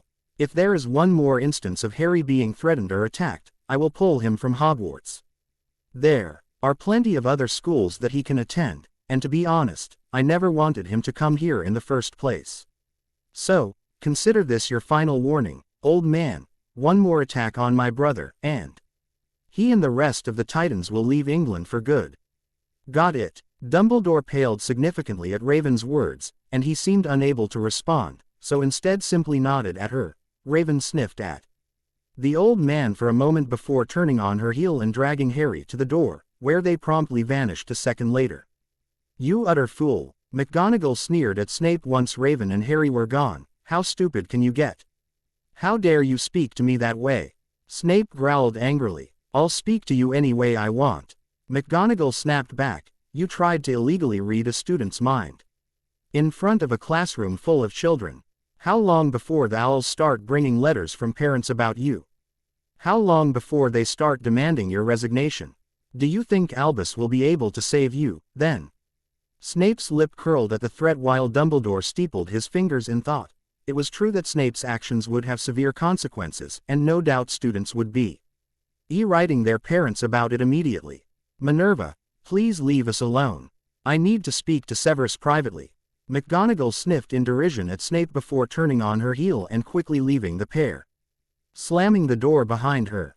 You are to have no further contact with Harry Potter outside of class, Dumbledore said simply. Furthermore, you are to cease your pointless antagonism of him. It serves no purpose other than to further alienate him from this school and his destiny.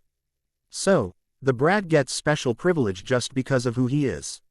Snape sneered. Enough, Dumbledore shouted as he rose to his feet and turned to face Snape, who had backed away in fear. I have tolerated the abhorrent abuse you show your students because I need you when Voldemort inevitably returns. But that does not mean that you are untouchable. One more step out of line, and I will show you just how powerful I can be when angered. Is that clear? Snape said nothing, too afraid of the power he could feel coming off the old man. It was like looking into the sun without the protection of sunglasses, and all Snape could do was nod his head. The wizarding world needs Harry Potter, Dumbledore said as he retook his seat. That boy is the only one who can destroy Voldemort for good, and I will not allow you to cost us him for no other reason than a childhood grudge. Lily married James. Boo-hoo, get over it and be a man. Snape turned pale with rage at that but said nothing for fear of another burst of anger from the aged headmaster, who was staring at him as though daring him to say something. If there is nothing else, Snape sneered, I have another class to prepare for. Go, Dumbledore said simply, and do not let me hear of this happening again. Are we clear? Yes, Headmaster, Snape replied in a tight voice before storming out of the office, slamming the door so hard behind him that it rattled the pictures on the walls. Alone in his office, Dumbledore steepled his fingers and stared at them in silent fury. Snape's blatant hatred had very nearly lost Dumbledore and the wizarding world at large. Harry Potter, the only one who could defeat Voldemort when he returned one day. For Dumbledore had no doubts that he would return one day. If Harry Potter were no longer in England to defeat him, then the wizarding world would fall. More concerning was what had happened to Raven Potter, What were those red eyes? And why had Dumbledore suddenly felt terrified when he saw them? He needed answers, and Dumbledore immediately began drafting a letter to Alastor Moody, directing him to discover all he could about Raven Potter and what she was capable of. If there was any chance of getting Harry away from his so-called family, then Dumbledore needed information, for it was information that won battles, not soldiers, and Dumbledore was determined to have as much as possible before he made his move. Author's note: sorry it's been so long since I last wrote. One of my followers informed me that someone had stolen my story, word for word, and was using it for their own, so thank you for letting me know so I could get it taken down. Also, over 500 followers. Dude, I'm in awe of how many of you like this story. You honor me, and I thank you all for enjoying what I'm writing. I am happy that so many are enjoying this. So, I hope you enjoy this latest chapter. And I look forward to what comes next. Chapter 12. Chapter 12. Robin stared silently as his target finished his breakfast and made his way from the head table and towards the doors of the Great Hall. From the moment the Titans had entered Hogwarts, Robin had immediately thought that something was off about Professor Quirrell, though Robin couldn't put his finger on what exactly it was that made him suspicious of the defense teacher. Honestly, the fact that the stuttering man was kept as the defense against the dark arts teacher at all was laughable to Robin. The man seemed terrified of everything, including his own subject, and he was responsible for preparing the students for whatever dangers they might face in the wide world. If the fact weren't so terrifying, Robin would have found it hilarious. But the reality was that the students needed someone more qualified if they were to have any chance of actually surviving should the day come when they found themselves in actual combat against the dark that this world held. Robin's suspicions were intensified when, after silently stalking Quirrell one night, Robin saw him try and enter the forbidden third-floor corridor that Dumbledore had explicitly told both staff and student body alike to keep away from. As Robin watched, Quirrell looked around to make sure that he was alone before drawing his wand and aiming it at the door. But before Quirrell could do anything, Filch suddenly showed up, and Quirrell had quickly holstered his wand and stuttered out that he had gotten lost on the way to his room, and quickly made his escape from the old caretaker, with Robin following close behind, careful to stick to the shadows to avoid detection. Once Quirrell made it back to his room, he immediately slammed the door shut and locked it, ensuring that Robin could not follow him in. As he pressed his ear to the door, Robin was almost certain that he heard Quirrell talking to someone, but a moment later all sound ended. No BT from a silencing charm to avoid unwanted listeners, and Robin carefully made his way back to his room, realizing that no more was to be done that night. Since then, Robin had made sure to know where Quirrell was at all times. And when Robin wasn't teaching his classes, he was tailing the defense teacher. The class Robin had been assigned to teach had almost made the Titan bang his head against the wall at how out of date the students were on the Muggle world. They still believed that the dirigible was the most advanced piece of Muggle air travel, for Pete's sake. It had taken Robin almost a month to rectify all the damage that the previous Muggle studies teacher had done to the students of Hogwarts, but after a long drawn-out process, as well as several letters to Alfred to send as history books as he could, Robin finally managed to bring the students up to date on what they needed to know about how far Muggles had come in the last few centuries. The class had been particularly horrified when Robin had told them the events of World War II. Originally, the class had only known that World War II was the Muggle equivalent of Grindelwald's War, but only 30,000 had died in Grindelwald's attempt to seize power, and when Robin told the students that over 50 million had died in the Muggle War, the class had been horrified, and some had even called Robin a liar until he showed them proof, which left them shocked into silence. After a month at Hogwarts, Robin had fallen into a comfortable routine that allowed him to correct the mistakes of his predecessor and actually teach the students correctly, while at the same time, allowing Robin to study his fellow professors without them noticing. Robin knew how much Harry had wanted to come to Hogwarts, since Raven had told the kid about his parents and how much they had loved Hogwarts. It was all Harry talked about. But Robin also knew that Headmaster Dumbledore had an agenda, where Harry was concerned, and Bin was determined to discover what it was, because he viewed Harry as a surrogate little brother and he would Be damned if he allowed the boy to become a pawn in Dumbledore's manipulations. When Raven had told the other Titans that Professor Snape had tried to illegally read Harry's mind, Robin had been the only voice of reason, as his fellow teammates had wanted to tear the potions professor limb from limb. Beast Boy had been especially vocal about showing Snape how much practice Beast Boy had at turning into magical animals, having hinted that it would be interesting to see how deep a unicorn horn could go into Snape's anal cavity, but Harry had managed to convince the others, with the help of Robin, that to do so would only land the Titans in trouble and most likely give Dumbledore the leverage he needed to take Harry away from Raven altogether. The Titans had agreed to leave Snape alone, but Robin had made it his mission to find out everything he could about the potions master and figure out why he hated Harry so much. Yet another mystery added to Robin's growing list that needed solving. Most, if not all, of the Hogwarts staff seemed to be deep in Dumbledore's corner, and after a month of careful study and some light stalking, Robin had managed to mostly figure out which of the professors would be a problem should the day come when the Titans needed to get Harry away from Hogwarts, and especially from the old headmaster that ran it. McGonagall was loyal to Dumbledore, which was not surprising of course, but that loyalty seemed to be slipping more towards Harry and Raven as far as Robin could see. And hopefully, if the time came, she would make the right choice. As Robin quickly rose to follow Quirrell, he grimaced as he realized that he had homework to grade and as such would be unable to follow the defense professor as he had planned. With a sigh of annoyance, Robin made his way to his classroom to get a jump of grading before class started. After some help from Jinx and Cyborg, Robin had managed to figure out how to get a television to work at Hogwarts and was looking forward to his students' reaction as they watched a history documentary on airplanes. As he exited the Great Hall, Robin cast one final look at Quirrell's back, before turning the other way and making his way toward his classroom. Dumbledore sighed with annoyance as he sucked on a sherbet lemon. Usually, the Muggle treat never failed to ameliorate his mood when he was having a bad day, but unfortunately, today was not one of those days. It had been a month since the confrontation between Professor Snape and Harry Potter. And in that time Dumbledore had had one headache after another without reprieve.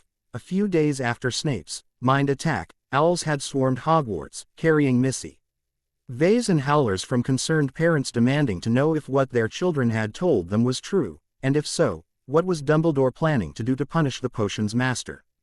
Dumbledore had been forced to use a great deal of the favors owed to him from years of political maneuvering to keep Snape from being arrested after Amelia Bones had come to Hogwarts to investigate the claims that had reached her office, but all the same, Dumbledore had been forced to punish the potions master if only for appearance's sake. Dumbledore couldn't very well fire his spy, not when he still needed Snape when Voldemort would eventually return. So with no other alternatives, Dumbledore had been forced to suspend Professor Snape until the start of the new term. Severus had been livid when Dumbledore had told him and looked ready to murder Harry Potter, who he held personally responsible for his suspension. It was only after Dumbledore explained that Snape now had the Department of Magical Law and Fork Emmett watching him very closely that Snape relented his vow to kill that spoiled brat, and accept the punishment that Dumbledore had given him, before storming from the headmaster's office to court his things and leave Hogwarts to begin his suspension. That had been 3 days ago, now, and Dumbledore had thought that that would be the end of the interminable stress that seemed to have befallen him, but unfortunately, he was not that lucky, or perhaps his years of bad karma were simply finally catching up to him. After a month of careful investigation, Alastor Moody had finally written to Dumbledore concerning his findings about Raven Potter. Whatever Alastor had discovered had scared the aged Auror beyond anything that he had experienced before, which immediately made alarms go off for Dumbledore. For he had never known Alastor Moody to be afraid of anything. Despite Dumbledore's persistent requests for information, all Alastor would say is that if Dumbledore valued his life and sanity, he would leave the girl alone. And if Dumbledore ignored his advice, then Alastor would be sure to bring fresh flowers when he attended Dumbledore's funeral. Dumbledore had attempted to find out more about Raven on his own. But all attempts had stagnated, as it seemed that all information regarding the girl from before she was adopted by the Potters was non-existent, no matter how hard Dumbledore looked. The only information that Dumbledore could discover was that Raven was considered a hero around the world, just like the rest of the Titans, and that she and the rest of the Titans had, supposedly, saved the world 4 years prior when a demon named Trigon had attempted to force his way through to this world and conquer it. Dumbledore had paled at that, as demons were designated a class S6X magical monster, and the penalty for summoning one was immediate death without exception. If the Titans had managed to defeat one, then they were especially powerful, making the situation much more complicated and the need to handle it delicately even more necessary. With another annoyed sigh, Dumbledore picked up his quill again and tried to think of who he might offer the position of On's professor to until the next term began and Snape would return. There was only one logical choice, and Dumbledore groaned as he thought of what he would have to offer to entice the aged potions master to return to Hogwarts. Harry listened happily as Ron told him everything about his favorite Quidditch team, the Chudley Cannons. It had been a few weeks since Harry had somehow managed to be PLACED on the Gryffindor house team after humiliating Malfoy during their first flying lesson. Harry, at first, had been confused as to why he had to learn to fly on a broom when he could already fly without one. But Raven had managed to convince Harry that just because he could fly without a broom shouldn't stop him from learning all the same. During the flying lesson, Neville's broom had decided it wanted to pretend to be a mechanical bull and thrown the poor boy off, resulting in a broken wrist, and Madame Hooch had quickly taken the boy to the hospital wing, leaving the students alone with explicit instructions to stay on the ground. Naturally, it had only taken 30 seconds for Draco Malfoy to defy her and begin mocking Neville, even going so far as to scoop up the poor boy's Remembrall and threaten to throw it into a tree. Harry, taking exception to this, had promptly grabbed his broom and flown up to meet Draco in the air, resulting in the little racist hurling Neville's Remembrall as hard as he could. Harry had been forced to make a breakneck dive in order to catch it in time before it shattered. As Harry enjoyed the cheers from his fellow classmen, Professor McGonagall had suddenly up and demanded Harry follow her. Harry had assumed that he was being taken to Dumbledore, where he would be expelled for defying Madame Hooch's order to not fly, but was instead pleasantly surprised when he was instead taken to a boy named Wood and told that he would be the new seeker for Gryffindor's Quidditch team. Thankful that he was not being punished, Harry had immediately sought out On and asked, what in the hell was Quidditch, and more importantly, what is a seeker? This resulted in a crash course in the sport, and after reading everything he could about it, Harry found himself looking forward to playing.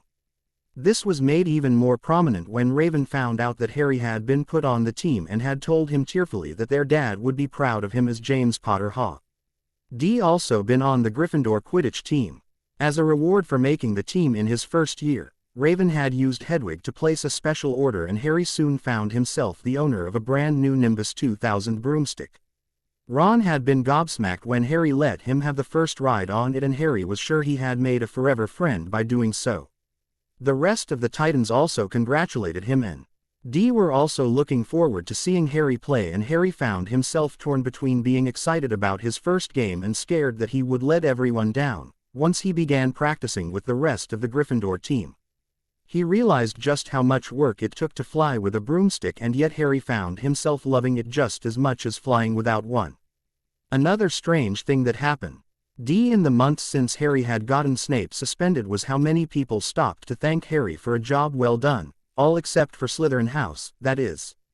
The House of the Snakes seemed to glare at Harry whenever they saw him, and on more than one occasion, Harry's tentacles narrowly managed to save him when a curse or hex was thrown his way by persons unseen, which only made Harry sneer at the cowards who, in his opinion, didn't dare to attack him openly.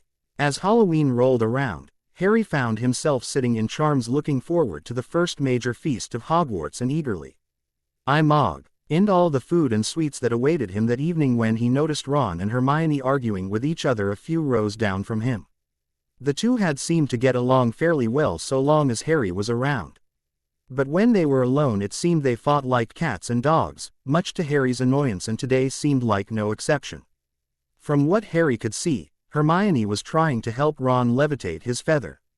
And Ron was annoyed by his lack of progress. With almost effortless ease, Hermione managed to make her feather rise a good 4 feet off of the desk while Ron watched with a dark expression on his face. When class ended and the Gryffindors were heading to their next class, Ron angrily castigated Hermione as a know-it-all, Unfortunately, none of them saw how close Hermione was, and before Harry could tell Ron off for his cruel comments, Hermione had heard him and pushed past the group with tears running down her face. Harry had angrily scolded Ron, who looked suitably abashed, and demanded he go and apologize to her immediately, which Ron agreed to do when he saw her next. But to everyone's surprise, Hermione didn't show up for their next class. In fact, she was seen again for the remainder of the day. When the Gryffindors appeared in the Great Hall for dinner and there was still no sign of Hermione, Harry began to grow alarmed, and when Neville let slip he had heard that Hermione was crying in the girls' bathroom, Harry had stared pointedly at Ron, who looked ashamed of himself. Moments later, Professor Quirrell burst into the Great Hall screaming about a troll in the dungeon, causing panic to immediately spread and the students to try and make a run for it. It had taken several loud bangs from Dumbledore's wand to restore order, and he had immediately ordered all students back to their common rooms, while the teachers dealt with the troll. As the students made their way to the Gryffindor common room, an alarming thought suddenly struck Harry and he grabbed Ron's arm, causing the boy to turn to him in bemusement. "What, Hermione?" Harry cried in alarm. "She doesn't know about the troll." "Oh no," Ron whispered as the blood raced from his face. "Come on," Harry hissed as he turned and raced back down the hall to where the girls' bathroom lay. "Can you smell something?" Harry sniffed, and a foul stench reached his nostrils, a mixture of old socks and the kind of public toilet no one seems to clean. And then they heard it, a low grunting and the shuffling footfalls of gigantic feet. Ron pointed, at the end of a passage to the left. Something immense was moving toward them. They shrank into the shadows and watched as it emerged into a patch of moonlight. It was a horrible sight. 12 feet tall, its skin was a dull, granite gray.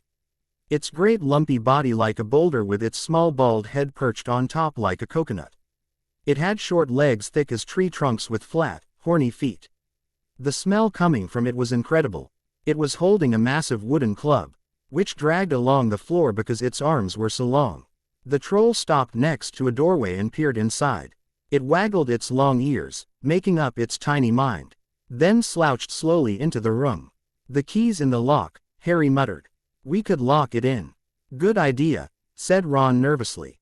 They edged toward the open door, mouths dry, praying the troll wasn't about to come out of it. Then, with one great leap, Harry managed to grab the key, slam the door, and lock it.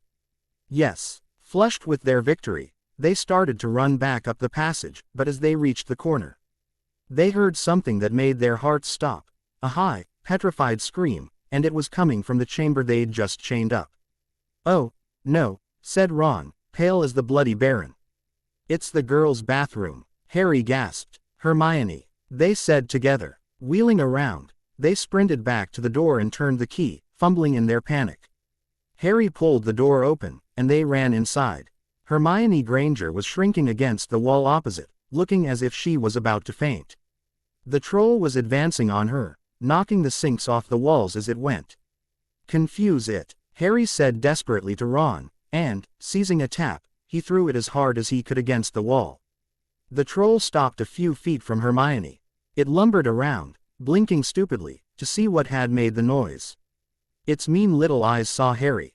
It hesitated, then made for him instead, lifting its club as it went. "Oi, pea-brain," yelled Ron from the other side of the chamber, throwing a metal pipe at it. The troll didn't even seem to notice the pipe hitting its shoulder, but it heard the yell and paused again, turning its ugly snout toward Ron instead, giving Harry time to run around it. "Come on, run, run," Harry yelled at Hermione, trying to pull her toward the door, but she couldn't move. She was still flat against the wall, her mouth open with terror. The shouting the echoes seemed to be driving the troll berserk. It roared again and started toward Ron, who was nearest and had no way to escape. "Get the hell away from him," Harry snarled as he unleashed his tentacles on the troll, which began to batter it repeatedly from all angles, making the troll roar in rage. A moment later, the door to the girls' bathroom ripped open to reveal Raven, who quickly took in what was happening and turned her attention onto the troll before her. "Azeroth Metrian Zinthos," Raven shouted as she pointed her hands at the enraged troll. Immediately a wave of black washed over the troll, which then proceeded to lift the beast up and slam it onto the ground repeatedly until the troll's roars finally fell silent and Raven pulled the black wave away to reveal an unconscious and bloody troll that didn't look nearly as scary as it had moments ago. Before Harry could express his gratitude to Raven for saving them, she rounded on him with a look of fury on her face which made Harry suddenly very nervous. "What the hell are you doing here?" Raven demanded. "You're supposed to be in your common room. If I hadn't used my powers to track down the troll, you could have been killed." I, Harry stuttered, trying to make his brain formulate words. Before Raven could begin another angry tirade, a sudden slamming and loud footsteps made the three of them look up. They didn't realized what racket they had been making, but someone downstairs must have heard the crashes and the troll's roars. A moment later, Professor McGonagall had come bursting into the room, closely followed by Flitwick, with Quirrell bringing up the rear. Quirrell took one look at the troll, let out a faint whimper, and sat quickly down on a toilet, clutching his heart. Flitwick bent over the troll. Professor McGonagall was looking at Ron and Harry. Harry had never seen her look so angry. Her lips were white. Hopes of winning 50 points for Gryffindor faded quickly from Harry's mind. "What on earth were you thinking of?" said Professor McGonagall, with cold fury in her voice. "You're lucky you weren't killed. Why aren't you in your dormitory?" "That's precisely what I want to know as well," Raven added angrily as she glared at Harry, who suddenly felt as though he had lost his ability to speak. Then a small voice came out of the shadows. "Please, Professor McGonagall, they were looking for me."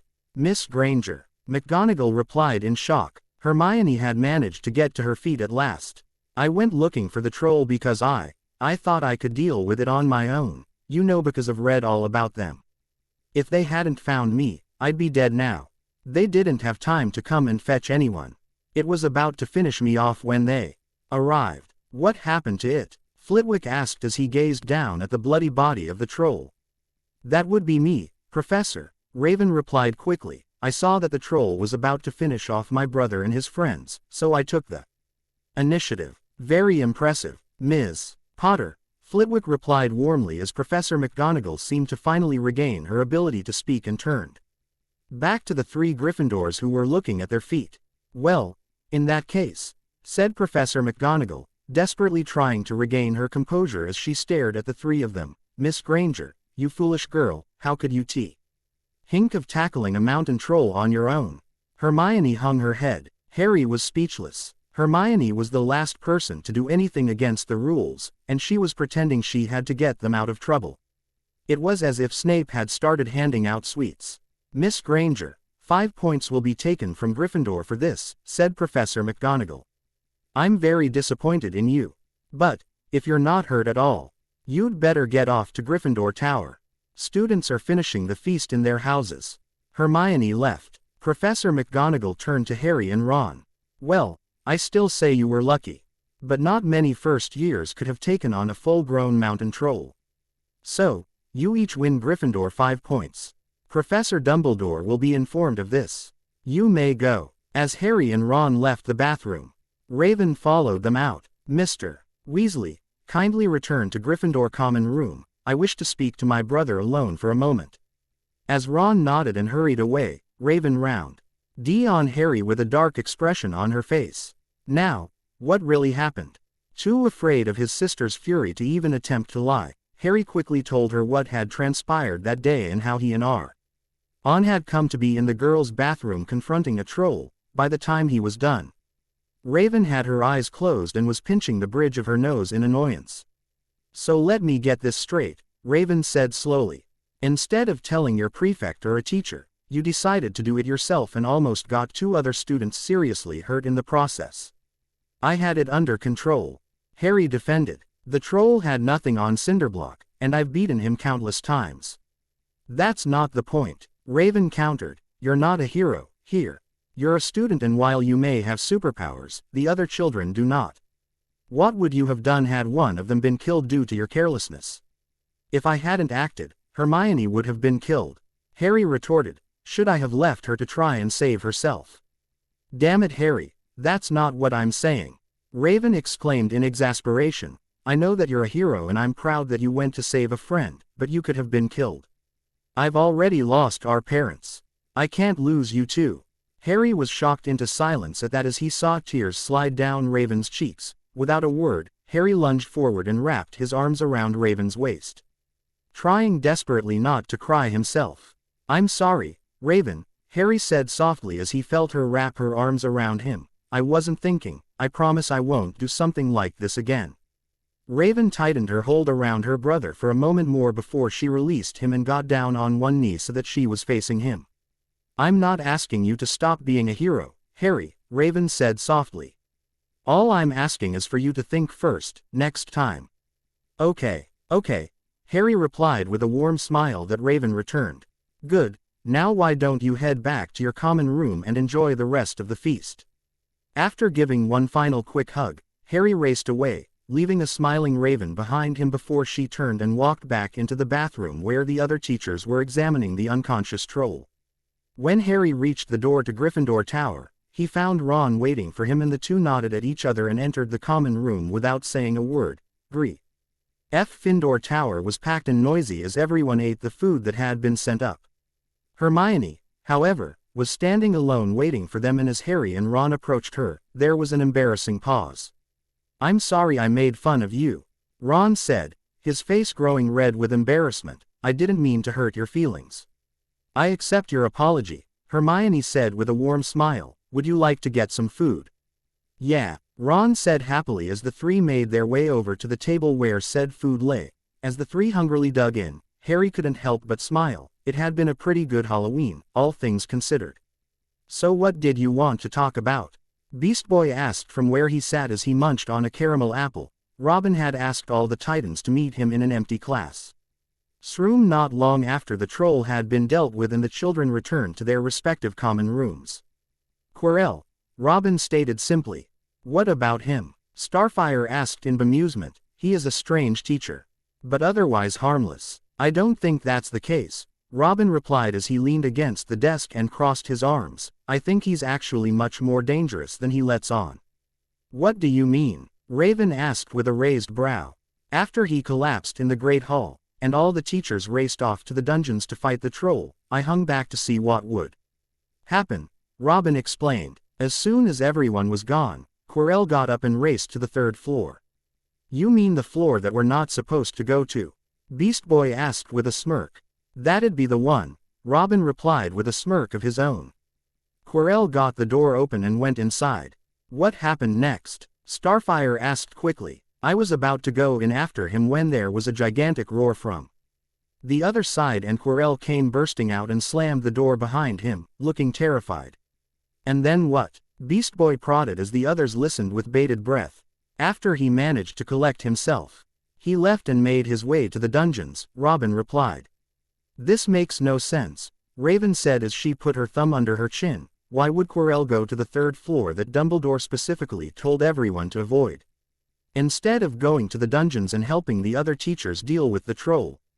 Maybe he's the one who let the troll in the first place, Robin replied thoughtfully. But for what purpose? Starfire asked. I heard Professor Flitwick say that whatever is on the third floor is incredibly valuable, Beast Boy said softly as the others turned to him. Apparently someone asked Dumbledore to hide it here because they were afraid that someone was trying to steal it. You think that someone is Quirrell? Starfire asked thoughtfully, making Beast Boy nod. You can't be serious, Raven responded. Quirrell, he's a cowardly little thing. He can barely be in the same room as his own students, and you think he's some master thief? Perhaps there's more to him than meets the eye, Robin said softly as his eyes narrowed. We should keep an eye on him for the time being. As the Titans contemplated all that had transpired that night, Raven vowed to get to the bottom of whatever was going on at Hogwarts, and if it put her brother in danger, there would be hell to pay. Chapter 13. Nymphadora. God, how she hated that name. Tonks disparate. Ely tried to concentrate as Professor Kettleburn began the day's lesson on griffins. Truth be told, Tonks didn't even have to be here, seeing as it was her last year at Hogwarts, and she didn't really need a NEWT in care of magical creatures to pursue her goal of becoming an Auror. But Tonks had signed up for the class anyway, at the last minute, after seeing the new teachers who would be joining the staff at the start of term feast. They were an odd bunch, the whole lot of them, and Tonks couldn't help but wonder if Dumbledore had finally lost his mind as she viewed them for the first time. Tonks was a metamorphagus, which meant she could change her appearance whenever she so chose, an amazing ability as it was rare in the wizarding world, and for the longest time, Tonks thought that she was alone in the world. That was until the Star of Term feast when she saw Beast Boy for the first time and learned from her housemates what he could do, according to those of Muggle descent, he as not only a superhero, something that she was familiar with thanks to her own Muggle-born father. But he also was a shapeshifter like her, granted he could only turn into animals, but still, for the first time. Tonks dared to hope that perhaps she wasn't alone and immediately signed up for his class, for no other reason than to see if what they claimed was genuine. Tonks still remembered how shocked and amazed she had been when the claims turned out to be entirely accurate. Beast Boy had been asked to transform into a sphinx by Professor Kettleburn, and most of the class had laughed out loud at what Beast Boy had claimed to be able to do. Those sneers were almost instantly transformed into gasps of shock as Beast Boy grinned mischievously for a moment before spinning on the spot and chawning into a giant green sphinx as the Muggle-born students cheered wildly. Tonks had almost fallen to her knees as she saw the sphinx. For the first time in her life, she felt as though she wasn't alone, and immediately decided that she would learn all she could about the green boy who had invaded her thoughts so wholly. She'd tried a few times to talk to him either after class or in the halls, but each time he'd flashed her that mischievous grin, and she seemed to have lost the ability to speak until he had passed her by. The longer this went on, the more pissed she became with herself. She was hoping to be accepted into the Auror program next year, for crying out loud, and Aurors did not get tongue-tied because of some boy, no matter how good-looking he was. Today was proving to be just as difficult as every other as Tonks let her eyes drift over to the subject of her distraction. Beast Boy was wearing a plain white t-shirt and blue jeans and appeared bored as he casually leaned against a nearby tree while he waited for Professor Kettleburn to call him over and transform into that day's subject. Seeing Tonks staring at him, Beast Boy flashed that infernal grin of his and winked at her. She was grateful for her abilities in that instant, for if she didn't have them, Tonks was sure that she'd be blushing so bright that they would be able to see it from space. Today's the day, Tonks thought with determination. Today's the day I speak to him. No more of this schoolgirl bollocks. I mean, I am a schoolgirl but still. Beast Boy, could you come over here, please? Professor Kettleburn said as she turned to the green boy to tell him they were ready for him.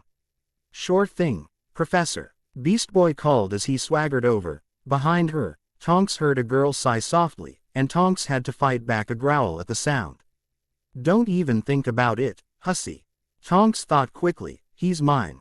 Now, as Beast Boy shows us what a griffin looks like, I want you all to pay attention to his claws. Professor Kettleburn thunders, that's the part of the griffin you need to watch out for. Giving him a nod, Professor Kettleburn took a step back as Beast Boy spun on the spot and transformed into a large, ferocious-looking griffin that left Tonks momentarily stunned with awe. The rest of the day's lesson was a blur to her as Tonks barely registered what the professor was saying, Tonks' sole attention being on the green creature that stood proudly in the center of their class. When the class was finally dismissed, Tonks nervously shifted from foot to foot as she waited for the rest of her class to head back to the castle so she could speak to Beast Boy, who was talking to Professor Kettleburn about the next class that would be arriving soon.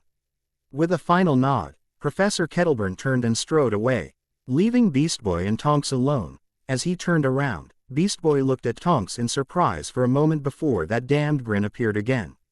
Hey, Nymphadora, right? Yeah, but please don't call me that. Tonks said in annoyance, I don't know what my mum was thinking when she chose my name. It's my belief that the pain potions were a contributing factor in my name choice. Beast Boy laughed at that, and Tonks felt herself blush, which was thankfully hidden by her abilities. Could be worse, Beast Boy said when he finally stopped laughing, you could be named Garfield. Oof, Tonks said in sympathy. Guess both our parents had it in for us. Suppose so, Beast Boy chirped, so what can I do for you? Well, you see, I was wondering if you'd like to hang out sometime after class. I mean, Beast Boy looked at Tonks for a moment in surprise before a wary look came over his face, making Tonks suddenly nervous. I don't mean any disrespect, but I don't think that's a good idea. Beast Boy said at last, I'm a teacher's aide here, and you're a student. People might get the wrong impression. I'm not asking you on a date. Tonks scoffed, rolling her eyes to sell the ruse. I want to hang out, maybe get to know you if you're alright with it. You see, I'm a metamorphagus. A what? Beast Boy asked as he cocks his head in confusion. A metamorphagus, Tonks said again slowly. It means I can change my appearance at will. That's so cool, Beast Boy replied enthusiastically, making Tonks cheer internally as his response. She had been worried he would react differently. And to be shown otherwise made her almost giddy. Yeah, and it's a really rare ability, Tonks continued. I think I'm the only one in all of Britain, and then you show up, and you've got abilities like mine, albeit a bit different, but still, I'd like to get to know you a bit better if you're alright with that. Beast Boy ran a hand through his hair and sighed for a moment, making Tonks mentally frown as she prepared for him to decline again. After a moment of tense silence, Beast Boy finally flashed another of those infernal grins that she's come to love. Sure, why not, Beast Boy said warmly. As long as it's just as friends, deal. Deal, Tonks replied, desperately trying not to show how deliriously happy she was. So, I'll see you around, then. Without another word, Tonks turned around and hurried away. Once she was safely back in the castle, she issued a screech of excitement as she jumped toward the ceiling, eliciting looks of alarm from those who passed her by. Still, she paid them no notice. She got what she wanted. Raven's knee bounced nervously as she sat in the stands with the rest of Gryffindor House and waited for the game to begin. Harry's first Quidditch game against Slytherin was set to start in 5 minutes, and though she had told him that he would do great, she couldn't help but worry. As the two teams made their way onto the field, Raven winced as the stands came alive with shouts and cheers. The boys of Harry's dorm had used one of the sheets Ron's rat had ruined to create a large sign that read, Potter for President. Hermione had then used an impressive bit of magic to make the words change color, and seeing it seemed to calm Raven if only a little bit. As the two team captains shook hands, Raven glanced over at Beast Boy and noticed that he had a very mischievous grin on his face, the same one that he wore whenever he and Harry would pull some prank, and Raven internally groaned as she tried to figure out what the two of them had planned this time. Her answer comes almost immediately after the game begins. Harry suddenly stands up as if he's riding a skateboard instead of a flying broomstick and seems to snap his fingers. For a moment, nothing happened, and Raven wondered if whatever Harry had planned didn't work. Seconds later, music began filling the stands, and Raven noticed what looked like speakers strategically placed through the stadium where they would have the best output. Turning to Beast Boy, Raven stared at him with a raised eyebrow for a moment, making her fellow Titan's grin grow even more prominent. Took Harry and me all night to get it set up, Beast Boy said simply as the bass grew in intensity while the stadium roared with cheers. How? Raven asked. Electricity shouldn't work at Hogwarts. And unless I missed my guess, a stereo works on electricity. Cyborg and Jinx figured it out, Beast Boy replied happily. Took them forever, but I think the result speaks for itself, wouldn't you? Raven smiled and shook her head as she turned back to the game and her little brother, who was standing on his broom and waving his arms as though conducting a symphony as the stadium rang out with music and cheers in equal measure. Harry felt like his face was going to break as he stood on his broom and smiled. His plan had worked, his first game, and already he was sure that the whole school would be talking about it for years. As the lyrics began, Harry began soaring around the stadium, standing straight up as though he were riding a skateboard, unknown to anyone else. His tentacles had come out of the bottom of his pants and were wrapped around his ankles and holding him to the broomstick. Still, it looked like he was standing on it effortlessly to everyone else. Stand up and be counted. For what you are about to receive. We are the dealers. We'll give you everything you need. Harry did a barrel roll as the lyrics echoed throughout the stadium, as he swung by one of the Weasley twins, who was beaming at Harry's prank. Harry raised his hand and gave a passing high five before performing a 360 spin that caused more than a few people to gasp in fear that he might fall off. Hail, hail to the good times. 'Cause rock has got the right of way. We ain't no legend, ain't no cause, we're just living for today. For those about to rock, we salute you. For those about to rock, we salute you. The stadium echoed with the chorus as the Muggleborns shouted it as loud as they could, while those who didn't know the song copied what was being said by those close to them. Only the Slytherins seemed to find the whole thing ridiculous, and Harry laughed as he passed them, their boos appearing so silent compared to the rest of the stadium. We rock at dawn, on the front line. Like a bolt right out of the blue. The sky's alight with the guitar bite, heads will rock and roll tonight. For those about to rock, we salute you. For those about to rock, we salute you. By now, the whole stadium was echoing with the chorus minus the Slytherins, of course, and Harry couldn't help but laugh with happiness at how well his prank had gone. Truth be told, he had been terrified as the day of his first game approached, though he would have died before he admitted it. He knew that his dad had been on the Gryffindor house team and had been amazing if what his professors had told him was anything to go on. The thought that he couldn't measure up to James Potter's image made Harry more than a little nervous. Deciding that it was time to stop fooling about, Harry had his tentacles release their hold on his broomstick before performing a backflip that made the stadium gasp in awe and landing comfortably on it.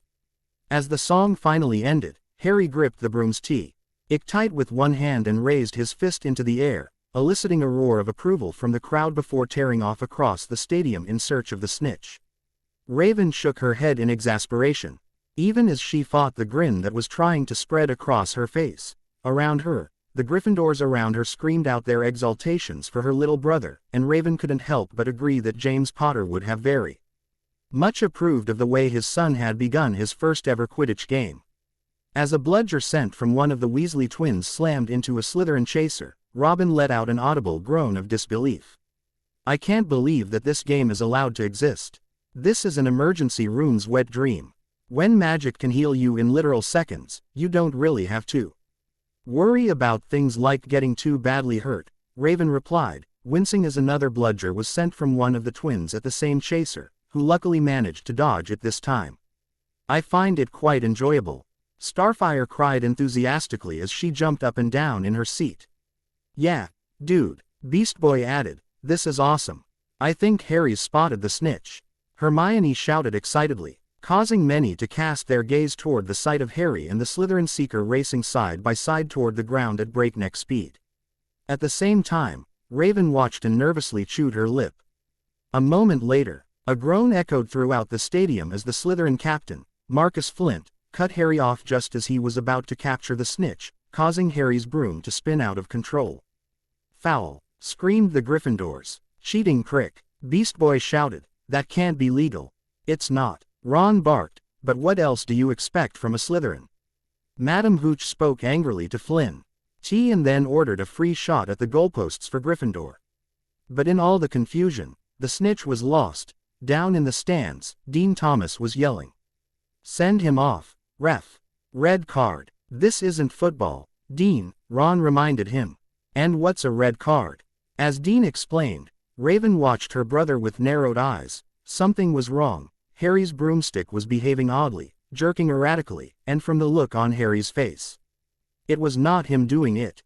As Raven watched, the broom suddenly began to buck like a wild horse as Harry held on for dear life. What the hell's going on? Raven cried as the crowd watched in horror. Did something happen when Flint blocked him? Seamus asked. Can't have, Hagrid said, his voice shaking. Can't nothing interfere with a broomstick except powerful dark magic. No kid could do that to a Nimbus 2000. At these words, Raven tore her gaze away from her little brother and began scanning the crowd with laser focus, searching for anyone who might be the cause of what was happening to her brother's broomstick.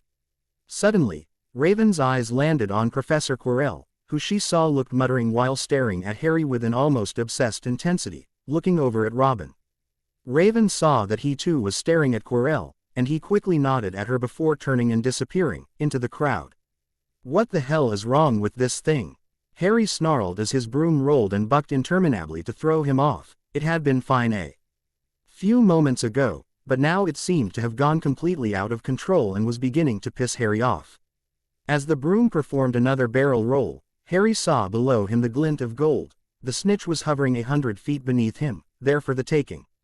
Screw this. Harry snarled as He let go of his broom handle and dove out into the open air. Screams echoed around him instantly, and Harry had to fight not to laugh as he realized that no one knew he could fly and probably thought his broomstick had finally thrown him off. As the air rushed past him, Harry flattened himself out so that he looked like an arrow and dove straight toward the snitch. As the ground grew closer and closer, Harry could hear screams echoing around him and couldn't help but smile. At the last possible second, as his fingers closed around the object of his attention, Harry felt someone grab hold of his robe and jerk him back, momentarily choking him before the two crashed into the ground hard and rolled several feet.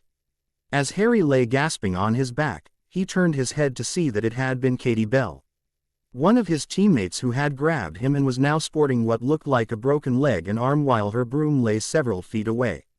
"Are you okay?" Harry gasped out, causing Katie to weakly before gritting her teeth in pain. "Am I okay? You just fell about 100 feet. Are you okay is the real question."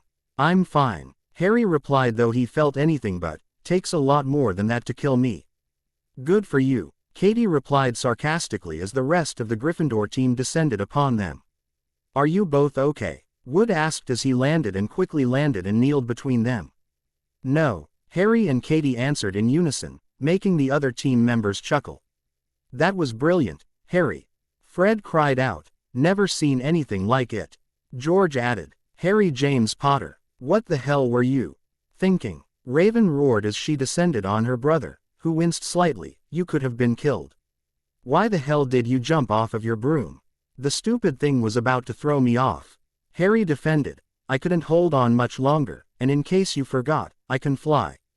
"Then why didn't you?" Raven demanded as she stared down at Harry, her arms crossed in anger. "I was about to when Katie grabbed me.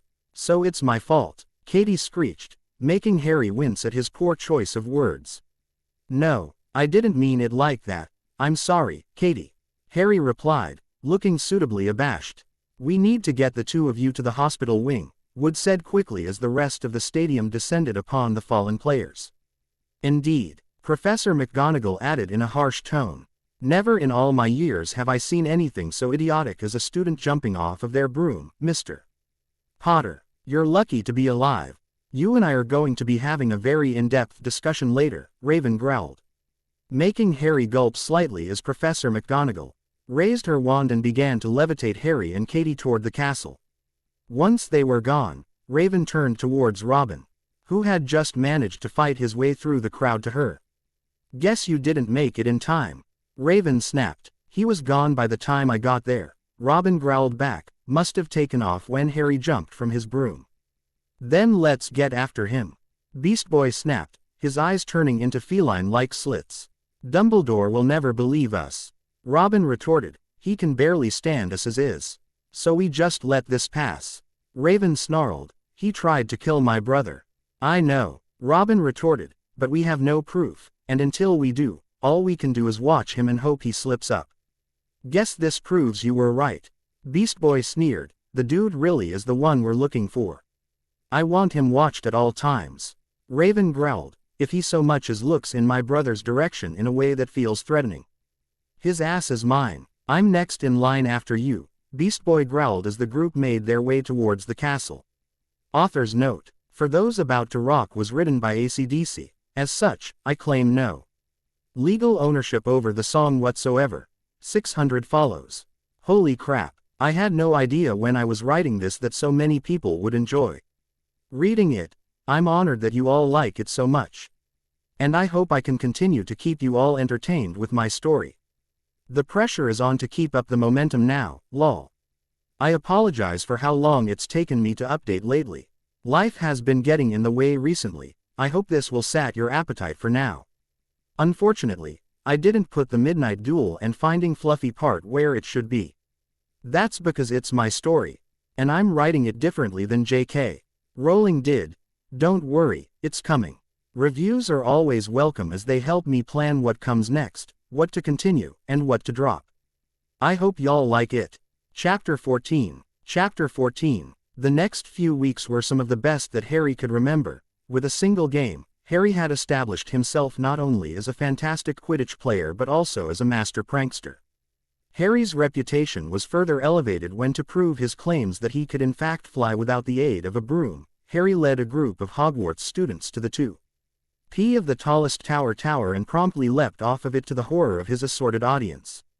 Before the students could do anything more than scream in shock at his apparent suicide, Harry reappeared before them, floating on air with his hands in his pockets and a wry grin on his face as his classmates stared at him in awe. Predictably, word had spread like fiend fire, and within a day, the who of Hogwarts had learned that Harry could fly without the aid of a broomstick. Naturally, the only ones who didn't seem to be in awe of Harry's abilities was the Slytherin house, who seemed to hold Harry in even greater disdain.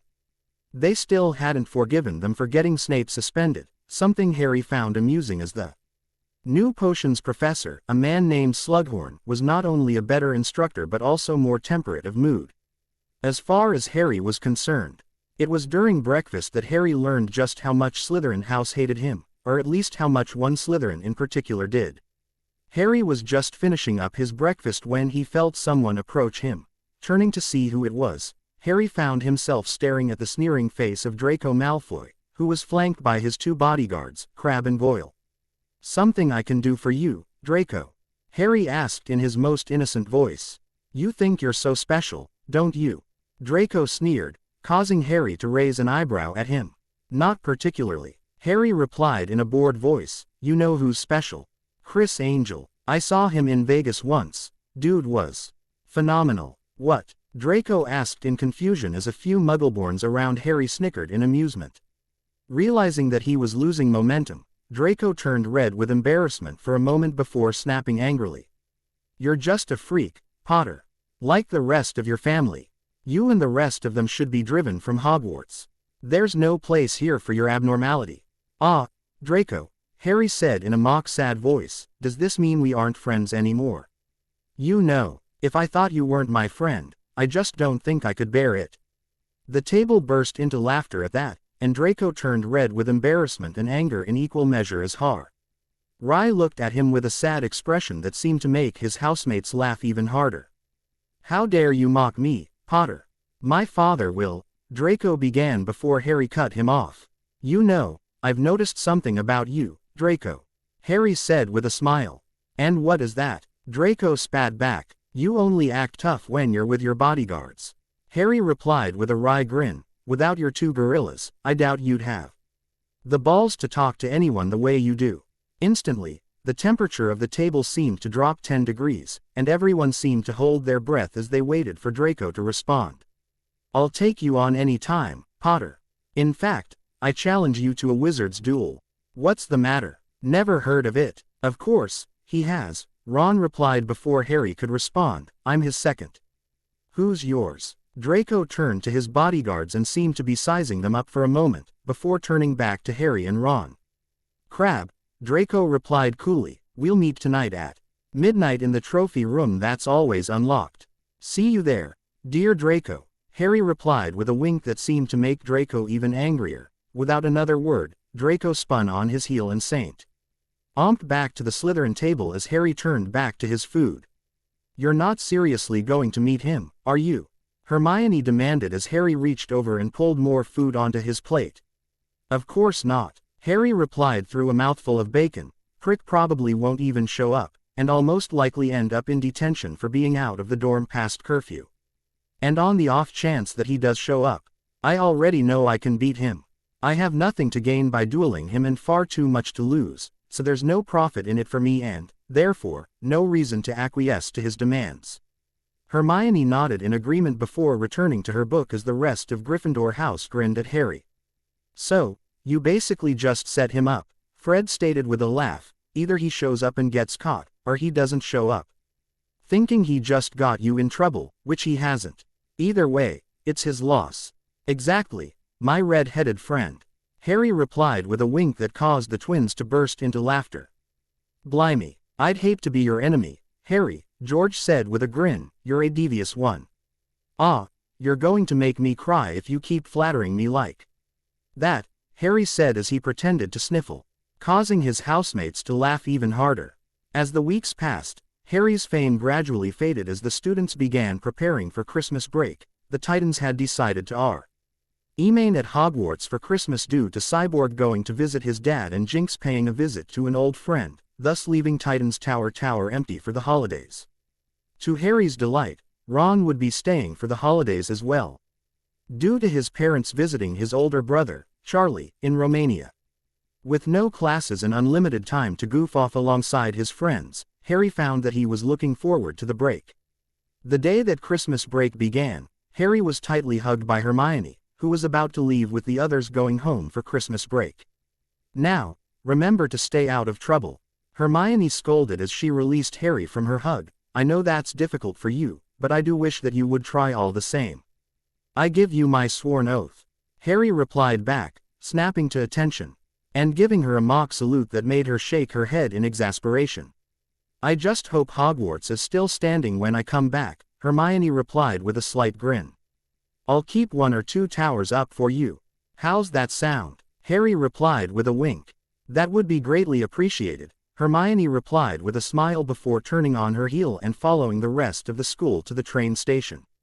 Once those who were leaving had done so, Harry joined Ron in a game of gobstones. The common room was surprisingly empty, and Harry found that he quite missed his housemates. Though this was quickly remedied when the twins decided to unleash their supply of fireworks, which turned the common room into a veritable battleground as everyone ducked for cover from the tiny missiles. Once it was safe to come out again, the twins found themselves forced to run for safety as Percy Weasley and Professor McGonagall chased them out of Gryffindor Tower while Harry and Ron watched. Eden tried to breathe through their laughter. Raven breathed a sigh of annoyance as she tried to focus and lost concentration for the 3rd time in less than an hour. She had been meditating in her quarters since dinner. Yet her mind refused to comply with her wishes, much to her growing annoyance.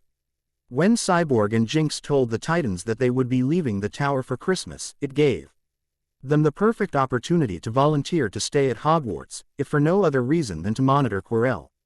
For weeks since Harry's accident on the Quidditch pitch, Raven and the others had tried to keep a close eye on the defense professor, yet Quirrell was proving increasingly difficult to keep track of.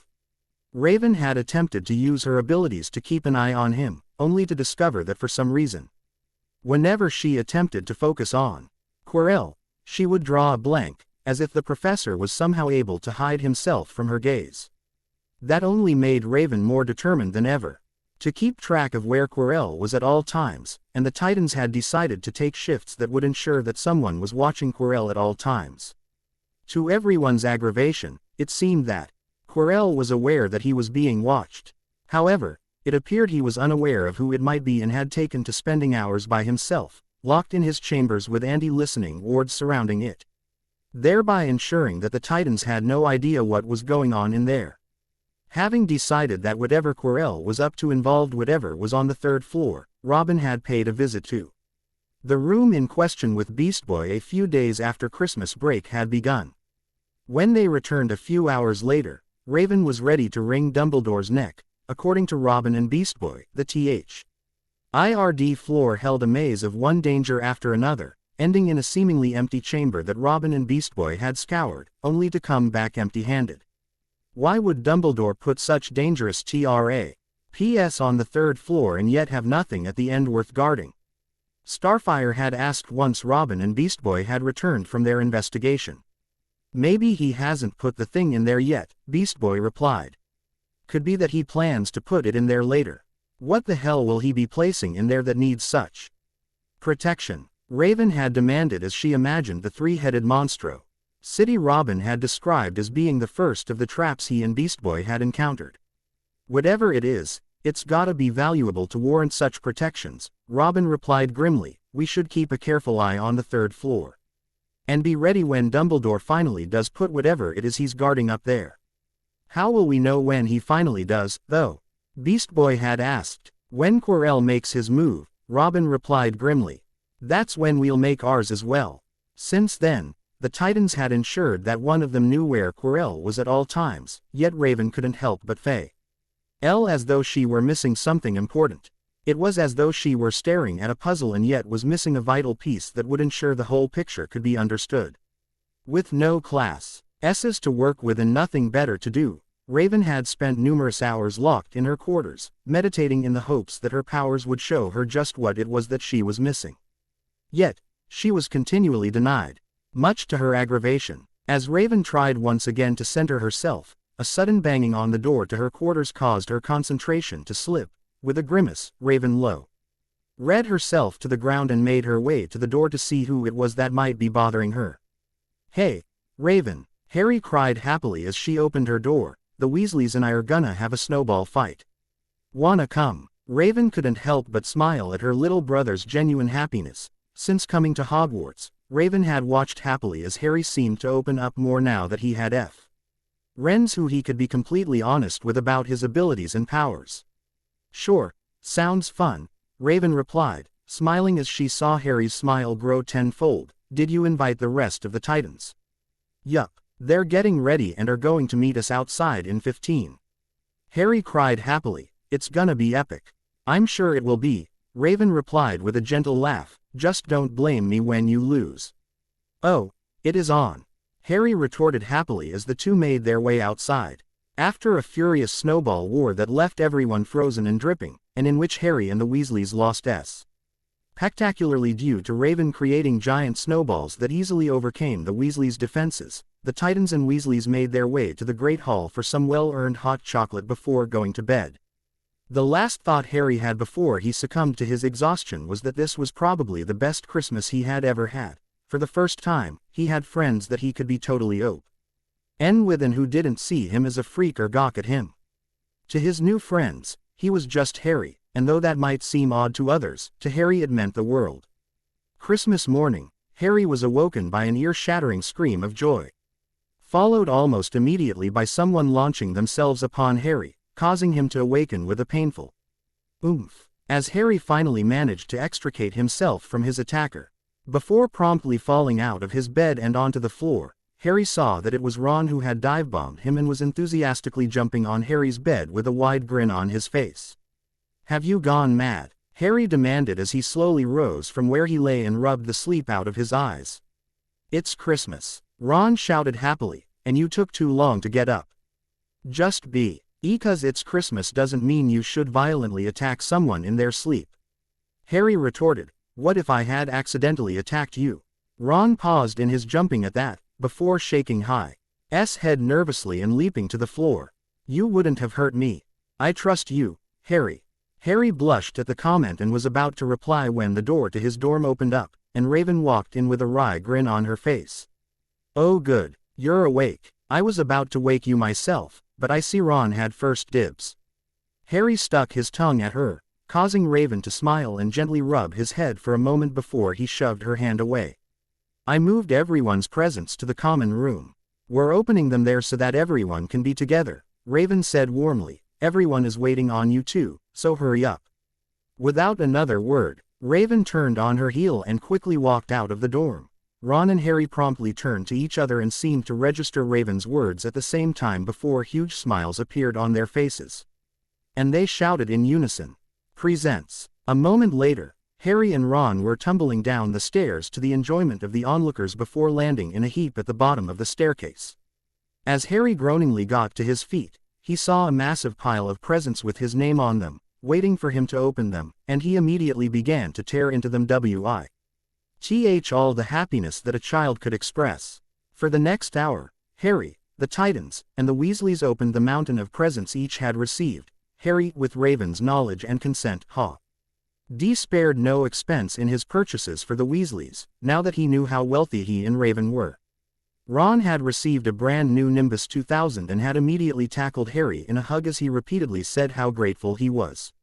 For the twins, Harry had purchased a trunk and stuffed it with enough prank material to keep them both occupied for at least a year, if not more.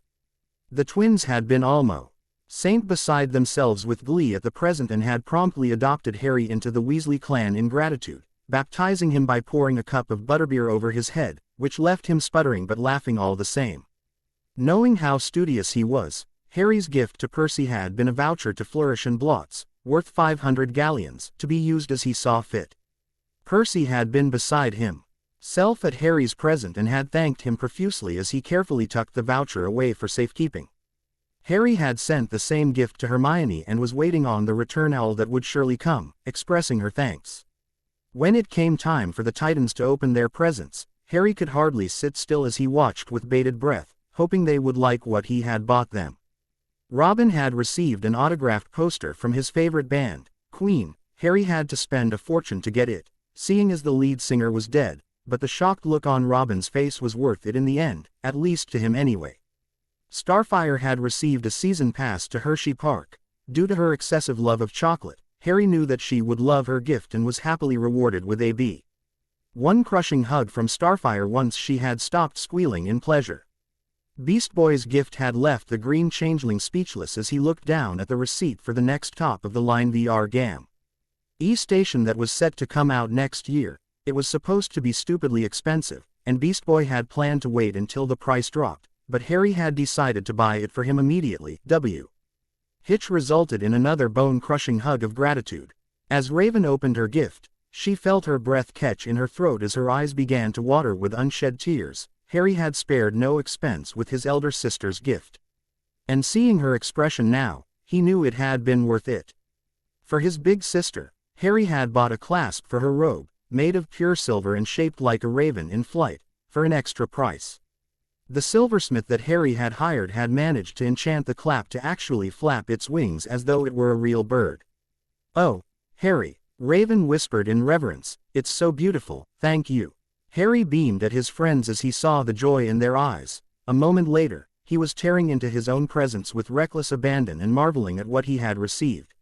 Which included a book on Quidditch from Hermione, a dozen chocolate frogs from Ron, a crate of fireworks from the twins which was promptly confiscated by Raven, new self-writing quill from Robin, a few new CDs from Beast Boy, a new telescope from Starfire, and finally a brand new Gibson Les Paul electric guitar from Raven, that would be waiting for him when they got home for the summer. But as Harry opened the last present, he heard Raven gasp in shock. "It can't be," Raven whispered as she walked over to him and stared at the cloak in Harry's hands. "What?" Harry asked in confusion as he held it up. "It's just a cloak." "That's not just a cloak, Harry," Raven whispered in awe as tears went down her cheeks. "It's Dad's invisibility cloak." Harry felt his jaw drop at the words and saw the Weasleys were imitating him as they stared at the cloak with naked hunger, while Harry stared at the cloak with a more reverent eye as he ran his hands down its length. It felt as though it were remade of liquid and yet shone like silver. "I thought it had been lost," Raven whispered as she ran her hand down its length. "Who sent it to you?" "I don't know," Harry replied as he checked the card that had fallen from it when he had lifted it up to get a better look at it. As Harry read the words, he found himself suddenly suspicious as to where the cloak had come from, for the note read simply, "Your father left this in my possession before he died. It is time it was returned to you. Use it well." As Raven read the note, Harry could see that she felt the same as him. "There's no signature," Robin observed as he leaned over to read the note. "Any idea who your dad could have lent it to?" "There's only one person that Dad would have given this to," Raven growled, "Dumbledore." "Why would he have had this?" Beast Boy asked. "It should have gone to you when your parents died, shouldn't it?" "No doubt the old goat thought that since I wasn't James Potter's real kid, I wasn't entitled to anything of his." Raven growled as she crumpled the note into her hand and threw it into the fireplace. "I'll have to pay him a visit later and find out by what right he kept my father's cloak from me." "Well, go on then, Harry," Ron said excitedly. "Try it on." With an eager grin, Harry stood up and threw the cloak around himself, causing the onlookers to gasp in awe. As Harry looked down, he felt a gasp of his own escape his lips, for where had seconds ago been, his body was now nothing, causing Harry to appear to be nothing but a floating head. "That is awesome," Beast Boy cried out as he stared wide-eyed at Harry's floating head. "Can we borrow it, Harry?" Fred asked quickly. "We'll give you anything you ask for. Be your slaves for a month." George added. "A year," Fred added, making the room echo with laughter. "Not a chance, boys," Raven said with a grin. "You two are already chaos incarnate. I shudder to think what you'd accomplish with this much power." "We are offended by your totally accurate," Fred began in mock outrage, "statement of our tenure at this fine establishment." George finished in likewise mock outrage, making the room laugh again. As Harry pulled the cloak from around him, he couldn't help but stare at it with a mixture of awe and sadness. Raven, seeing her brother's reaction, quickly put a comforting arm around him and said softly, "Dad would be proud for you to have this, Harry. Just make sure that you don't abuse it too much, or I'll be forced to take it from you until you learn to be responsible with it, deal?" "Deal," Harry cried happily, as he wrapped his arms around Raven's waist and hugged her for all he was worth. "Well, looks like we're out of presents," Robin said with a grin. "What say we put our hoard away and head down to breakfast?" There was a cheer of agreement as everyone quickly grabbed their gifts and began to make their way to the dorm to put them away. Before Harry followed, he turned back to Raven with a sad expression that worried Raven. "Raven, are you sure you don't mind me keeping Dad's cloak? You're the eldest. It should go to you." Raven felt her eyes water at the comment and had to quickly blink them away before kneeling down in front of her little brother and placing a comforting hand on his shoulder. "Dad would have wanted you to have it, Harry. More so than me, I'm sure." "But," Harry began before he was cut off. "But nothing. It's your birthright, Harry. So do as the note said and make sure you use it well." Raven finished with a wink that made Harry smile happily before he turned on his heel and ran up to his dorm, with his presents tucked under his arms as the Titans watched with smiles. Once he was gone, Raven's smile dropped, and a scowl took its place, which was mirrored on Robin's face as well. "If he had your dad's cloak, I wonder what else he may have taken from your family," Robin said in a low voice. "I wonder the same thing," Raven replied coldly, "and I intend to find out." Several hours later, after an incredible breakfast, followed up by an all-out snowball war that left everyone tired and sweaty, the Titans and Weasleys made their way down to dinner, and it was nay that Harry would remember for the rest of his days. Harry in all his life had never had such a Christmas dinner. 100 fat, roasted turkeys, mountains of roast and boiled potatoes, platters of chipolatas, tureens of buttered peas, silver boats of thick, rich gravy and cranberry sauce, and stacks of wizard crackers every few feet along the table. These fantastic party favors were nothing like the feeble muggle ones that Harry and the rest of the Titans usually bought for Christmas before, with their little plastic toys and flimsy paper hats inside. Harry pulled a wizard cracker with Fred, and it didn't just bang. It went off like a cannon that sent Beast Boy tumbling off his seat and engulfed them all in a cloud of blue smoke, while from inside exploded a rear admiral's hat and several live, white mice.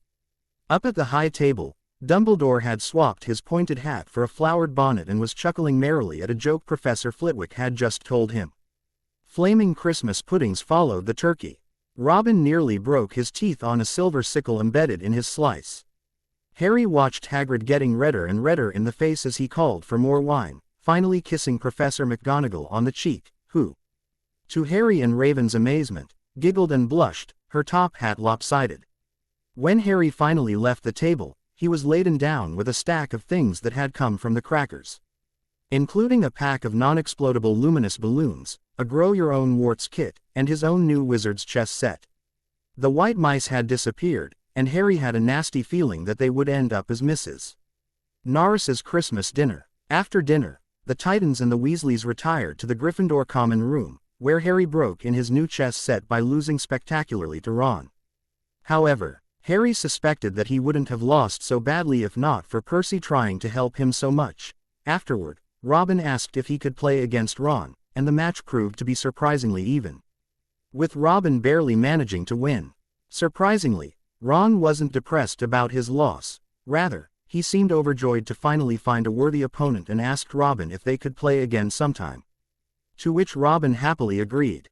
After a final treat of hot cocoa and s'mores, everyone was too tired to do anything else and decided it was time for bed.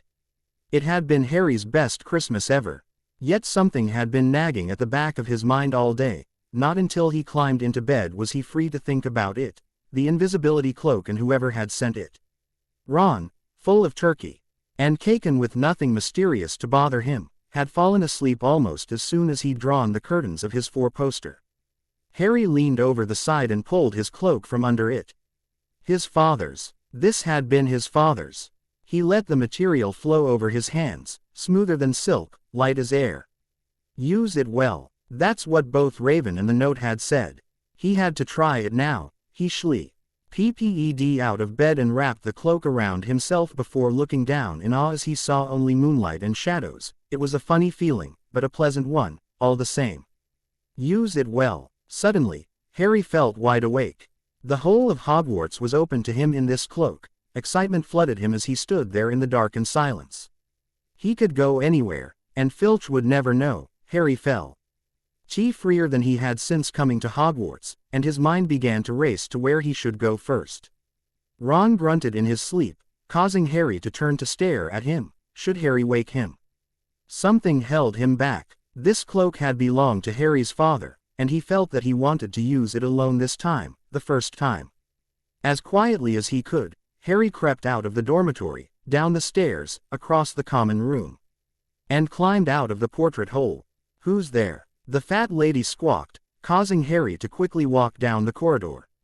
Where should he go? He stopped, his heart racing, and began to think, who cares? The whole of Hogwarts was open to him. With a laugh, Harry drew the cloak around him and set off to see what mysteries he could explore.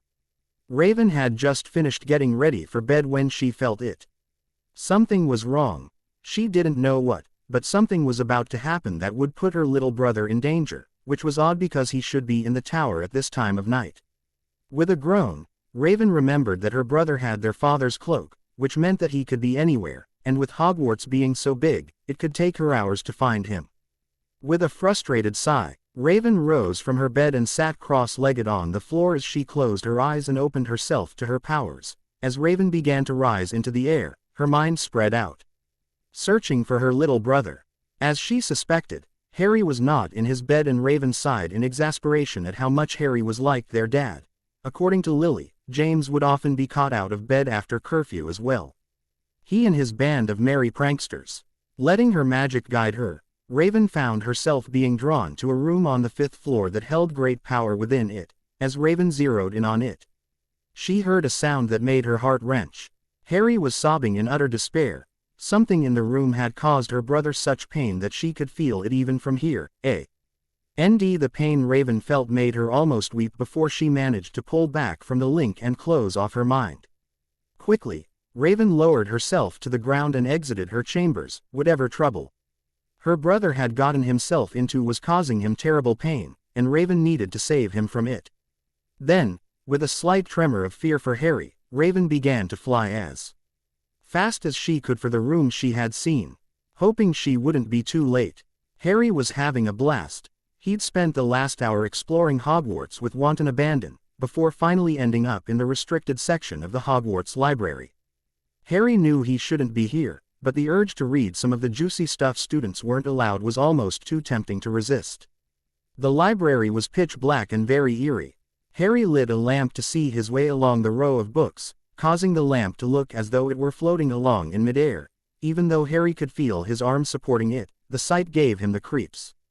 The restricted section was right at the back of the library. Stepping over the rope that separated these books from the rest of the library, Harry held up the lamp to read the titles.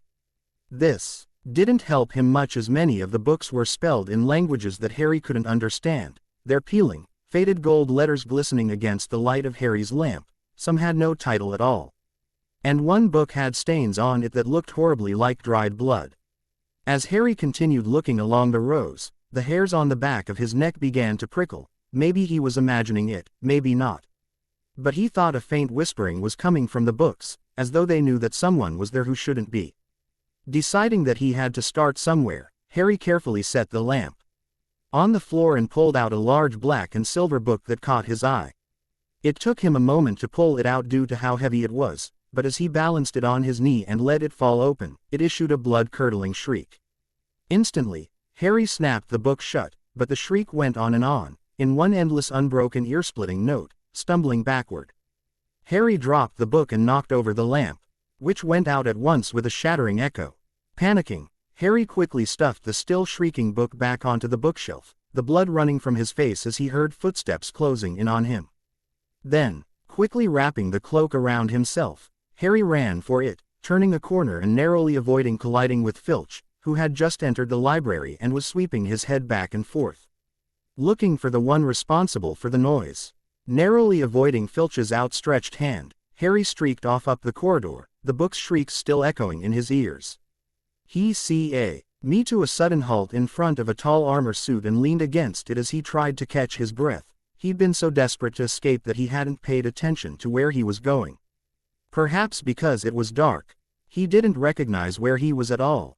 There was a suit of armor near the kitchens, but he must surely be 5 floors above that. As Harry struggled to control his breathing, he heard something that made the blood rush from his face. "You asked me to come directly to you, Professor. If anyone was wandering around at night, and there's been somebody in the restricted section of the library." Filch must have known a shortcut because his soft greasy voice was getting closer. To his horror, Professor Quirrell responded, though his voice sounded much colder than usual, and to Harry's surprise, the defense professor seemed not to be stuttering. "The restricted section. Well, they can't have gotten far. We'll catch them." Harry stood rooted to the spot as Filch and Quirrell came around the corner. They couldn't see him, of course, but it was a narrow corridor, and if they came much nearer, they'd knock right into him. The cloak didn't stop him from being solid. As quickly and quietly as he could, Harry backed up. There was a door standing ajar to his left, and as the two adults drew closer, he realized it was his only hope of escape. Holding his breath, Harry squeezed through the open door, praying that the adults wouldn't see him. To his relief, Filch and Quirrell walked right past him, and Harry leaned against the wall as he heard their voices grow farther away. That had been entirely too close for comfort, so focused on slowing down his racing heart that it was a few minutes before Harry noticed anything about the room he was hiding in. It looked like an unused classroom. The dark shapes of desks and chairs were piled against the wall, and there was an upturned wastebasket sitting on top of a large pile, but the strangest thing about the classroom was a large mirror that was propped against the far wall that seemed to be calling to Harry. It was a magnificent mirror, as high as the ceiling, with an ornate gold frame, standing on 2 clawed feet, ca. RVED. Across the top of the mirror was a strange inscription that Harry couldn't make heads or tails of. Erised straw eru oi tube kafru oyt on washi. His panic fading now that there was no sound of Quirrell or Filch. Harry moved closer to the mirror, wanting to look at himself but see no reflection. As Harry stepped in front of it, he had to clap his hands over his mouth to stop himself from screaming. He whirled around, his heart pounding far more furiously than when the book had screamed, for he had not seen only himself in the mirror, but 3 other people as well, standing right behind him, but the room was empty. And Harry found himself alone. Breathing very fast, Harry turned back to the mirror and saw himself reflected in it, pale and scared, but there behind him were 3 others smiling back at him. "Raven?" Harry asked as he recognized his elder sister smiling back at him from the mirror. Looking over his shoulder, Harry saw that he was still alone in the classroom. Was that the trick of the mirror? To show invisible people? "Raven, if you're there, this isn't funny." Harry whispered furiously, "You nearly gave me a heart attack." Silence met his words, and Harry's sudden L.Y. found himself afraid again as he looked back at the mirror and saw the 2 other people who were standing next to Raven. A woman was standing right behind his reflection and smiling at him. Slowly, Harry reached out a hand and felt the air behind him. If she was really there, then he'd be able to touch her, their reflections being so close together, but he felt only air. She and the others existed only in the mirror. She was a beautiful woman. She had dark red hair and her eyes. "Her eyes are just like mine," Harry thought, edging closer to the glass. Bright green, precisely the same shape. But then he noticed that she was smiling but crying simultaneously. The tall, thin, black-haired man standing beside her put his arm around her. He wore glasses, and his hair was very untidy. It stuck up at the back, just as Harry's did. Harry was so close to the mirror now that his nose was nearly touching that of his reflection. "Mom," he whispered. "Dad." They didn't respond, just smiled at him, and James Potter threw an arm around Raven's shoulder, pulling her against him with a laugh as Harry stared with a sick feeling in his heart.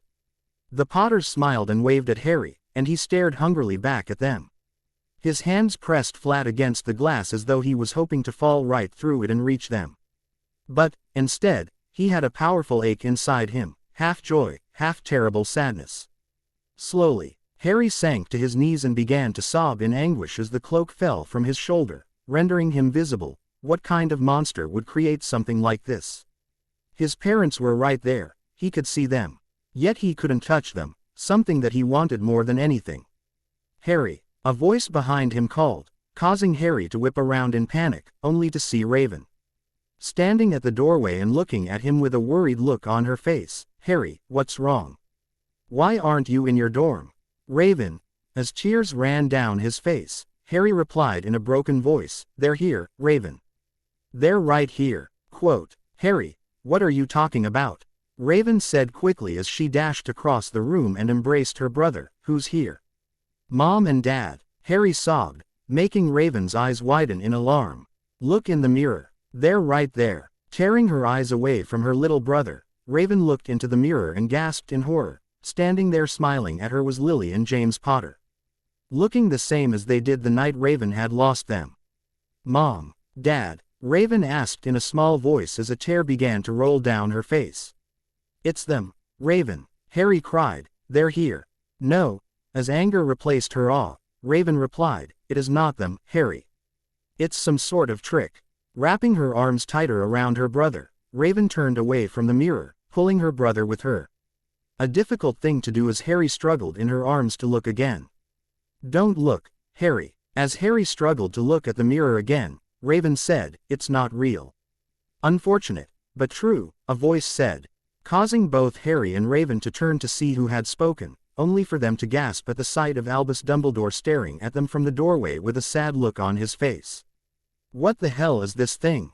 Raven demanded as she rose to her feet, holding Harry tightly to keep him from looking into the mirror again. "And why the hell does it show our parents?" Dumbledore sighed sadly before taking a step forward, his gaze fixed on the mirror behind them. "The Mirror of Erised is perhaps one of the most dangerous magical objects ever created," Dumbledore said in a hollow voice. "It shows us nothing more or less than the deepest and most desperate desires of our hearts. For example, the happiest man on earth would look into the mirror and see himself just as he is." Dumbledore stepped past Raven and Harry and ran a hand along the mirror's frame as he stared into it, fixating on whatever he saw for a moment before turning back to the pair and speaking again. "But this mirror can give us neither knowledge nor truth. Men have wasted away before it, even been driven mad, not knowing whether what they see is real or even possible.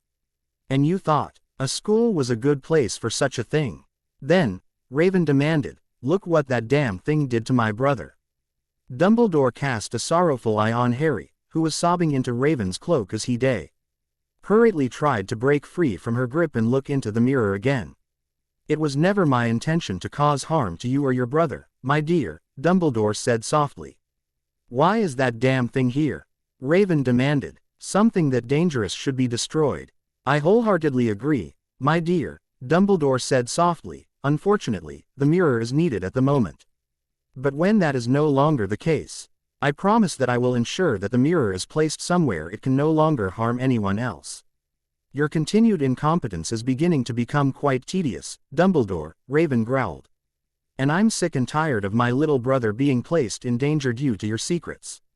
"It's not my intention to place young Harry in danger, my dear," Dumbledore replied with a tinge of anger. "But Harry has a destiny that is more important than you can possibly imagine." "He's a child," Raven retorted angrily, "and whatever plans you have for him, stop here. My brother is not one of your chess pieces." "I don't see him that way," Dumbledore growled back, his usual calm voice taking on a harsh tone. "Could have fooled me. Since coming here, Harry has nearly been killed twice, and now, because of your damned mirror, he's been traumatized by the ghosts of our parents." Dumbledore said nothing, but a sad expression came across his face as he stared down at Harry, who was fighting desperately to look into the mirror again. "One more slip up, old man," Raven growled, her eyes flashing red for a moment, "and I will pull Harry from Hogwarts permanently. Is that clear?" Dumbledore said nothing and simply nodded his head with an aggravated look. Raven glared daggers at the headmaster for a moment more before dragging Harry from the room and slamming the door behind her. Left alone, Dumbledore turned back to the mirror and stared sadly at the image he saw of his family, happy and whole, waving back at him.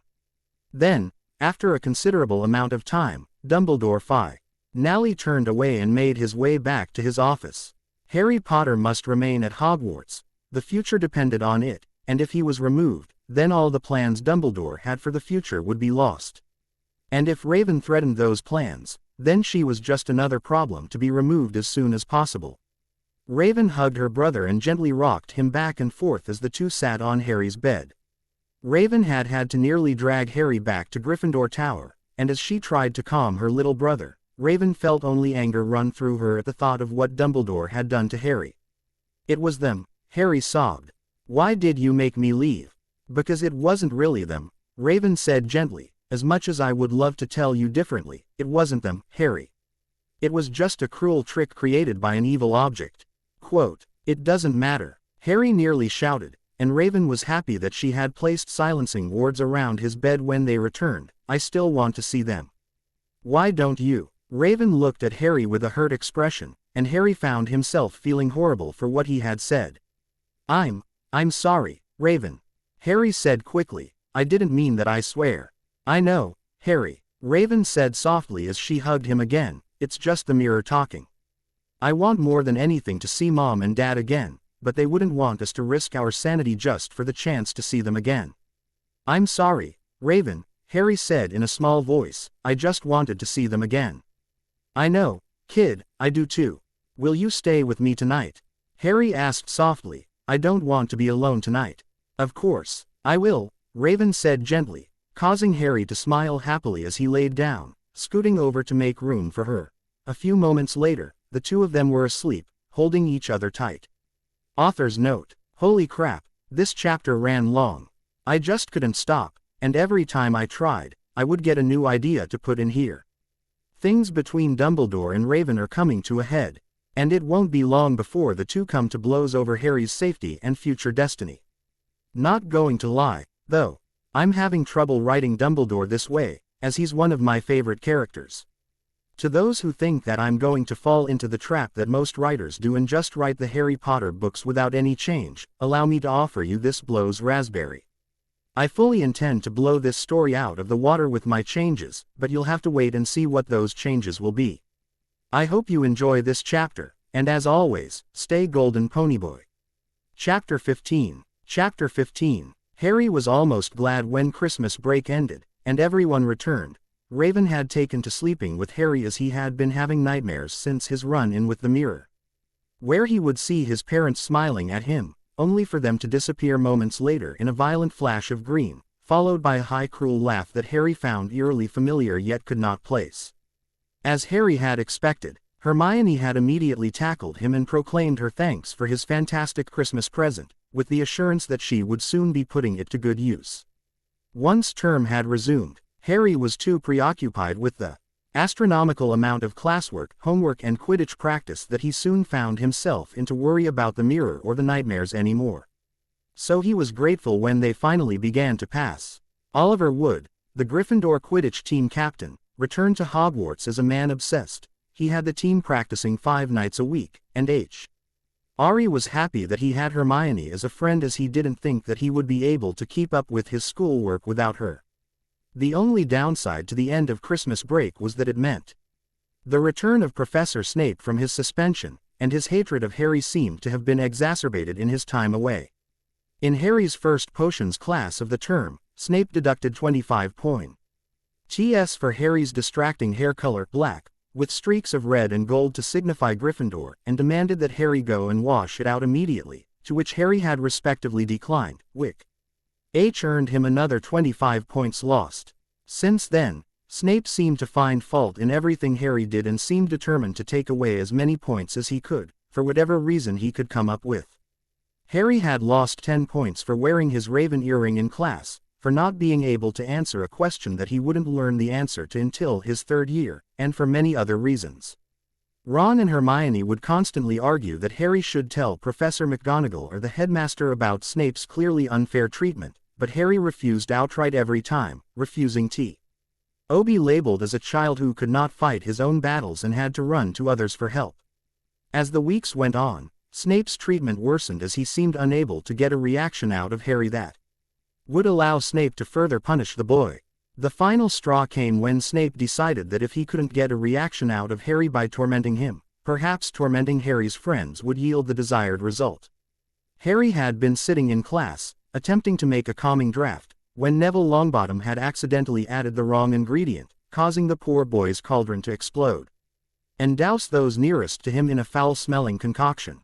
Those who had been doused immediately began to swell like balloons, adding to the general chaos of the classroom as Snape tried to restore order. "Silence!" Snape roared, his voice echoing off the dungeon walls and causing instant silence. "All those who came into contact with Longbottom's idiotic concoction will immediately go to the hospital wing to receive treatment."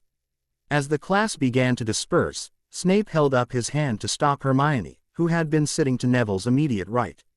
Hermione had taken some of Neville's potion to her face, and as a result, her nose and front teeth had swelled considerably, giving her a beaver-like appearance. "And where do you think you are going, Ms. Granger?" Snape asked with a sneer.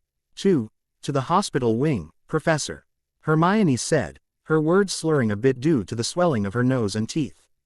"Why, I see no difference in your appearance," Snape said nastily, causing Hermione's eyes to immediately fill with tears. With a sob, Hermione dashed from the dungeon as Ron and Harry began to shout obscenities at the sneering potions master.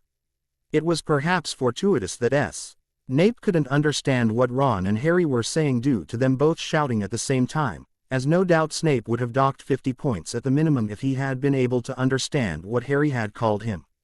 "Silence!" Snape snarled again. "As there are now too many students missing to continue the class, you are all dismissed." As the remaining class began to file out, Snape called Ed out after Ron and Harry in a sneering voice. "And 25 points will be taken from Gryffindor for yelling at a teacher." Ron opened his mouth to retort when Harry quickly grabbed him and dragged him out, using one of his tentacles to slam the door shut behind the two. "What did you do that for?" Ron demanded as the two stood outside the potions classroom. "He was looking for a reason to punish us more," Harry replied curtly as he began to drag Ron down the hall. "But he insulted Hermione," Ron argued. "How can we call ourselves her friends if we let that stand?" "We're not going to," Harry growled back, coming to a stop, and turning to face Ron. "But getting a detention and losing a couple of dozen points isn't going to help anyone." "So what do we do?" Ron asked. "We're going to make that greasy prick wish that he had never returned to Hogwarts," Harry growled back as a Grinch-like smile spread across his face. "But we're going to be smart about it." Ron's eyes twinkled gleefully at Harry's words, and a similar smile began to spread across the redhead's face as the two began to walk to their next class, whispering conspiringly to each other as to how they would make Snape's life as miserable as possible.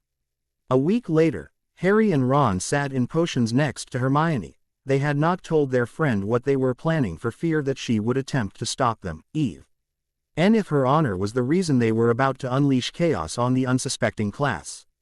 Snape was being his usual sneering self, moving around the class and insulting students left and right. Snape seemed to be showing particularly vindictiveness toward Neville, no doubt blaming the poor boy for his accident during the last class.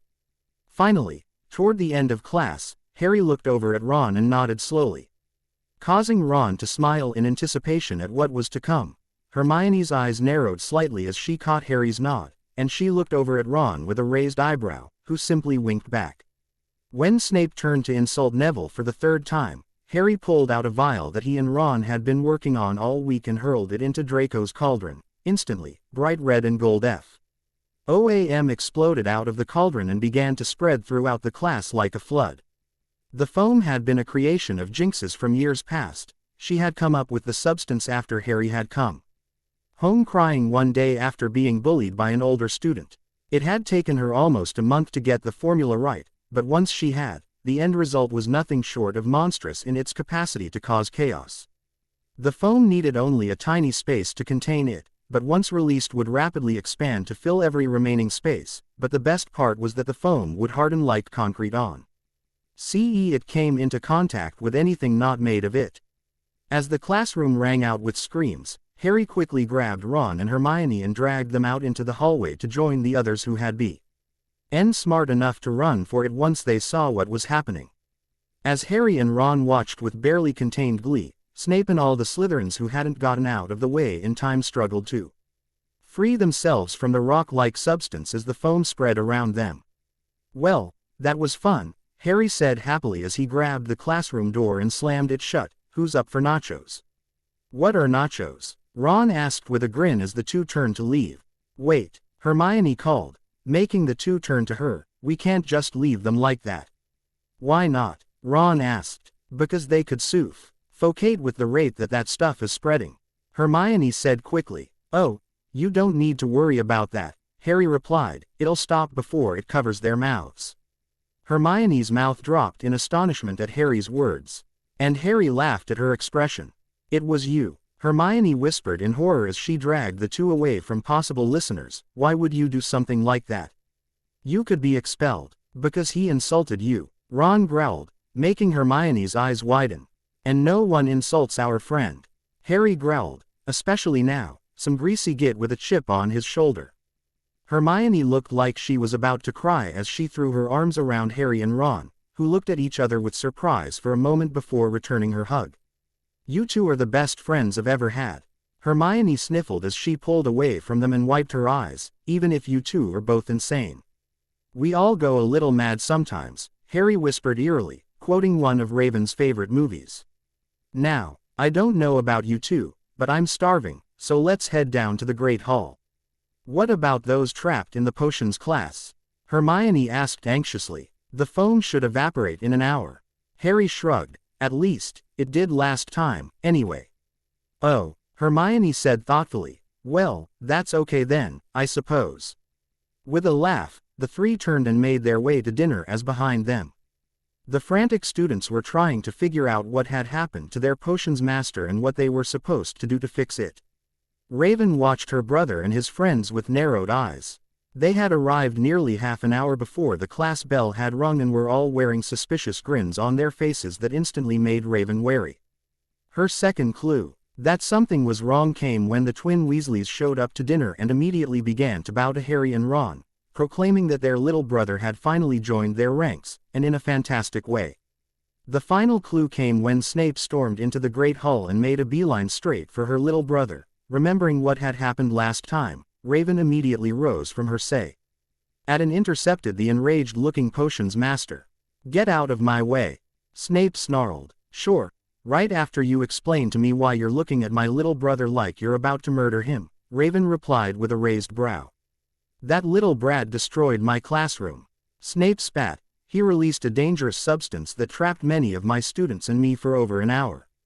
We could have died. Harry snorted at that, and Snape's face turned red with rage as Raven turned to look at Harry with a disapproving look on her face. Harry, is this true? Raven asked. I have no idea what he's talking about, Raven, Harry replied. His face the picture of innocence, nearly breaking Raven's composed demeanor. Do you have proof of your accusation? Raven asked as she turned back to the incandescent professor as the rest of the Slytherins who had been trapped began to stumble into the Great Hall. I know that little brat did it. He's just like his bastard of a father. Snape spat, spittle flying from his mouth. Be careful how you talk about our father, Snape, Raven growled, her eyes flashing red for a moment. He was twice the man you are. Your father was a slime, Snape snarled, strutting about the castle as if he owned it, tormenting anyone that got in his way. You jerk, Harry yelled as he jumped up from his seat, only for Raven to hold her hand up at him to stop, as she glared daggers at Snape. A moment later, Hermione and Ron each placed their hand on Harry's shoulder and forcefully brought him back to his seat. You're pathetic, Raven stated as she dropped her arm back to her side. Holding on to a grudge for more than 3 decades against a man who's been dead for 10 years. A vein began to pulse in Snape's temple as Raven continued in a voice as cold as ice. Yes, my father made mistakes in his youth, as we all do, but he was a decent and kind man who eventually grew up. On the other hand, you are still the same cruel, angry little boy you were as a student. Hating a dead man for no other reason than because my mother chose him over you. So tell me, Snape, why did my mother decide to end her friendship with you again? The color drained from Snape's face at Raven's words, and for a moment, he was rendered speechless as the entire Great Hall watched with bated breath to see how he would respond. Harry looked ready to physically attack the potions professor. Only Ron and Hermione's hand on his shoulders was keeping him in his seat. I know what you did, Snape. Raven hissed as her eyes flashed red again. Aunt Minnie gave me my mother's diary not long ago. And it tells in great detail the reason why my mother ended her friendship with you. Because you're a bigot. Lily Potter saw you for what you are. Snape had gone deathly pale by the end of Raven's speech, and his hand seemed to twitch involuntarily, as though he was about to go for his wand. Seeing this, a small smile began to spread across Raven's face and she slowly crossed her arms over her chest as she stared Snape down. "Do it, I beg you." Snape's hand twitched again, and it seemed as though he was going to actually try when suddenly Dumbledore appeared and placed a calming hand on Snape's shoulder. "I believe your classroom requires your attention more than Ms. Potter, Severus, so the brat just gets away with it." Snape spat. "He nearly killed me. I already told you that I didn't do it." Harry shot back, "And you've no proof to say otherwise." "Do you have some proof, Severus?"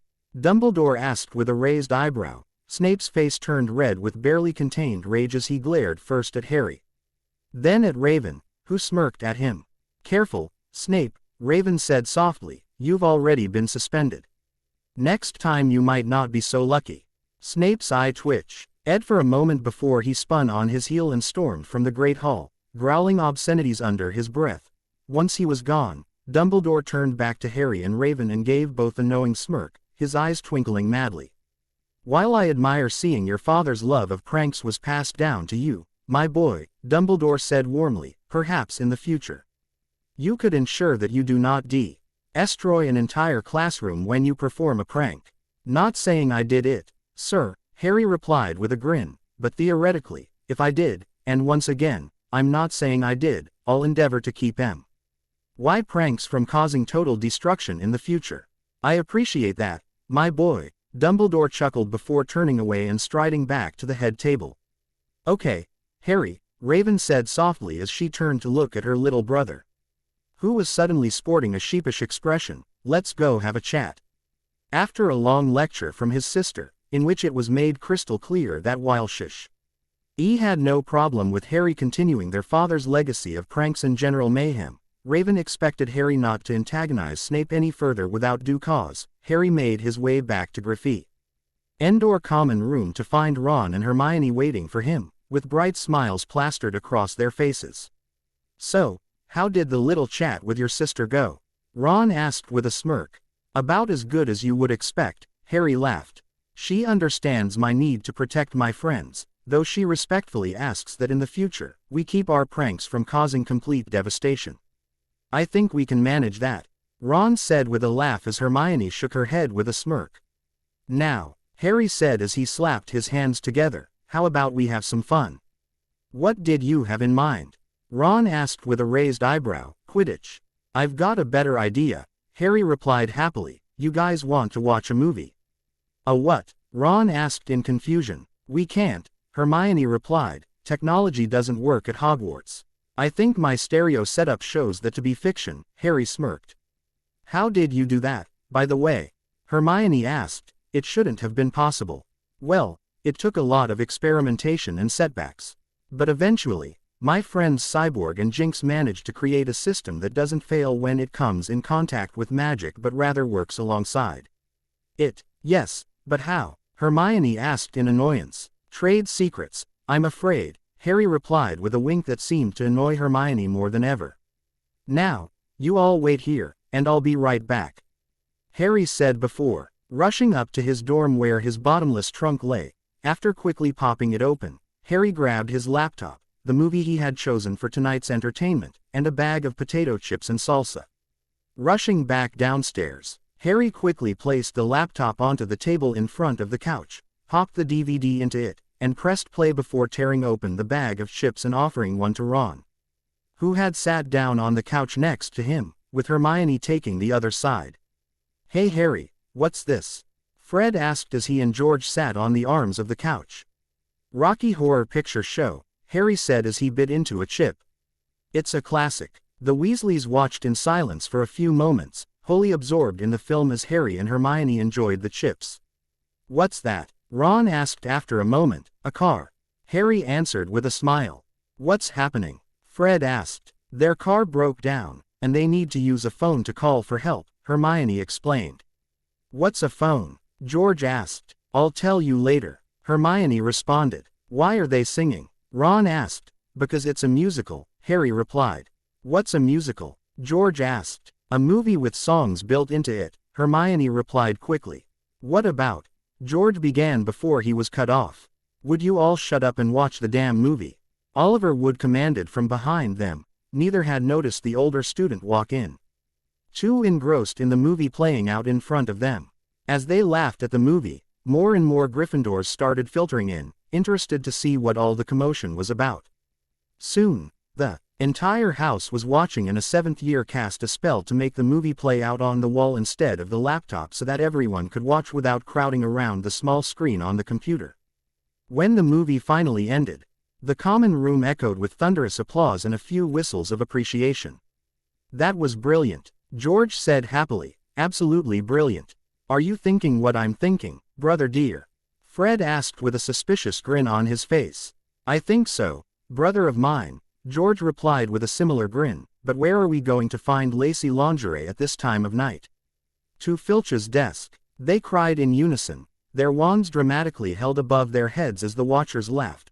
Watching them run out of the common room, Ron turned to Harry with an expression of horror on his face. What have you done? Harry was on time for breakfast the next day, and it was a good thing he was, otherwise, he would have missed the show. Once everyone else had arrived and begun to eat, music suddenly began to flow through the Great Hall, causing everyone to freeze what they were doing and stare as Draco Malfoy entered wearing a black robe. For a moment, Draco simply stood in the center of the Great Hall with a glazed look on his face. Then, to the horror of the Slytherins, the pureblood wizard threw open his black cape, revealing lacy lingerie, and began to sing. How do you do? I see you've met my faithful handyman. He was just a little brought down because when you knocked, he thought you were the Candyman. Jaws dropped as Draco Malfoy belted out the lyrics to Sweet Transvestite, complete with choreography. To everyone's surprise, Fred and George took up the lines of Brad and Janet, making it clear that they were the ones responsible.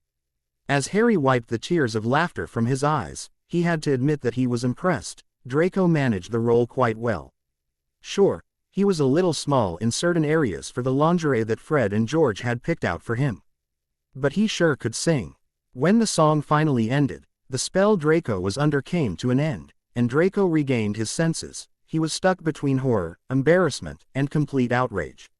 It was only made worse when he noticed that the entire Great Hall seemed to be laughing at him. Even the teachers at the head table could not control themselves, and B's TBOY had promptly collapsed to the floor as he held his sides and tried to breathe through his laughter, while Robin and Starfire leaned against one another and shook with laughter. Draco turned to low, okay at the twins with pure hatred and rage in his eyes. Luckily, he had nowhere to keep his wand in his current outfit, and turned on his heel and ran out, his face an ugly shade of red from embarrassment and rage. As the twins jumped on top of the Gryffindor table and took a bow, Harry clapped alongside the rest of the Great Hall. Only the Slytherin table refrained, choosing instead to glare dag RS at the ones responsible for their housemates' humiliation. Do you guys do birthdays? Harry yelled as the twins took one final bow and leapt from the tabletop to the floor. If we ever do, Fred began, we'll make sure to offer you a discount for showing us such a great piece of art. George concluded, making Harry laugh again before turning back to his food. We must accelerate our plans, Voldemort hissed. But Master, we are not ready, Quirrell replied quickly. We still don't know how to get past Hagrid's damned beast. Then find out, Voldemort snarled, sending a wave of pain out Quirrell's skull to emphasize his point. The boy and his allies cannot be allowed to forestall my return. I grow weaker by the day. What would you have me do, Master?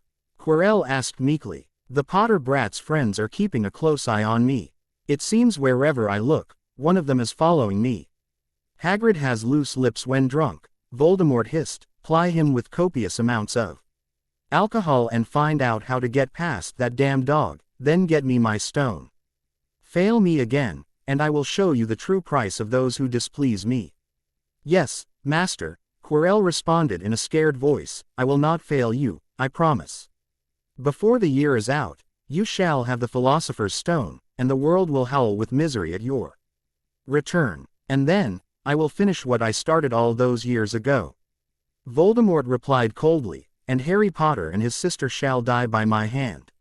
Author's note. I wanted to put out one last chapter before Christmas because it's the last one you're getting until the new year. I'm going to Ireland in a few hours to see my cousins for the holidays and wanted to give you all one last gift before I leave. As such, I'll be trying to upload the test chapters that I've written of The World of Erised, Killian of Earth, and Another Weasley, before I leave tomorrow. The Rocky Horror Picture Show and all the songs therein belong solely to 20th Century Studios films. As such, I claim no ownership of it and am simply writing for the fun and enjoyment of my readers. Happy holidays everyone, and may you all have a great new year. Chapter 16. Chapter 16. Quirrell couldn't help the smile that spread across his face as he swept through Hogwarts back to his quarters. It had taken Quirrell over a month of careful stalking before he managed to figure out what Hagrid did in his free time and plan accordingly how to get the oaf drunk to figure out what traps Dumbledore had tasked with guarding the stone. Getting Hagrid drunk had taken longer than Quirrell had expected. The giant's metabolism was something to be admired, and even Voldemort had been impressed by the amount of mead that Quirrell had been forced to buy before Hagrid's tongue began to wag. Then, the secrets the gamekeeper kept for Dumbledore started to emerge. Once Hagrid began to run his mouth, it seemed that the gamekeeper could not stop himself. Quirrell had been more than happy to listen to everything that Hagrid had to say about all that Dumbledore had guarding the stone, as well as a few other secrets that Hagrid was privy to, secrets that Voldemort was very interested in and that Dumbledore would surely not want getting out. I just need to pack a few things so we can make our escape once we have recovered the stone, Master. Quirrell said quickly as he ran into his room and frantically began to pack a bag. You must grab the boy as well. Voldemort hissed from under Quirrell's turban. The boy? Quirrell asked in surprise, pausing in his packing at his master's order. Why? Do not presume to question me, servant. Voldemort hissed angrily, making Quirrell fall to his knees as agony raced throughout his body. You will do as I say. Is that understood? Yes, master, I understand. Please. Quirrell pleaded as his body shook from the pain that Voldemort was putting him through. A moment later, the pain ended, and Quirrell lay twitching and crying on the floor of his room. The boy is the one who destroyed me last time, Voldemort hissed. The world believes that he is more powerful than I am. That illusion must be disabused as soon as possible. So, the moment I have the stone in my possession, I intend to kill that brat as brutally as possible and forever end the lie that the son of a mudblood whore is more powerful than Lord Voldemort. Slowly, Quirrell rose shakily to his feet and began to pack one more as his mind raced. It was almost curfew, so the Potter brat would either be in his dorm or studying with his friends in the library. Getting the boy wasn't the problem. It was ensuring that the boy's damnable sister didn't discover what Quirrell was up to, which was a problem in and of itself, as Raven Potter always seemed to Kay. Now when her little brother was in danger. With a final groan, Quirrell finished packing and slowly lowered himself into a nearby chair, his body still twitching intermittently. He needed to move quick. Kaylee if he was to grab Potter and get to the stone before anyone noticed that something was amiss. Why are you wasting time, fool? Voldemort hissed. We have no time to waste. Yes, Master, Quirrell. L replied quickly as he rose from the chair and grabbed his bag. Time was of the essence if he was to grab Potter, recover the stone for his master, and flee the castle without anyone noticing what was happening. Harry groaned audibly again as he looked over his potions homework for the third time. Snape had demanded that they turn in a 3-foot essay on how poisonous plants could be used for medicinal purposes when combined with other ingredients, but as Harry measured his, he realized that he was still a foot short. This is impossible, Harry complained as he threw down his quill in disgust. Making Hermione tut at him in disappointment. I swear that Greasy Prick gives us this much homework just to ensure we fail. I'm sure that's not the case, Hermione replied, though I must agree the amount that Professor Snape has requested does seem to be a bit excessive. Excessive, Harry cried in exasperation, more like impossible. I'm still a foot short, and I've run out of examples that could be used. Here, let me take a look and see if I can help, Hermione offered as she slid Harry's essay toward her. Harry and Hermione had been working together in the library for over an hour now. Ron had chosen not to join as he was now enjoying his new obsession, Muggle movies. It had been over a month since Harry had shown the Rocky Horror Picture Show to Gryffindor House, and seeing how amazing the movie had been. The Gryffindors had demanded more, which Harry was happy to acquiesce to. Now, Every Friday was deemed movie night, and it was something that the whole of Gryffindor looked forward to with anticipation. So far, Harry had shown his housemates a variety of different films, not wanting to stick to just one genre. Sometimes the Titans would join the fun, bringing popcorn or snacks to share. Beast Boy had even gotten permission from Professor McGonagall to bring Tonks to Gryffindor Tower to enjoy the movies, something that had Harry and a few others smiling knowingly as Tonks tried and sit as close to Beast Boy as she could. Harry had shown them Braveheart, Child's Play, which caused more than one Gryffindor to suddenly be glad they had left their dolls at home, Disney's Beauty and the Beast, Die Hard, and Gladiator, and tonight Harry was planning on showing them Star Wars, which he hoped they would enjoy. To the horror of Hogwarts in general, Harry also introduced the Weasleys to cartoons, particularly the Looney Tunes, which the twins and Ron had instantly fallen in love with. This resulted in the Weasleys coming up with a myriad of new pranks. And Hogwarts had been turned into a war zone as a result as the Weasley twins tested out things they had watched Bugs Bunny do. Hermione had suggested that Harry ask Dumbledore if the movie night could be open to all of Hogwarts and take place in the Great Hall during dinner. But so far, Harry had been unable to ask as he tried to keep up with the astronomical amount of homework and quidditch practice that Harry had found himself in recently. Ravenclaw had thoroughly beaten Hufflepuff 160-50 during their match in November, only for themselves to be beaten by Slytherin 210-80 during the next match. If Slytherin managed to defeat Hufflepuff in the next game, and Gryffindor managed to defeat Ravenclaw, which was the expected outcome, then it would be Gryffindor versus Slytherin in the final match of the season. Having lost the last 3 years consecutively, Oliver Wood was in no mood for a repeat outcome and so had drilled the Gryffindor team mercilessly to ensure they would be the winners this year. "What do you say we call it for tonight?" Harry said solemnly. "I don't know about you, but my brain feels fried." "I suppose we can stop for tonight," Hermione replied. "We've been here for quite some time, after all." Harry nodded quickly and began to put away his things when Professor Quirrell suddenly stepped out from the shadows looking even more nervous than usual. "Ah, P. Potter. T, there you are. I've been looking everywhere for you. Is something the matter, Professor?" Harry asked nervously. "Yes, your SS sister has suffered an accident," Quirrell replied quickly. "Professor Dumbledore sent me to take you to the hospital wing immediately." Harry instantly paled at the words and began to frantically pack his things as Quirrell spoke again. "I'm sure Ms. Granger can look after your things for you. But you need to come with me now." "I've got it, Harry," Hermione replied quickly. "Go check on your sister, and I'll meet you back in Gryffindor Common Room later." With a nod of gratitude, Harry dropped his bag on the table and followed Quirrell out of the library. Several moments later, once Harry had managed to calm himself down, he realized that something was wrong. The hospital wing was in the opposite direction, for starters, and as Harry turned to ask Quirrell why they were going the wrong way, the defense professor suddenly spun on the spot and pointed his wand at a shocked Harry. "Stupefy!" Quirrell snarled before Harry could do anything. Instantly, Harry crumpled to the ground. Quickly looking around to ensure he was alone, Quirrell bent down and picked Harry up from where he lay before roughly throwing the boy over his shoulder. "Excellent work," Voldemort hissed. "Now, get me my stone."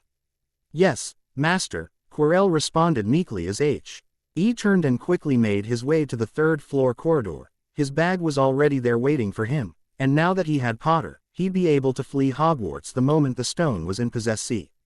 And his master would reward him for the loyalty he had shown throughout the year. As he approached the door, Quirrell cast a spell that shrunk his bag before putting it into the pocket of his robes, shifting Harry on his shoulder. Quirrell took a deep breath and entered the forbidden chamber. Something was wrong. Raven didn't know what it was, but all of her senses were screaming at her that something was very wrong at Hogwarts. Trying to figure out what she was feeling, Raven had decided to meditate and was currently floating several inches off her bed as she tried to use her powers to locate the cause of what she was feeling. Azeroth Metrian Zinthos, Raven recited calmly as she spread her awareness as far as she could, trying to locate the origin of the terrible wrongness that she was feeling. Azeroth Metrian Zinthos. Suddenly, an image of Harry appeared in Raven's mind, but the image was wrong and instantly filled Raven with fear. Harry looked nothing like his usual self. Instead, he looked like her, and in the worst way possible. Harry's hair was waving as though it was being blown by a strong wind, and a cruel expression was on his face, which had no place on her sweet little brother's usually joyous face. But the worst was yet to come, for Harry no longer sported his usual violent green eyes. In their place was a dual pair of bright red demon eyes, like the kind at Raven wore whenever her other side took over. No, Raven thought as her eyes shot open in horror, not Harry.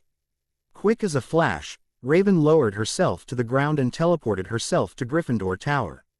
As she appeared in the common room, the first thing she saw was the Weasley family laughing as they watched Looney Tune cartoon on Harry's computer. A moment later, Hermione entered through the portrait hole with an expression of surprise on her face. "Hermione, where is Harry?" Raven demanded as she approached the girl. "He went with Professor Quirrell," Hermione replied quickly. "He told Harry that you had been injured and that Headmaster Dumbledore sent him to take Harry to the hospital wing."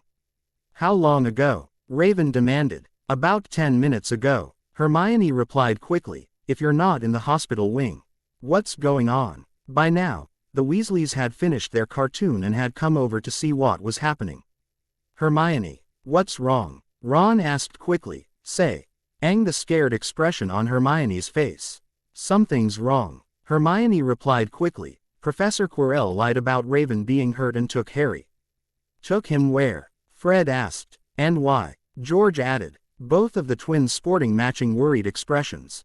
"It doesn't matter," Raven said quickly. "All that matters is making sure that Harry is safe." "What do you need us to do?" the twins asked as one. "I need you all to stay here," Raven replied, making those assembled gasp in outrage. "Stay here," Ron retorted. "Harry is my best mate. You can't expect me to just stay here when he's in danger." "That goes double for us," the twins replied in unison. "Harry's our friend too." "I know that," Raven shouted angrily, making the noise drop instantly. "But I can't watch all of you simultaneously while trying to find Harry. I need you all to stay here where it's safe while the Titans and I go and find Harry. Can you do that, or do I need to immobilize you to ensure you do?" Raven's expression showed that she was not joking, and those assembled collectively gulped as one before nodding their heads that they understood. "Good, now I will go and find Harry, and I promise that I will bring him back safe," Raven said in a much calmer voice, "but I need you all to promise me that you will stay here where it's safe until I return." "Understood." Mumbled words of agreement met Raven's words, and she nodded her head quickly before turning on her heel and dashing out of the portrait hole toward the 3rd floor. As Raven sped through the castle as fast as she could, she mentally sent out a signal to the other Titans. "Titans, Quirrell has taken Harry. I'm headed to the 3rd floor corridor. Meet me there." A few moments later, Raven stopped outside the door and saw, to her annoyance, that it appeared that Quirrell had beaten her here. The door was slightly ajar, and Raven could hear what sounded like snoring coming from the other side. "Raven!" Robin's voice cried. "Mackin." Her turned to see the rest of her team racing up the stair toward her. "He's already inside," Raven barked, indicating the open door. "We have to hurry." "We're no good to Harry if we act without thinking," Robin replied. "Don't forget that there's a 3-headed monster on the other side of that door." "It sounds as though the beast is asleep," Starfire replied as she leaned close to the door and listened intently. "So, what's the plan?" Beast Boy asked. "Find Quirrell and rescue Harry, in that order," Raven replied quickly, making Beast Boy grin slightly. "I like it. Simple and easy to remember." "Enough messing around," Robin growled as he pulled out his bow staff. "Let's move." Quickly, Raven pulled her hood up as Robin ripped open the door and the Titans rushed inside, only to stop in surprise as they saw the 3-headed dog they had expected to face fast asleep. "Well, that's really anticlimactic," Beast Boy said softly as he edged forward slowly. "It appears Quirrell has stunned it," Starfire replied as she gently poked one of the dogs in the face. "Otherwise, I imagine this beast would be trying to eviscerate us." "Be on your guard," Robin replied as he approached the hole in the floor. "Beast Boy and I already scouted the traps ahead, but you never know what Quirrell might have done to slow down any pursuers." Without another word, Robin jumped into the hole and disappeared, followed immediately by the rest of the Titans. As Harry regained consciousness, The first thing he realized was that his hands were bound behind his back. The next thing he realized was that one was speaking close by him in a very aggravated voice. "I see it, Master." The voice called, "But how do I get it? Am I supposed to break the mirror?" Groaning internally, Harry slowly rolled himself over until he was facing whoever was speaking. Quickly taking in his surroundings, Harry saw that he was in a large chamber with torches flaring around him, providing the only light to be seen. Standing in the center of the chamber, in front of a familiar-looking mirror, was Professor Quirrell, who was shouting at the mirror in increasing anger. As quietly as possible, Harry began to try and get his hands loose, but to no avail. "Master, help me, how do I get the stone out of the mirror?" Quirrell called desperately, causing Harry to look around in confusion. There was no one else here but him and Harry. So who was Quirrell talking to? Suddenly, Quirrell turned to Harry, and a cruel smile came across the professor's face. "Oh good, you're awake. What happened to your stutter?" Why asked nervously as he struggled into a seating position, "and why did you kidnap me?" "What the hell, dude? And here I thought you to be intelligent," Quirrell sneered. "It seems as though I was mistaken." "Just answer the damn question, you jerk." Harry spat back, causing Quirrell to laugh cruelly for a moment. "You're here, Harry Potter, to serve a glorious purpose," Quirrell said silkily. "And what purpose is that?" "To show the world that you are nothing compared to the power of Lord Voldemort." "Voldemort is dead," Harry nearly shouted back. "He's been dead for over a decade." "One should never make assumptions." Quirrell sneered back. "Did you really think that a child could defeat the most powerful Dark Lord that this world has ever known? Untie me, and I'll show you just how powerful I really am." Harry retorted angrily, making Quirrell chuckle. "I think not," Quirrell sneered. "First, I will recover the stone from this damned mirror, then I will return my master to his full power. And he shall reward me for the loyalty I have shown him." "He's alive?" Harry asked in horror as the blood ran from his face. "But..." "Oh yes," Quirrell declared happily, "Lord Voldemort is very much alive. And after I have retrieved his stone for him, he will be returned to his full strength, and you, Harry Potter, shall be the first of his victims as he restarts his conquest of this world." "You're insane," Harry said in horror as the words hit him. "Voldemort is dead. Raven said that our mom killed him a decade ago." "She lies," Quirrell snarled back. "Lord Voldemort is too great at a wizard to be killed by some mudblood bitch." "Then where is he?" Harry shouted back. "If he's so great, then why is he making you do his dirty work?" Quirrell roared angrily before rushing toward Harry and backhanding him, sending the boy to the floor hard. "How dare you disrespect Lord Voldemort? You are not even worthy to say his name, you filthy half-breed."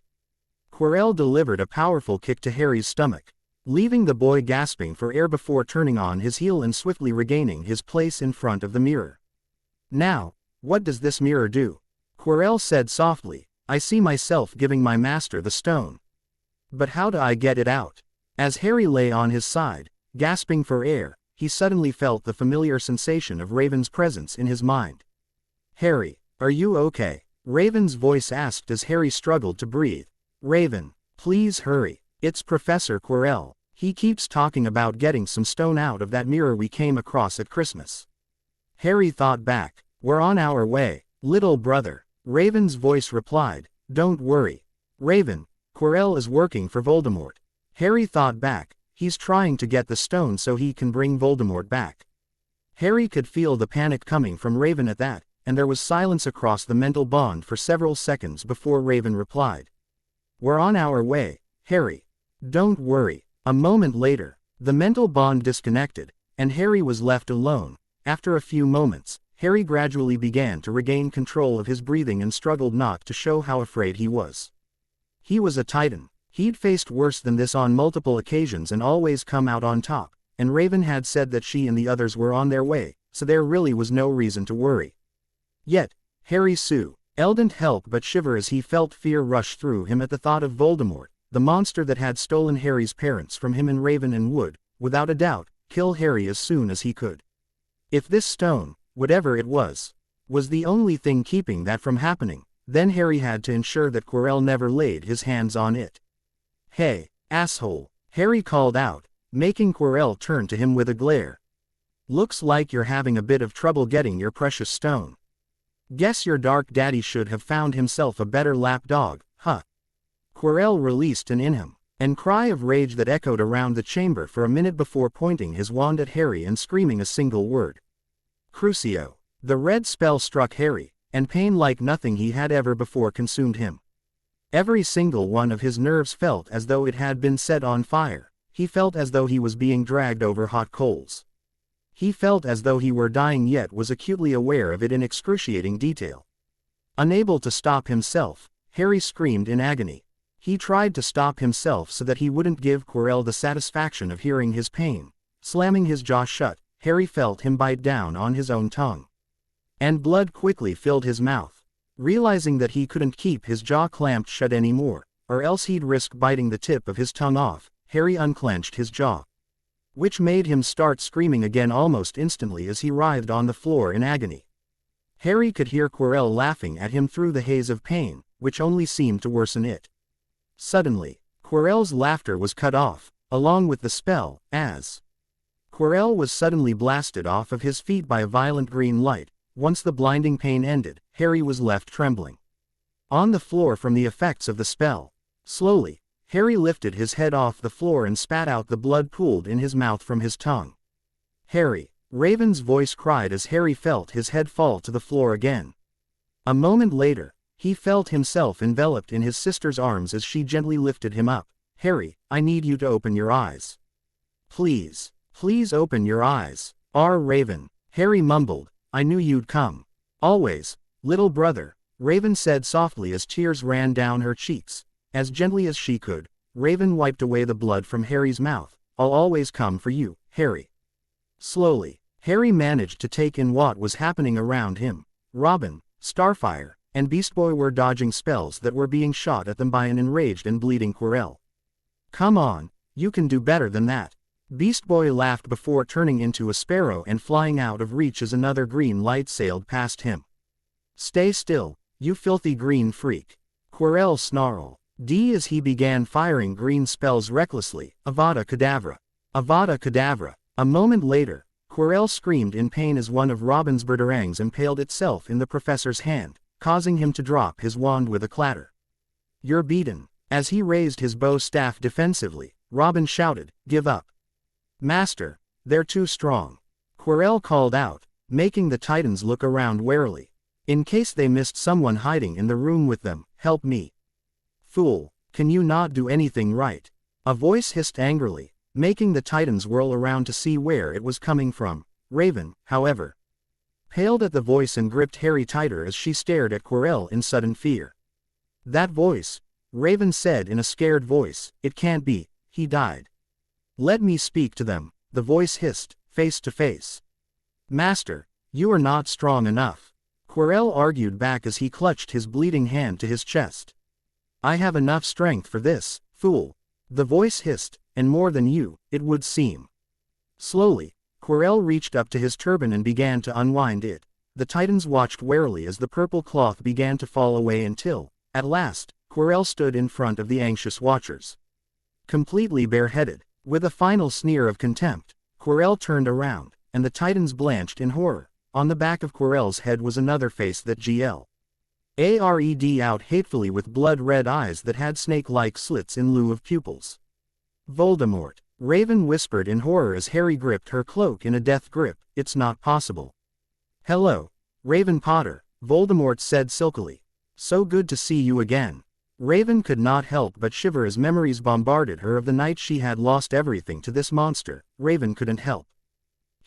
Herself and began to shake as she remembered the little girl she'd been that night when Voldemort had taken her parents from her. Do you see what I've become because of your little brother? Voldemort snarled. A mere parasite that can only have a form as long as I share it with another. You're possessing Quirrell, Robin asked in disgust. How the mighty have fallen. Silence. Voldemort snarled. Once I have the Philosopher's Stone, I will be returned to my full power, and all will once again kneel before Lord Voldemort. Yeah, not going to happen, dude. Beast Boy snarked before turning into a rhino and charging at Voldemort, who barely managed to jump out of the way in time. Beast Boy quickly transformed back into himself as Voldemort jumped back to his feet and looked around with a sneer. He was surrounded on three sides by Starfire, Beast Boy, and Robin, with Raven holding Harry in front of the chamber's only exit. "Surrender now, Wraith," Starfire cried angrily. "You cannot escape. You cannot stop me," Voldemort retorted as he extended his hand. Instantly, Quirrell's wand flew from the ground into Voldemort's waiting hand. "I am Lord Voldemort." "Big deal, dude," Beast Boy sneered. "You act like that's supposed to be something to be proud of. I mean, seriously, what kind of idiot names himself flees from death? Sound like something a child would come up with." Voldemort. RT snarled in pure rage as he fired a green spell at Beast Boy, who backflipped out of the way with a laugh that only seemed to infuriate Voldemort more. Taking advantage of Voldemort's anger, Robin Roo shed forward to hit him with his bow staff, only to have his staff thrown from his grip and clatter on the other side of the room. "Harry, I have to go help the others, okay?" Raven said softly. "I need you to stay here, okay?" "I'll be right back." "No," Harry cried, clutching at Raven's robes. "No, don't fight him. He'll kill you. Like Mom and Dad, I'll be all alone again." "Harry, that's not going to happen," Raven said gently. "I promise I'll be right back, okay? But you have to let me go. The other Titans need my help." Slowly, Harry unclenched his grip and released his death hold on Raven's robe as she gently detached herself from him, so focused on hitting the other Titans that Voldemort didn't see Raven rise to her feet. "Azeroth Metrian Zinthos," Raven cried, her voice echoing with all her hatred and anger towards Voldemort for what he had taken from her and Harry. Instantly, a wave of black energy shot out of Raven and slammed into Voldemort, sending him crashing right into the mirror, which promptly shattered as Quirrell's body flew through it. Slowly, Quirrell rose back to his feet before staring in horror at the pile of broken glass that used to be the Mirror of Erised. "No," Quirrell screamed in anger and misery. "Master, I'm sorry. It's not my fault. Please have mercy." "You idiot," Voldemort hissed back angrily. "I have suffered your incompetence for long enough. No more." As the Titans watched in horror, pitch black smoke began to pour from Quirrell's body as he shrieked in apparent agony. A moment later, a cloud of black smoke hung over Quirrell's unmoving body. A cloud with glowing blood-red eyes. "Oh God," Beast Boy said in shocked horror, making the cloud turn to him. "What the hell is that thing?" "It's what Voldemort is now," Raven stated, "Ada. Mon of cloud and vapor that can only have form as long as he shares it with another. Just like he deserves." Voldemort's shade snarled in rage at that, and sparks seemed to jump from the cloud that made up his form. "So many bodies to choose from," Voldemort hissed, "but I think I'll take yours, Raven Potter. Imagine the irony of being forced to watch as I use your body to kill your precious brother." With an inhuman cry of rage, Voldemort surged forward towards Raven as she raised her hands and attempted to use her powers to defend herself.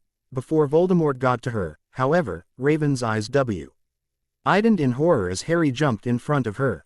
"No," Harry screamed as the wraith sailed into his body and flung him to the ground a moment later.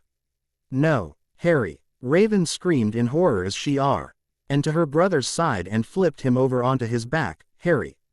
Harry, speak to me." Suddenly, Harry began to convulse, and Raven struggled to hold him down as he violently twitched and shook. "Robin, Starfire, help, I can't hold him," Raven screamed, panic beginning to consume her. A moment later, the other Titans were kneeling next to Raven, each attempting to hold Harry down as he shook and convulsed violently in their grips. "What's happening to him?" Beast Boy demanded as he struggled to hold Harry down. "Voldemort's trying to possess him," Raven cried. "How do we stop it?" Starfire demanded. "There must be a way. Hold him down," Raven ordered as she rose to her feet and spread her hands over Harry. Instantly, the Titans complied and put their full weight down on Harry's arms and legs. "Azeroth Metrian Zinthos," Raven shouted, her voice echoing across the silent chamber. A long black tentacle flew out of Raven's right hand and into Harry's head before snapping taut like a rope. For a few seconds, nothing happened. Then Raven began to reel the tentacle back inch by inch until, at last, Voldemort's shade was dragged screaming from Harry's head. Instantly, Harry stopped convulsing and seemed to pass out. "Release me," Voldemort's shade screamed as it thrashed in Raven's tentacle, you cannot hold Lord Voldemort. You took my mother. Raven snarled. You took my father. You will not have my brother as well. Today is the day you die once and for all. Pouring as much energy as she could into her tentacle, Raven began squeezing Voldemort's shade as it screamed and thrashed violently. The more Raven squeezed, the smaller Voldemort's shade seemed to become, until it was no bigger than the size of a fist. Just as Raven was about to put the last little bit of energy needed to finally end Voldemort once and for all, an unearthly scream erupted from behind her, and a wave of energy threw her off of her feet, causing Voldemort's shade to finally break free as Raven's tentacle disappeared. Quickly jumping to her feet to see what had hit her, Raven felt her blood freeze in her veins. The other 3 Titans were out cold and floating several inches off of the ground. In the center of them was the Harry from her vision. His hair seemed to billow around his head as though blown by some invisible force, and his face was set in a cruel smirk that seemed to have no place on Harry's face. But the worst thing of all was the dual pair of blood-red eyes that glared back at her. His death belongs to me, Harry hissed in a voice that sounded like a group of people were speaking as one. No one else shall have him. Harry, Raven whispered in horror as tears ran down her face. Stop, please. Step aside, Raven, Harry hissed angrily as 6 tentacles spread out from his back. I will not ask again. Harry, you don't need to do this, Raven said gently, extending her hands placatingly. Mom and Dad wouldn't have wanted you to do this. And whose fault is it that they're not here? Harry snapped in his demon voice as one of his tentacles snapped out and grabbed Voldemort's shade before it could escape, who tore our family apart and caused me to be sent to hell for years. Every pain and torture we have ever gone through can be laid at Voldemort's feet. As though to emphasize his point, one of Harry's tentacles gave Voldemort's shade a violent squeeze, causing it to shriek in pain.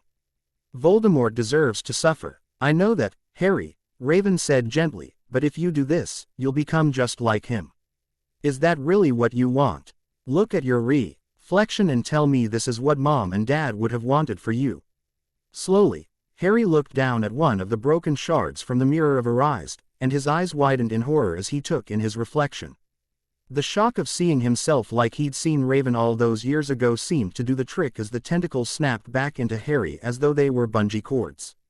Harry crumpled to the ground a moment later, and Voldemort's shade screamed in rage as it flew out of the chamber and out of sight. Voldemort's screams echoed long after the shade had vanished. Instantly, Raven surged forward and pulled Harry into her embrace before gently rocking her brother back and forth as tears ran freely down her face. Raven, Harry said in a broken voice as the red eyes disappeared and his green ones reappeared again. I'm so sorry. Shut up, Harry, Raven said gently. There's nothing to be sorry for. As Harry lost consciousness in her arms, Raven glanced over at a broken piece of glass that sat nearby, which had a blood-red stone sitting on it.